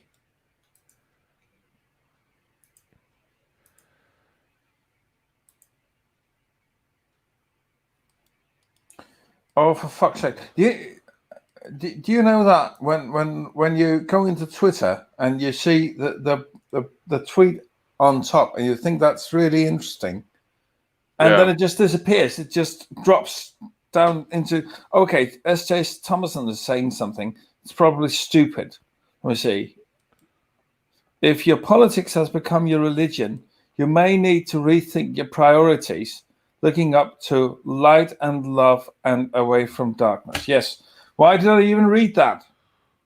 Why did I even have to share that with all you sorry bastards out there? I'm a bastard. Okay, yes. So and now I don't remember what it said in that top tweet. You're not a bastard. You're just a very naughty boy. Oh, here's a you really should though follow Hourly Snakes. And now, who's that? Hourly Snakes. That's a Twitter account that every hour tweets pictures of snakes, cute pictures of snakes. How can there be cute pictures of snakes? Because snakes are cute. No, they're fucking not. Yes, they are. Just before they bite your fucking hat off, they're very cute. I'll prove it to you. They're strangling bastards. Hang on.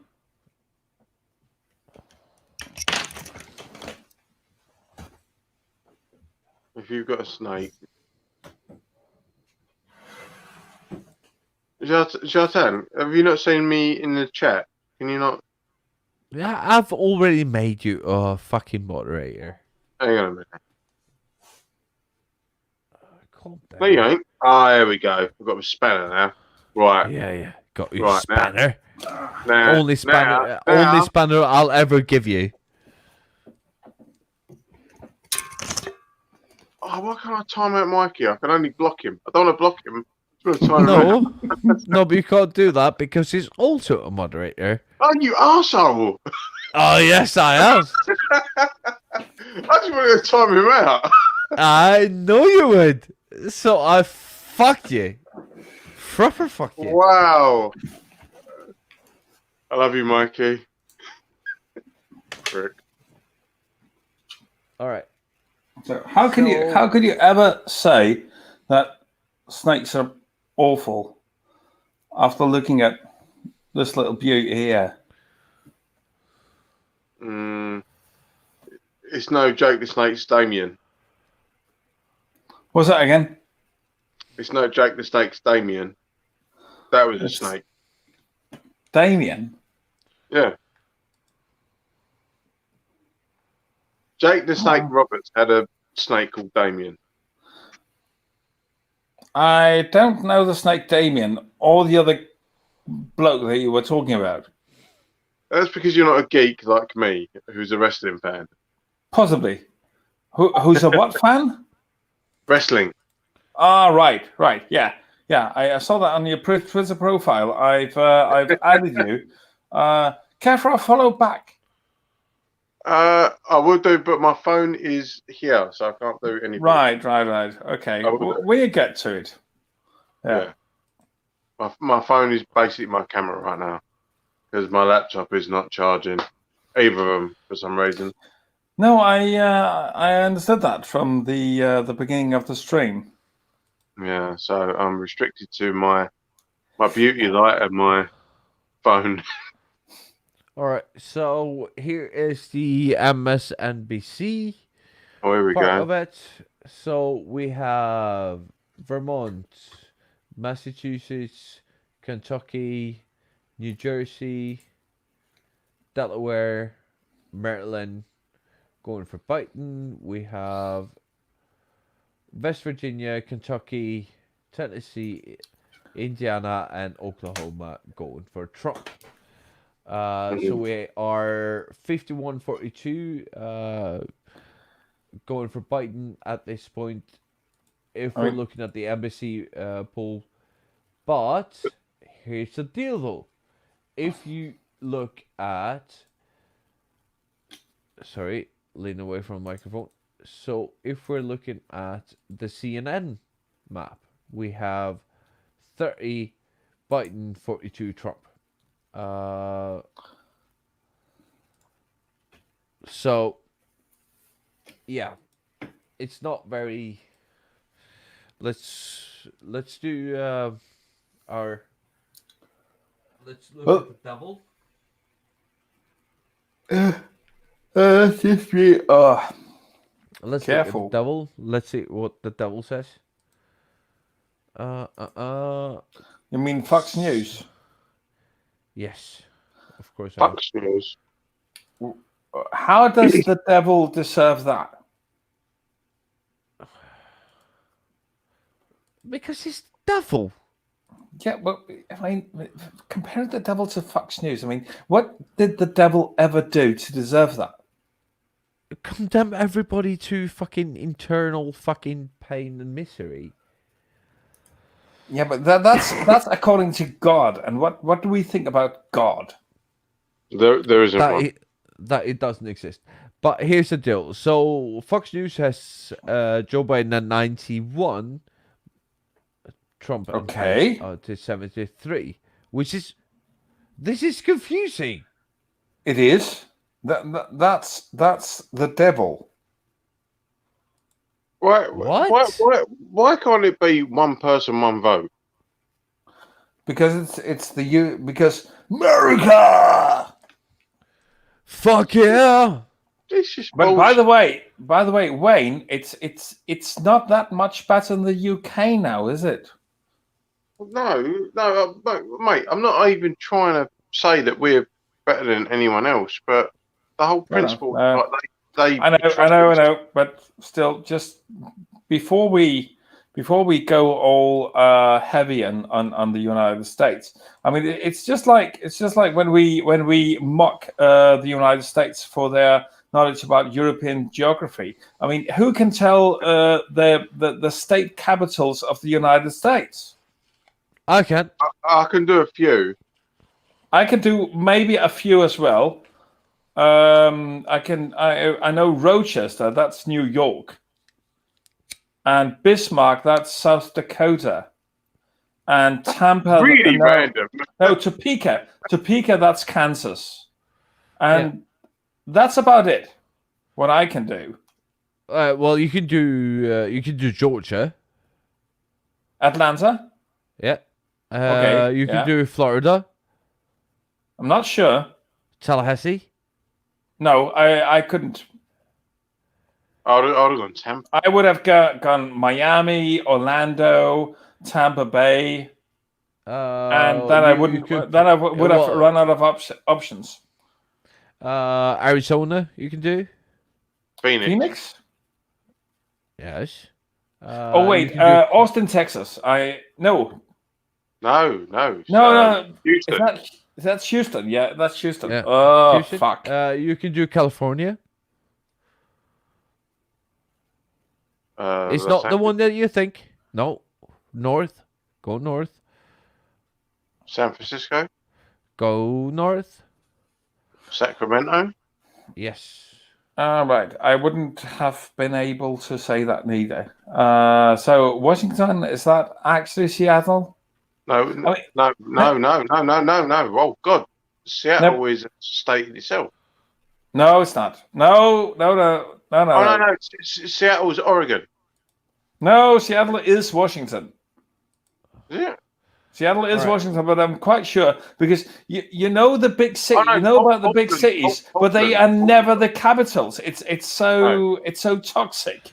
Oregon. It's really weird. So let's start. So all right. So which one do you think that you know? So we know where our good friend Austin Illinois, lives, right? Chicago. Yeah. So where does our good friend Austin live? Austin. Austin lives in That's Texas. Boise, Idaho. Oh, that's So- Idaho. Yeah. There you go. Yeah, I ain't got a fucking clue. I have neither have I. No, Boise. Yeah. All right. So what about California? We got Sacramento in for that. We Sacramento, got yeah. Phoenix. Yeah, we got Phoenix for Arizona. We've always done that. It's one of the very few that Atlanta, where it's actually Georgia, Tallahassee, Florida, Boise, Idaho, Illinois. Come on. Chicago. No. No, it's not that easy. It's never that easy. Simpsons. Where does the Simpsons live? Springfield. Spring? Yes. Really? Yes. Okay. Hawaii. That's easy. Okay, Honolulu. Yes, it is. Mhm. Let's do Nebraska. There's only one city in that fucking state. Is Who there? cares? I didn't even know there was a city there. Thought it was all Lincoln. fields. Lincoln. Yeah, I didn't Lincoln, know. Nebraska. Yeah. Wait, Alaska. Alaska, is that Anchorage? No, it's Juneau. Juneau. I wouldn't have got that. That's a city all of a sudden. I thought it was an asteroid. No. Potato. Arkansas. No, I think you're thinking of Haley's comment. Wee Rock. Yes. It's actually Little Rock, but I like to say it in Scots. Iowa. Oh. Slipknot. Iowa. Des Moines. Slipknot. Slipknot. That's the name of the city. Exactly. Yeah, I knew Des Moines. that. Des Moines. Right. Indiana. That's easy. No. Jones. Indianapolis. Indianapolis, yeah. Right. Louisiana. The only city in Louisiana you've ever heard of. Oh fuck! Why? Why is it completely away now? Yeah, isn't it? Baton Rouge. No, that was not the one that I was trying to think of. Okay. I was thinking of that down in the south, which is lower than the ocean, and which was completely demolished by Katrina. And why can't I remember what the name of? That's called hell. All right. Yeah. Let's do. What's the let's actual? do No, Utah. I want to know what's the name of that city, and why can't I remember? Katrina. I can't answer your questions for you. No, Katrina. Katrina was a hurricane here, Mississippi. Yes, what? No, and it also hit Louisiana, and hit that one city, which I can't remember, which I can't for the life of me remember now. French Mardi Gras. Oh, New Orleans. New Orleans. That's what I would have New guessed. Orleans. All right. Yeah, Okay. right. Okay. So let's go to New Mexico. What you got there? New Mexico. No idea. Convoy. Santa Fe. Right. I was going to be really silly and say New Mexico. Now City. that you mention it, I kind of but no, wouldn't have. Ohio, Where the fuck is Ohio? Columbus. Mm. Don't know that state neither. I know what you mean. Yeah. Okay, Columbus. Wisconsin. Milwaukee? No, probably not. That's a big city in Wisconsin, and of course that's not the capital because that's just not how it works, is it? I'm trying to It's think where that 70 show was, because that was in Wisconsin. Oh fuck! Yeah, that's my guess also. Oh fuck, that has to be the state capital. Okay, let's do the easiest one of them all. No, I want to Oklahoma. know what the state capital of Wisconsin is first. It's Madison. Madison. Oh no, wasn't even what I was thinking of, so it don't really matter. Yeah. I'd love to do this with Americans and like English counties. Right. English counties. New Mexico, Santa Fe. But what about Oklahoma? Is there any cities in Oklahoma? Oklahoma City? Yes, Oklahoma City. Really? Yes. Yes. Tennessee, come on. You got this one. Jack Daniels. Memphis. What? Memphis. No. Okay. The country capital of the fucking world. Oh, Nashville. Oh, yeah, right. Utah. Olympics. Salt Lake City. Yes. There you go. New Hampshire. Fast aeroplane who carries passengers from Concord. Paris. Yes. What's that again? Concord. Ah, Wouldn't have got it. Who went for the clue? Pennsylvania. Philadelphia? No, of course it's not, because it's that would be the biggest city. Yeah, that would that's make the sense. big city. Yeah, exactly. Yeah, that would make So- sense. So it doesn't. But Salt Lake City, on the other hand, is the big city in Utah. So that kind of makes sense. But then again, No, it's the Utah's only weird. city.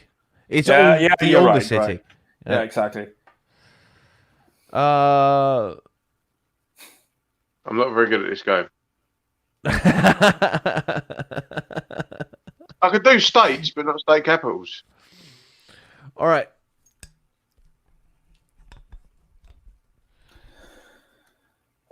I don't think we're doing this right. No, we're doing it right. We just don't know. Which was the state again? Don't remember. No. Was it Pennsylvania? No, Pennsylvania, for fuck's sake. That's Pennsylvania, Not a clue. No clue Harrisburg. neither. Harrisburg. Harrisburg. Charlatan, you're my camera. Sellafield. What? Of Hiroshima. course I'm not. Was you still my camera? No, You were. Chernobyl. I don't know what you're talking about. I don't know exactly what I'm Because, talking you know, because Stop us the elitists, radio. we know how to do this stuff. about. Don't even stop. Sorry, you triggered. I was starting to sing Kraftwerk because you What? mentioned Harrisburg. What No. we are going to do now is that we are going to do a 30-second break, because I got a 30-second break and I need to take a wee. Okay. Well, I'm gonna do.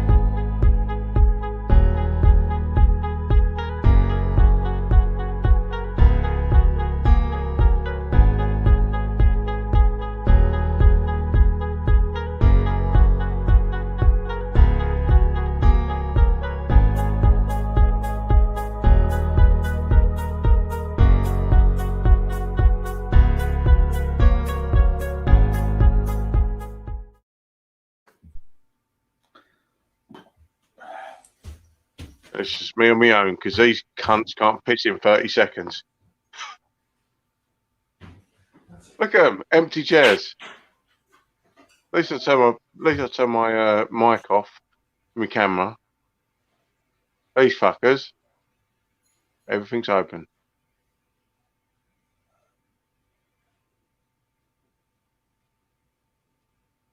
So this has been now a minute.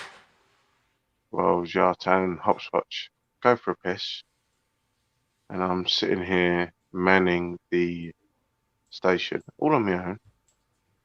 It's okay. Talk amongst yourselves. Oh, here he is. Aw, you're here all by yourself. And you look so sweet. It's fine. It's fine. I think you over anticipated your ability to piss in 30 seconds.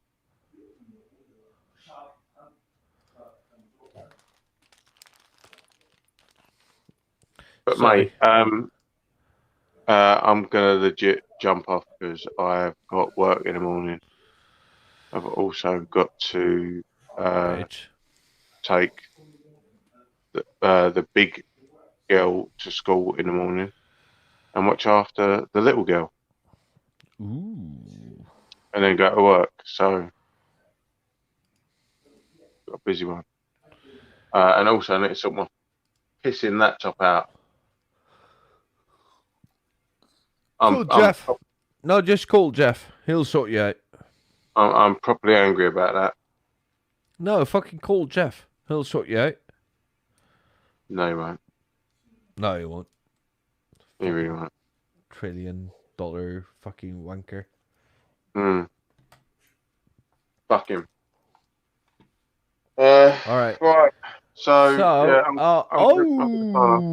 things are shaping up. We have New York State going for Biden. Yeah, I think that was nailed on, really, wasn't it?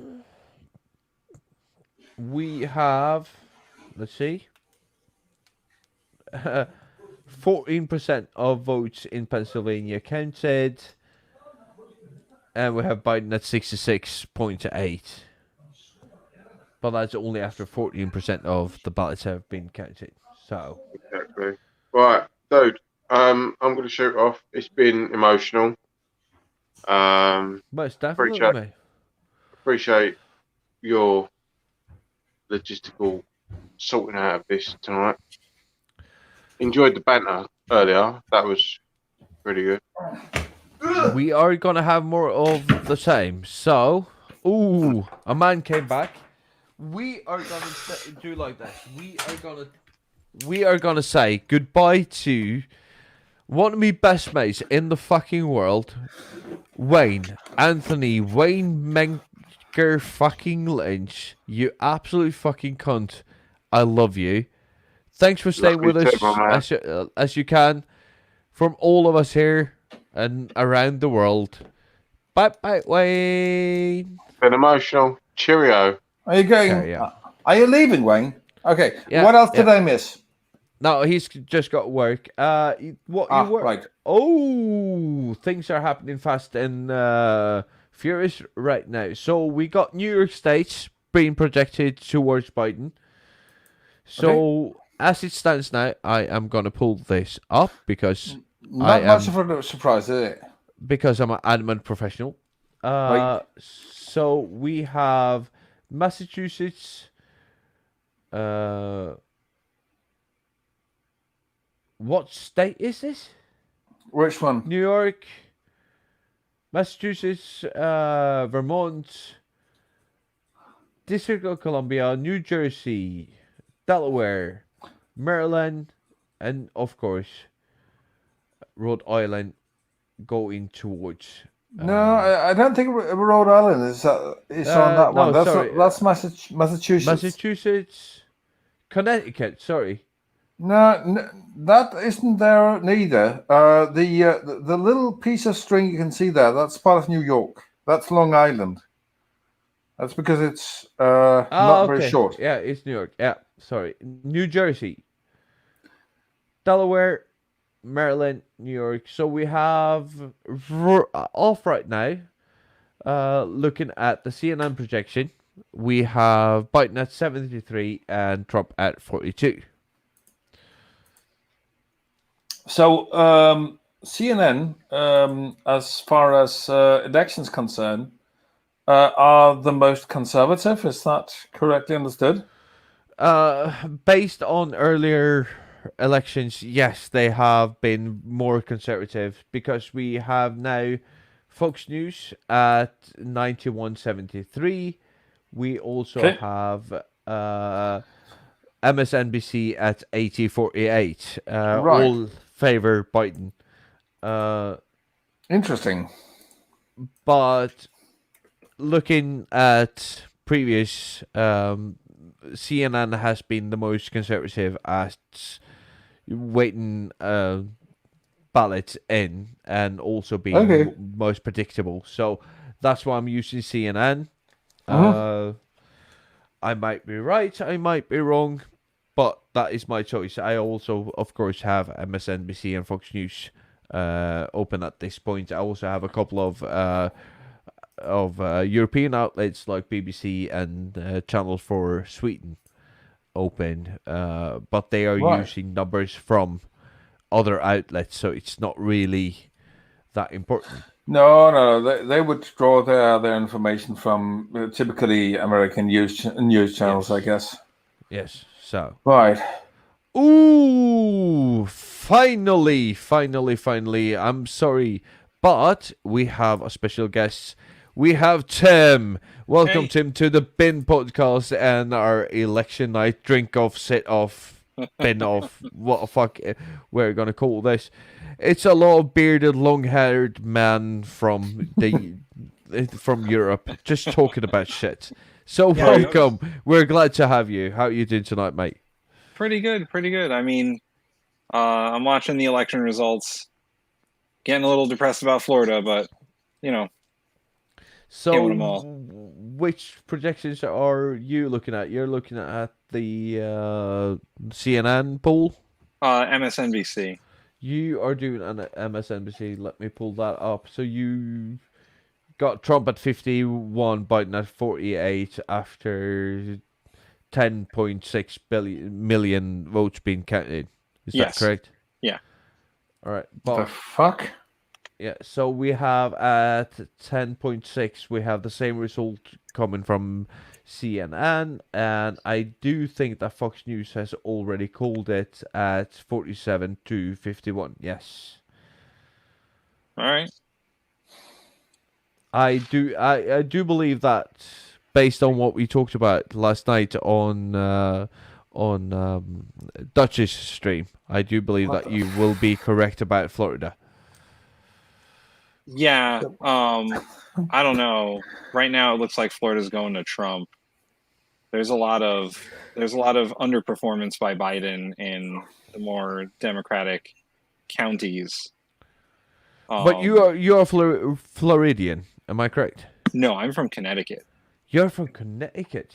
Oh, okay. So you already did your stint. I'm from a state that doesn't matter. Yeah, I actually have what have you like? What are you like at like 5 or 6 electoral votes? I think we're 7, but I mean Connecticut. Ooh, 7. Yeah, I know. When I went to high school, we actually had an exchange student from Connecticut over. That's when we learned about Connecticut. That where there was actually a state called that by that name. Where in we didn't know it Connecticut was he from? Do you remember? No, I don't. Her name No. was Christine, so she would be completely impossible to find again. I mean, and I don't know if she moved. I mean, you Americans move all over the place, don't you? Yes, just like we Europeans. I mean, I lived in Ireland a couple of months. Oh, I want to live in Ireland. Don't. Oh, but why not?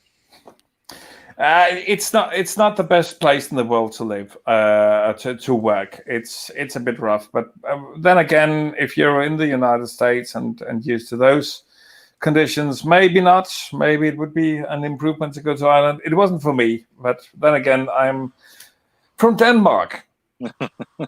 Well, me and my wife, we went to Ireland before the Coronas happened, and we really liked it. We want to go back. Obviously, we can't travel right now, but It's a nice country. It is definitely. I fell in love with Dublin, but not as much as Glasgow. I will still say. And I finally got an excuse to learn the Irish language, which I wanted to learn since I went to high school. Oh yeah, so you know Gaelic? A bit. I did the Duolingo course, which is not that bad, really. I mean, it will give you the basics, but I mean, claiming that I would know the language would be a bit of a stretch. But I know the basics. It's not very difficult. Tim, are you watching Pennsylvania? Yes. So all right. So MSNBC has got after. Let's see. Was it 15% in? It's Biden 64%, Trump 34%. Yes. Yeah. But I mean that's 15% in. Yeah, but you also have after 65% in Texas, you still have Biden at 51 and Trump at 50. 49. Yeah, it says 49.6 on my screen. 49.6. Yeah. For Biden at 49 straight. Yeah. For Donald Trump. So he's catching up. Yeah, and we also have on Fox News, we have Biden at 50.2 and Trump at 48.5. So on Fox News polls, he's actually pulling away. Interesting. I mean, if Biden wins Texas, which is it's very slim chance that he'll actually win it, but if he does, that's it for Trump for the night. If he loses all those electoral votes in Texas, he's done. Yeah, and Florida is over 90% in, and we've got Trump at 51 and Biden at 47.9. So, yeah, I think we can call Florida a lost cause. Right. I don't think there's any more vote that's going to come in for Biden there. Nope. I agree on that. I agree on that. So, fuck Florida. So it's back to Arizona, Texas, and Pennsylvania. That's basically. In a couple of 100 years, it'll be underwater anyway. Yeah. I would also say Ohio, because Ohio is getting a high Biden turnout, and Biden's overperforming in that state. He might take Ohio from Trump. Yeah, that is interesting. I did not expect that.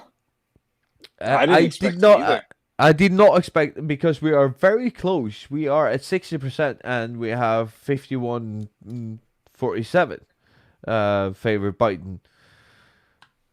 Which is quite interesting. It's fucking Ohio, dude. But we have Michigan and Wisconsin, even though they're just a few percent in. We do have a very big favor to Trump, which I did not expect from Wisconsin and Michigan. Yeah. I mean, those are going to be the most important states. Those in Pennsylvania are going to be the most important states. Yeah, that's yeah, strange. we really want those to go very blue very soon, and as soon as possible. But yeah, so looking at this right now, we have CNN having 73-48 favor Biden. We have MSNBC 80-51 favoring Biden, and we have Fox News 129-94 favoring. Oh wow, they're calling stuff fast, aren't they? Yeah, but that's what I'm saying. Like I don't like that. This is the reason that I don't like MSNBC and Fox projections, because they're a bit fast on the gun. I like the CNN projections. They're a bit more conservative. They hang back a bit more before they call shit. But here, I'm going to check one that I was using for projections before, The Economist. Let's see if they're doing a election thing. Yeah, but however, CNN doesn't have a very good state-by-state overview. Yeah, no, they actually have the worst state-by-state overview. Exactly. It's horrible.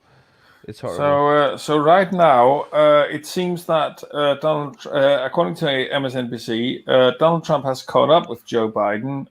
They are now both at 49.3. And actually, Donald Trump slightly ahead. It doesn't show in the percentages, but if you look at the number of votes, he's 300 some votes ahead. 1,300 votes ahead of Joe Biden right now, if you look at the MSNBC poll. So, MSNBC at only 4% in has already called South Dakota for Trump. That is very weird. They've called what again? South Dakota for Trump. Yeah, South Dakota for front after just 4%. And it's not big. It's like, what is it, like 3 votes or something? Well, I mean, South Dakota's, they probably put that in based on, because, you know, it was going to go that way anyway. Like, yeah. All right. It's not really a swing state. It's not really a it's swing not. state. All right. So Texas, Trump is moving in. We are now at 61. He's moving in fast. We got 66 according to MSNBC. Let's see. There's also one that I follow called 270towin.com. They also have a projection. Right now they have Biden at 115 and Trump at 120. Yeah. They called Florida for Trump. Oh, they already called it. Yeah.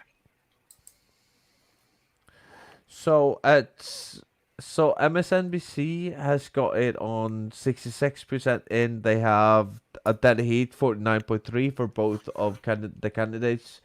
Fox News is actually conservative here. They are still on 61% in. 50 for 48. And we have... Oh, Colorado just got called for Biden. Okay. Oh, really? Yeah, Oh, yeah, really? Yeah. Yeah, they just called it. Wow.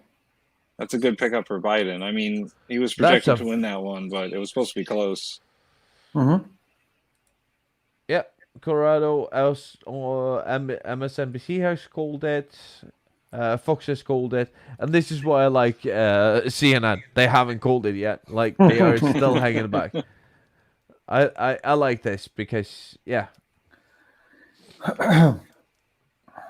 Let's be cautious. Let's be cautiously optimistic, because I want this to go, quote unquote, our way. Yeah. Mm-hmm. You know, I definitely don't want Trump to win again. I will leave America as quickly as humanly possible. I got spare bedrooms, dude. I don't really, but I mean, you can have a mattress in the kitchen if you like. You're probably better off in a mattress in his kitchen than in any of my bedrooms. So I would go for the mattress. Any other way. I live in extremely rural Denmark. Yeah, I live as far away as you can get from our capital without actually leaving the country. Okay. Excluding the Faroe Islands and Greenland, of course, but still. Well, hold on. Let me ask my wife. Hey, wife, do you want to live in rural Denmark?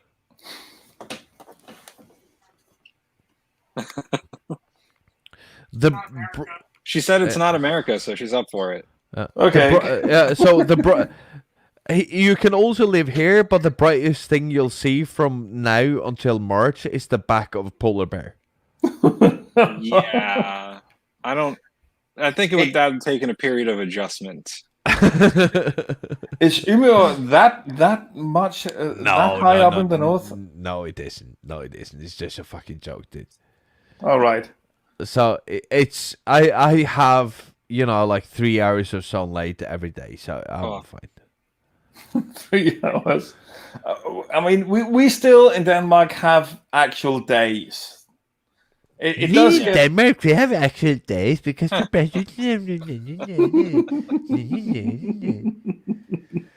Fuck it all. You stole our oil. I stole everything. All right. Let's see. Fox News. 129.94. We have 89.54 on MSNBC, and we have 80.51 on CNN.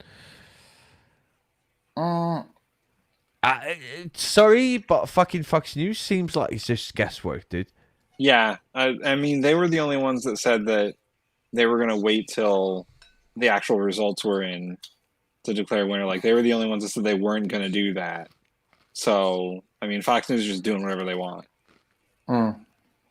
Every other news network was like, we're going to wait till we declare a winner, and Fox is like, we're just going to do whatever we want. You have your facts. I have alternative facts. Yeah, exactly. Right. I was watching this morning the president and his talkathon at the Fox News morning show for a few minutes, and like he just rambles at them, and they just let him talk.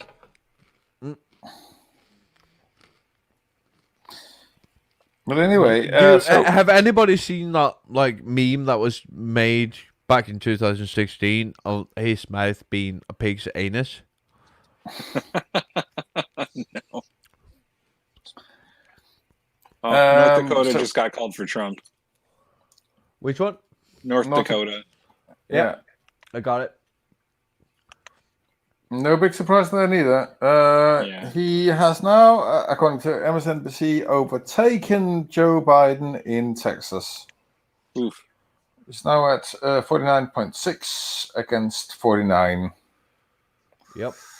But according to fucking Fox, he's still behind. What is the percentage of counted votes on Fox? 61. Yeah, 69 over there. 69 on MSNBC. On MSNBC, yeah. They're a little slow on the uptake up at Fox News. In some, but some places they are, and other places apparently not. But CNN has 49.3 on both of them at 66. So I don't really know what MSNBC are doing over there. MSNBC has Biden taking the lead back from Texas at 49.5. Yeah. Oh, yeah. You're right. It keeps jumping in and out, and they're going to battle back and forth. Wow. Just imagine. I actually just had given up hope there. Imagine the Democrats taking Texas. I mean, if they don't do it this time, they're going to do it next time because it's going to be really close. Right. So Florida, Trump pulling away. Yeah. Everywhere. He's 3 points up on Biden. On CNN, he's 3 points up on MSNBC, and he's almost 3 points. No, he's almost 4 points up on Fox. Right. Guys, at 91, and they still haven't fucking called it. Guys, maybe the school where I work may call tomorrow morning early, wanting me to come. So I think I'll call it a night now. Tuck in, see if I can get a bit of sleep, and take it from there. Something like that. Wake up to a nightmare or something like that. But thanks for having me, Shartan. Always, mate. You're always welcome. And thanks for participating on the Ben Podcast. Make sure that you check out my good friend Hopswatch YouTube page. Of course, he's going to tell you all about it right now. Right. So I am Hopswatch, and I am a Danish beer blogger and also a secular activist and a political activist. And that's what all that I do on my channel. I review beers, and I do some political stuff, and I do some secular activist stuff. At the moment, I'm mostly having conversations with people from the community about their favorite drinks and what they do. Shartan, I really should have you on my show. And I would love to. Chat. And by the way, I just had this Conscious Galactica, which I also got just the other day, which is fucking fantastic. You got all the great beers tonight. That's brilliant. I'm bringing them out for election night, mate. I'm bringing them out for election night. Of course you are. Okay, Tim, it was really great. Yeah, it was nice Maybe- meeting you. Just to get to meet you before I tune out. So cheers, guys. Always remember to drink responsibly. And don't be me or hopscotch. Be somebody else. Right. See you, guys. Peace. Oh, Jesus Christ. I am having a heart attack, Tim. Me too. It's moving fast now. Yeah. And it's shifting fast as shit. This is like you're sitting there and you've always fallen asleep while trying to narrate a fucking chess game, and then everything happens at once, and then you have to tell everybody what's been happening. I Yeah, it's know. absolutely fucking insane because And there's still a whole nother round of states that have polls that close, and the at 10 whole o'clock. fucking West Coast, mate. Yeah. But just what I can see now, the most astonishing thing is still fucking Texas, mate. Yeah. He's pulling ahead in Texas now. He's gone up another 1/10 of a point. It's now 49.6. Yeah, it's so you got 49.4 in on CNN, you got 49.6 on MSNBC, even Texas. fucking yeah, he's pulling ahead even on the Fox polls. So polls are closed, reporting Wow. 63% in. He's at 49.6. Trump at 49.1, which basically means that if we can get another 1.5 points in on Biden, it's Yeah. screwed. Yeah, he is. And that'll be a crushing blow for Trump. He won't No, be able that- to come back from that. Yeah, no, that'll be end. Like you can fucking call the election on that. Yeah, Oh, you can, because that's That's too 30. many. That's 38 fucking electoral votes, dude. Yeah, and then even if he wins Pennsylvania, it doesn't matter. No. Okay. Yeah, I got a bit of a pulse now. I need to go get some cigarettes, but this is yeah, fucking even MSNBC is being cautious here. They got 49.6 though. Yeah, Let's see what we have here. but it's 72% in for MSNBC. Like, Yeah, and CNN. 63. Yeah. Ooh. Oh, give it to fucking Biden. Just give Texas to Biden. What a fucking thing that would be. What a thing of beauty. What a thing of beauty that would be. Just imagine, like, the bluest, the Lone Star State, the bluest of the blue, you know. Just, the West Republican. Virginia just got called for Trump. Yeah, saw that. What was it? 69% in CNN, NBC, and Fox is calling it for Trump at 65%. We also have Louisiana. They called Alabama for Trump too. Yeah, so Alabama, Mississippi, Louisiana, Arkansas, Oklahoma, Missouri, Wyoming, Nebraska, South Dakota, North Dakota are all being called for Trump by Fox News. The Democrats just picked up a Senate seat. John Hickenlooper won in Colorado. Really? Yeah, they picked up one Senate seat. And they also called that for Biden, right? Yeah, Colorado got called for Biden. Yeah. But a Republican senator just got beat, so that's Yep. 3 more, and Right. the Democrats take the U.S. Senate. And here's the thing. All right, I'm going to share the screen for a second with you. Sure. So here you have. I'm going to do this so we get full screen. So I just want you to see the difference between the CNN. So this is how the CNN map looks. Okay.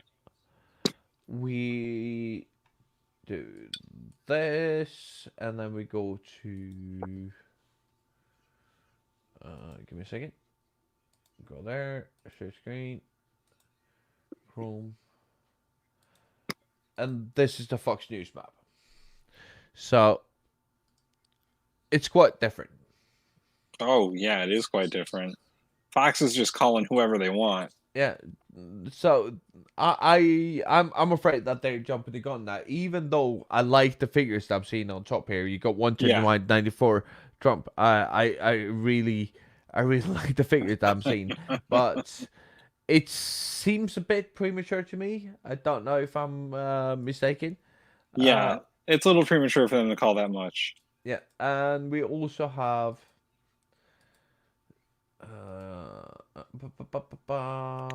There you go. Just need to find the right screen to share. And here's the MSNBC, which is a bit more conservative. Yeah. Yeah, that's the one I'm looking at. Yeah. So you're going for the MSNBC. Yeah. But oh, did you see that? South Carolina just popped South in. Carolina just got called. Yep. And this is a reason, not because I trust CNN any more than I do any other news outlet, just because they're cautious. Yeah. I like the fact that they are being very, very, very, very just careful on who. Well, I mean, they don't. You got to look at it from like their standpoint. Like they don't want to be the one to make a wrong call. Like they don't want to be those people. Yeah, and fucking Fox News don't fucking care, do they? Yeah, they don't care. So as you can see here, South Carolina, who was called right down here, he's got a comfortable lead at 29% in, but they haven't called it. And yeah, I think this is important. I think this is important in the stance of us seeing what news outlets that we should turn to, right? I think it's important because it's important to see who are careful about what they are putting out there.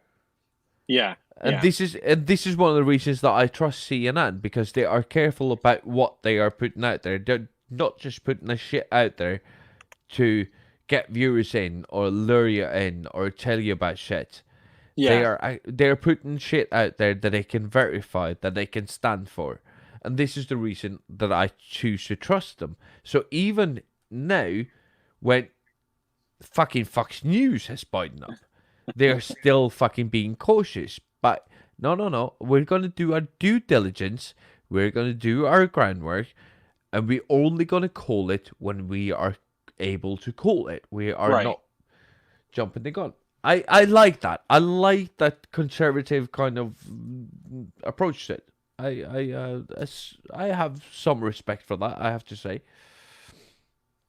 Yeah, and there's something to be said for, good journalism and, having morals.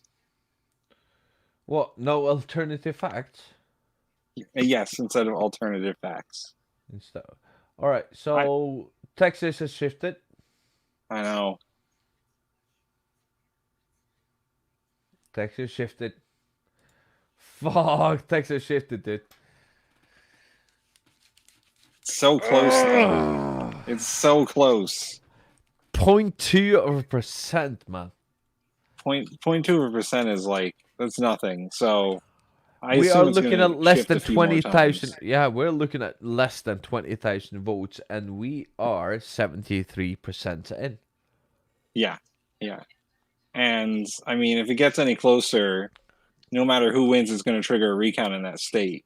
Yep. Because I think if they're at less than 1% or less than 0.1% or whatever it is, there's an automatic recount. All right. Give me a second. Just need to go get some more cigarettes. Okay. Now it's me by myself. Let's see. There's a North Carolina Senate race or the Democrats currently beating the incumbent Republican, but by less than 1%.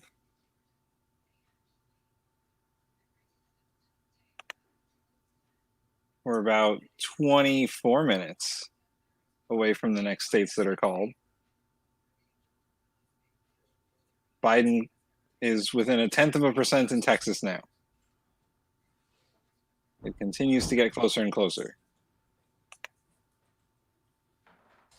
Let's see what's Georgia at. Ooh. Trump is ahead in Georgia, but there's only 42% of the vote in. Biden's ahead in North Carolina, 80% of the votes in. He's up by 1.5 points.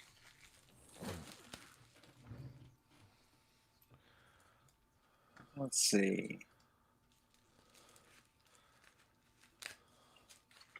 Oh, Pennsylvania, Biden's up by 15 points, but there's only 19% of the vote in. Biden's ahead in Wisconsin now, 10% of the votes in.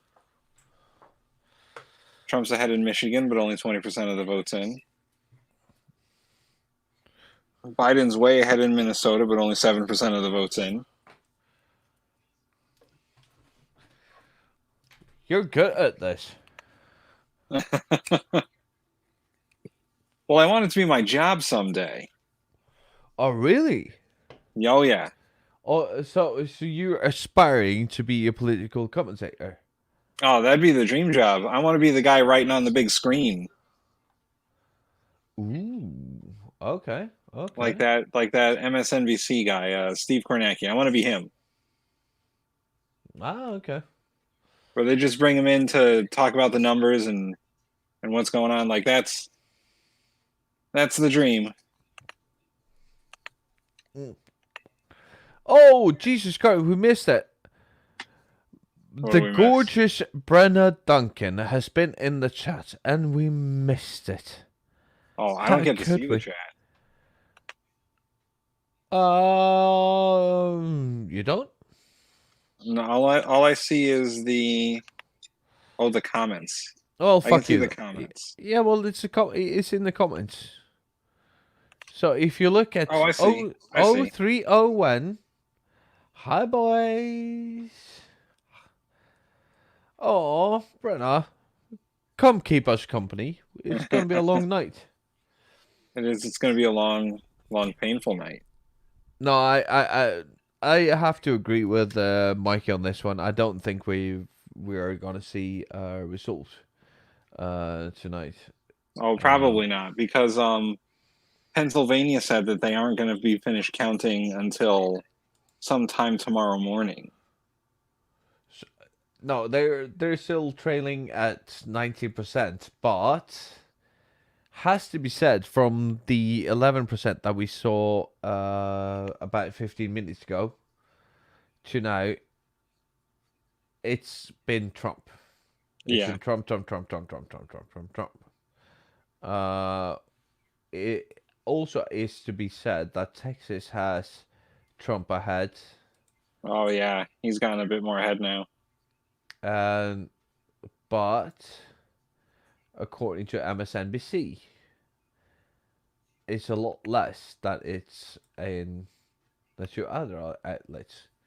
So he's only about 50,000 votes over Biden in the CNN poll, and this is 74% in.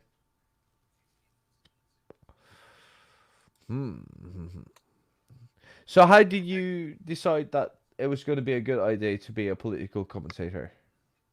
I don't know. It just seemed like a natural evolution of what I want to do. Like, I actually want to be a college professor of political science. So political commentary is like a side job for a college professor. So you have a college degree in political science? Yep, I have a bachelor's degree in political science, and I'm currently going for my master's degree in political science. Ah, look, we actually have a scholar on our hands. How the fuck did you end up here, you poor sod? I skipped class to be here, so. Oh, to be here? You're making bad life decisions, my good friend.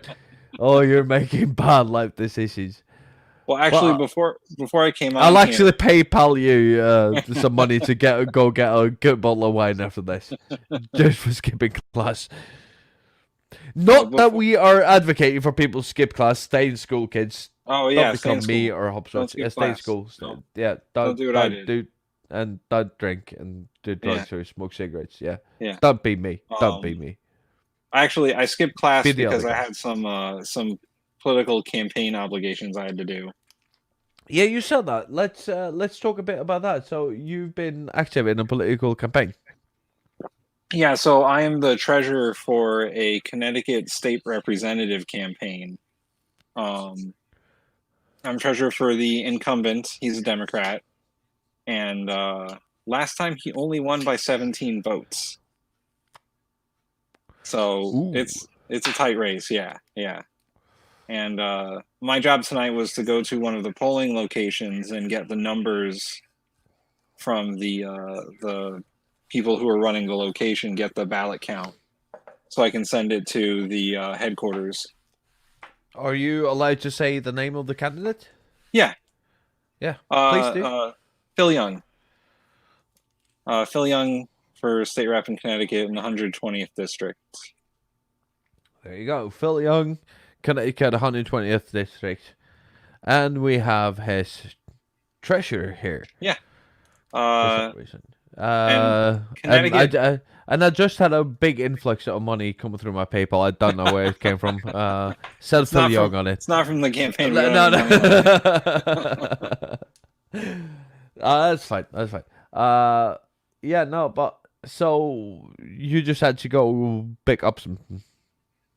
Yeah, some I stuff. mean, I had to go wait at the polling location for them to close because you have to be there before they close, and then I had to wait for them to print out the numbers from the ballot count, and I had to take a picture and send it to the headquarters and all that. Okay. Cool. But So you know, so where and how did your political engagement start? so one day, just like kind of out of the blue, I told my wife I wanted to run for mayor of the town that we lived in, and she was like, "Why would you want to do that?" And I was like, "I don't know. It seems like a fun thing to do." So I did it. I ran as a write-in candidate for mayor in the city of Shelton, Connecticut. I lost. I only got 1% of the vote, but you know, it was an interesting experience. And then it just kind of grew from there. I participated in a debate, which was interesting. You know, I learned the basics of how to put together a campaign and run it. And then when I ran next time, there was a lot of focus on door knocking, which is an interesting thing. You have to, you know, you literally go to people's houses and ask them for their vote. Yeah. And it's a mixed bag. Because So here's the deal. Living in Scandinavia, Norway, Sweden, which I've spent most of my life, I've never had a political candidate or party knock on my door. So that whole thing is a bit weird to me. it is a weird thing to do.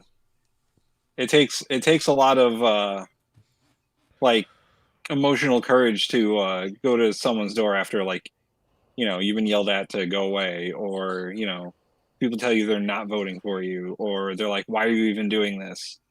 It's definitely like putting yourself out there, and I'm pretty sure it's like a pretty uniquely American thing, because there's a lot of other ways to campaign effectively, but for some reason door knocking just works. Is that name recognition thing though? Yeah, it's a name recognition thing, and it's a people want to like air their grievances at you. So if you knock on their door and say, hey, you know, what's important to you, I'll make that important to me. It's sort of like they're getting to know you kind of thing. And then, you know, if people like you and you have a good personality, that also helps. Yeah. But it's particularly hard for me because I'm not the most charismatic person in the world, so Oh, don't sell yourself short. Come on. I consider myself not a big extrovert. I'm not normally super outgoing unless it's on the internet for some reason. But face to face is it's a difficult conversation to have, especially when you don't know anything about the person you're about to talk to, except what party they registered with. But here's the deal: there's nobody here but you and me. Yeah, and that doesn't seem to be a problem for you. Well, like I said, the internet feels a bit different because, we've met once before, and it's easier when it's not your neighbors, kind of thing. Is it because, like, even though you've seen me and all that, you know that I'm quite far away, and that makes it sort of easier Yes. to be Tim? Yeah, a little bit, and I know that you can't come get me. Oh, you sure about that, mate? You sure about that? I might not come get you. I might have some friends that can. No, but okay. I. Well, also, I I've been doing like internet podcasting and internet radio for, I don't know, a long time, like at least 10 years. So this medium is a lot easier for me. Yeah. 15 years. My wife says 15 years. This medium's a lot easier. Hey, what, Tim's wife? I hope you're having a good night. I hope I'm not taking a lot of daytime away from you. No, it's okay. She says, "You want to say hi?" She says hi. Hi, Tim's wife. Her name's Amanda. Hey, Amanda.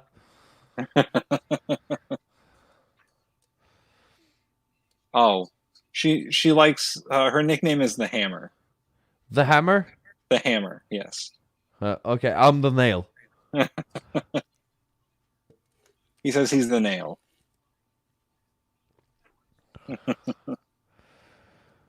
But you have to be careful because I bend very easily. He said he bends very easily. She said she doesn't. Yeah, because she's the Hammer. Yeah, exactly. Yeah. So yeah, I mean, podcasting and being on the internet is something I've done for a long time, and I've actually, I just feel it's easier to meet people, I guess, anonymously on the internet because, like, that's what I've done. I've done a lot of, like, I've done call-in shows. I've done live tarot readings. Like, it just feels like a different, easier like medium. tarot cards, Yeah. Yeah, okay. Yeah, I know how to do tarot and palm readings.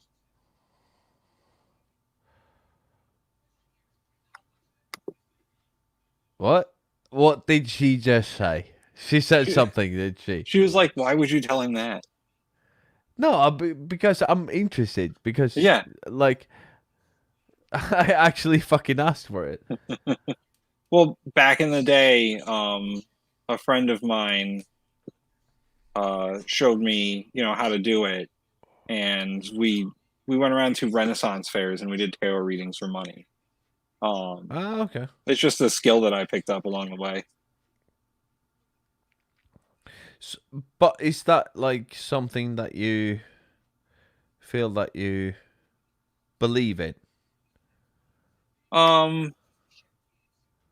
It's hard to say because my friend and I have this sort of mantra where we don't buy into like the cold reading stuff, and we don't buy into some of the more gimmicky things in tarot. So what does cold reading mean? Cold reading is a mentalism tactic where you try and get information from the person you're reading so that you can more accurately give them basically you're getting information from them to give back to them. Okay. And it's a form of, I don't know, like mental trickery where you're extracting information from whoever it is, and then you're turning that information into things that they want to hear, or things that you think they want to hear, or you're trying to sound like you are a psychic and that their dead grandparent's name is Ted or something like that. Like there's a varying degree of success on it depending on how skilled you are at it, but we try to avoid those. Yeah, I get it. I think that we could, at 76%, we could say that Texas is lost. Oh, poor Texas. No. Yeah. Trump now has a commanding lead in Texas. Yeah. At 76%, we are looking at a 2% lead for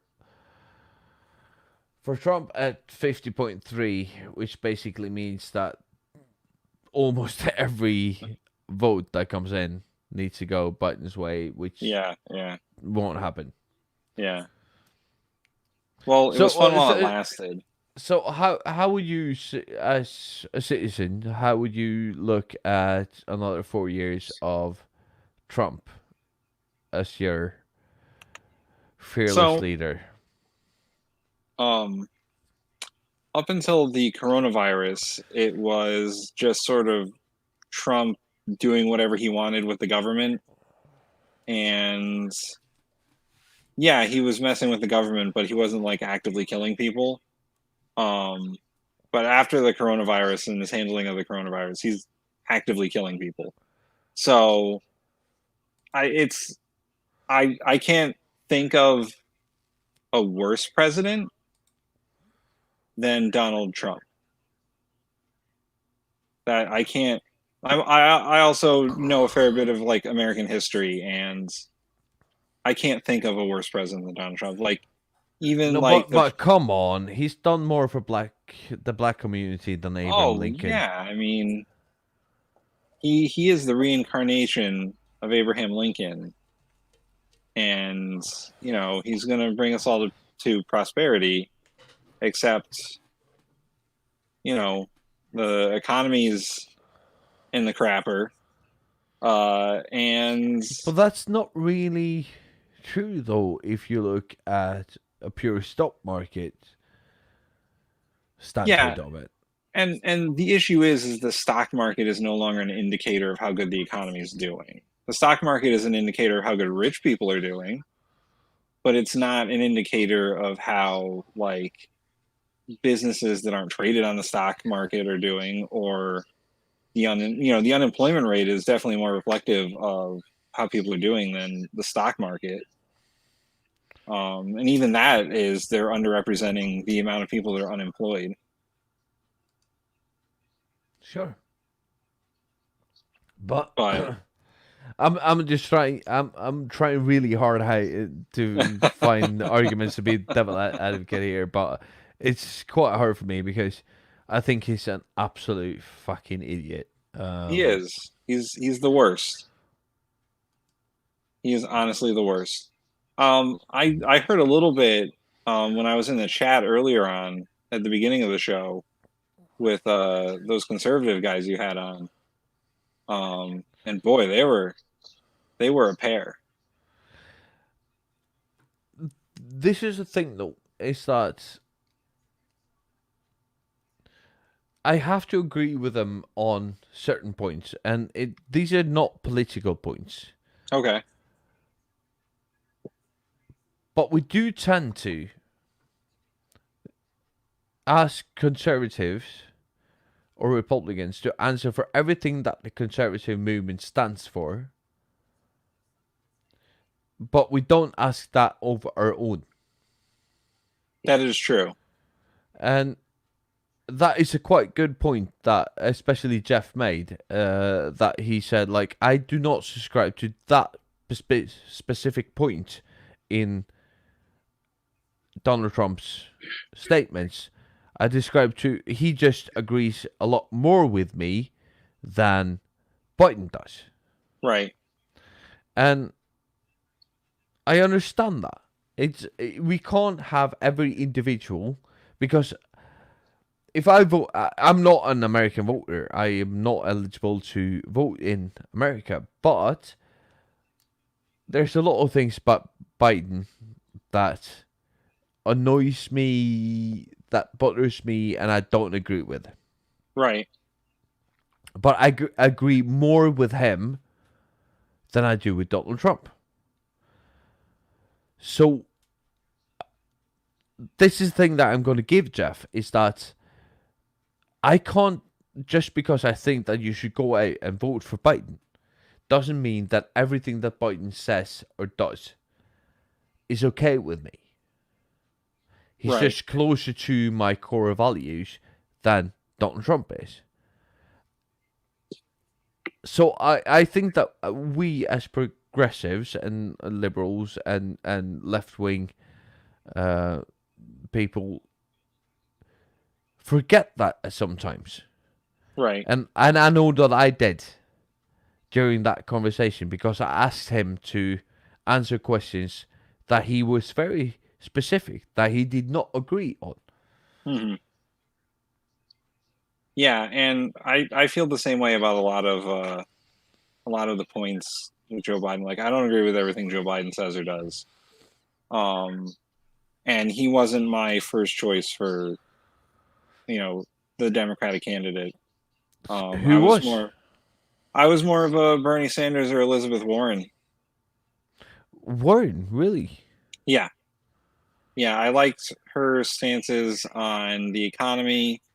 I liked her stances on, breaking up some of the monopolistic companies, holding the banks more accountable for what they do, and her stances on the environmental policy and tax. And my wife said Medicare for all. Socialized healthcare. Yeah, but she went back on that. She did a little bit, yeah. Which is why I was more of a Bernie bro. So okay. Let's go back to that, because healthcare is a big thing for me. I think that it's deplorable the fact that you don't have a single payer healthcare system that makes sure that everybody gets the healthcare that they need at the point that they need it. You can go to any ER without regards of what coverage you have through your insurance. I think that's just it's insane. Fucking insane. And we could do it so easily.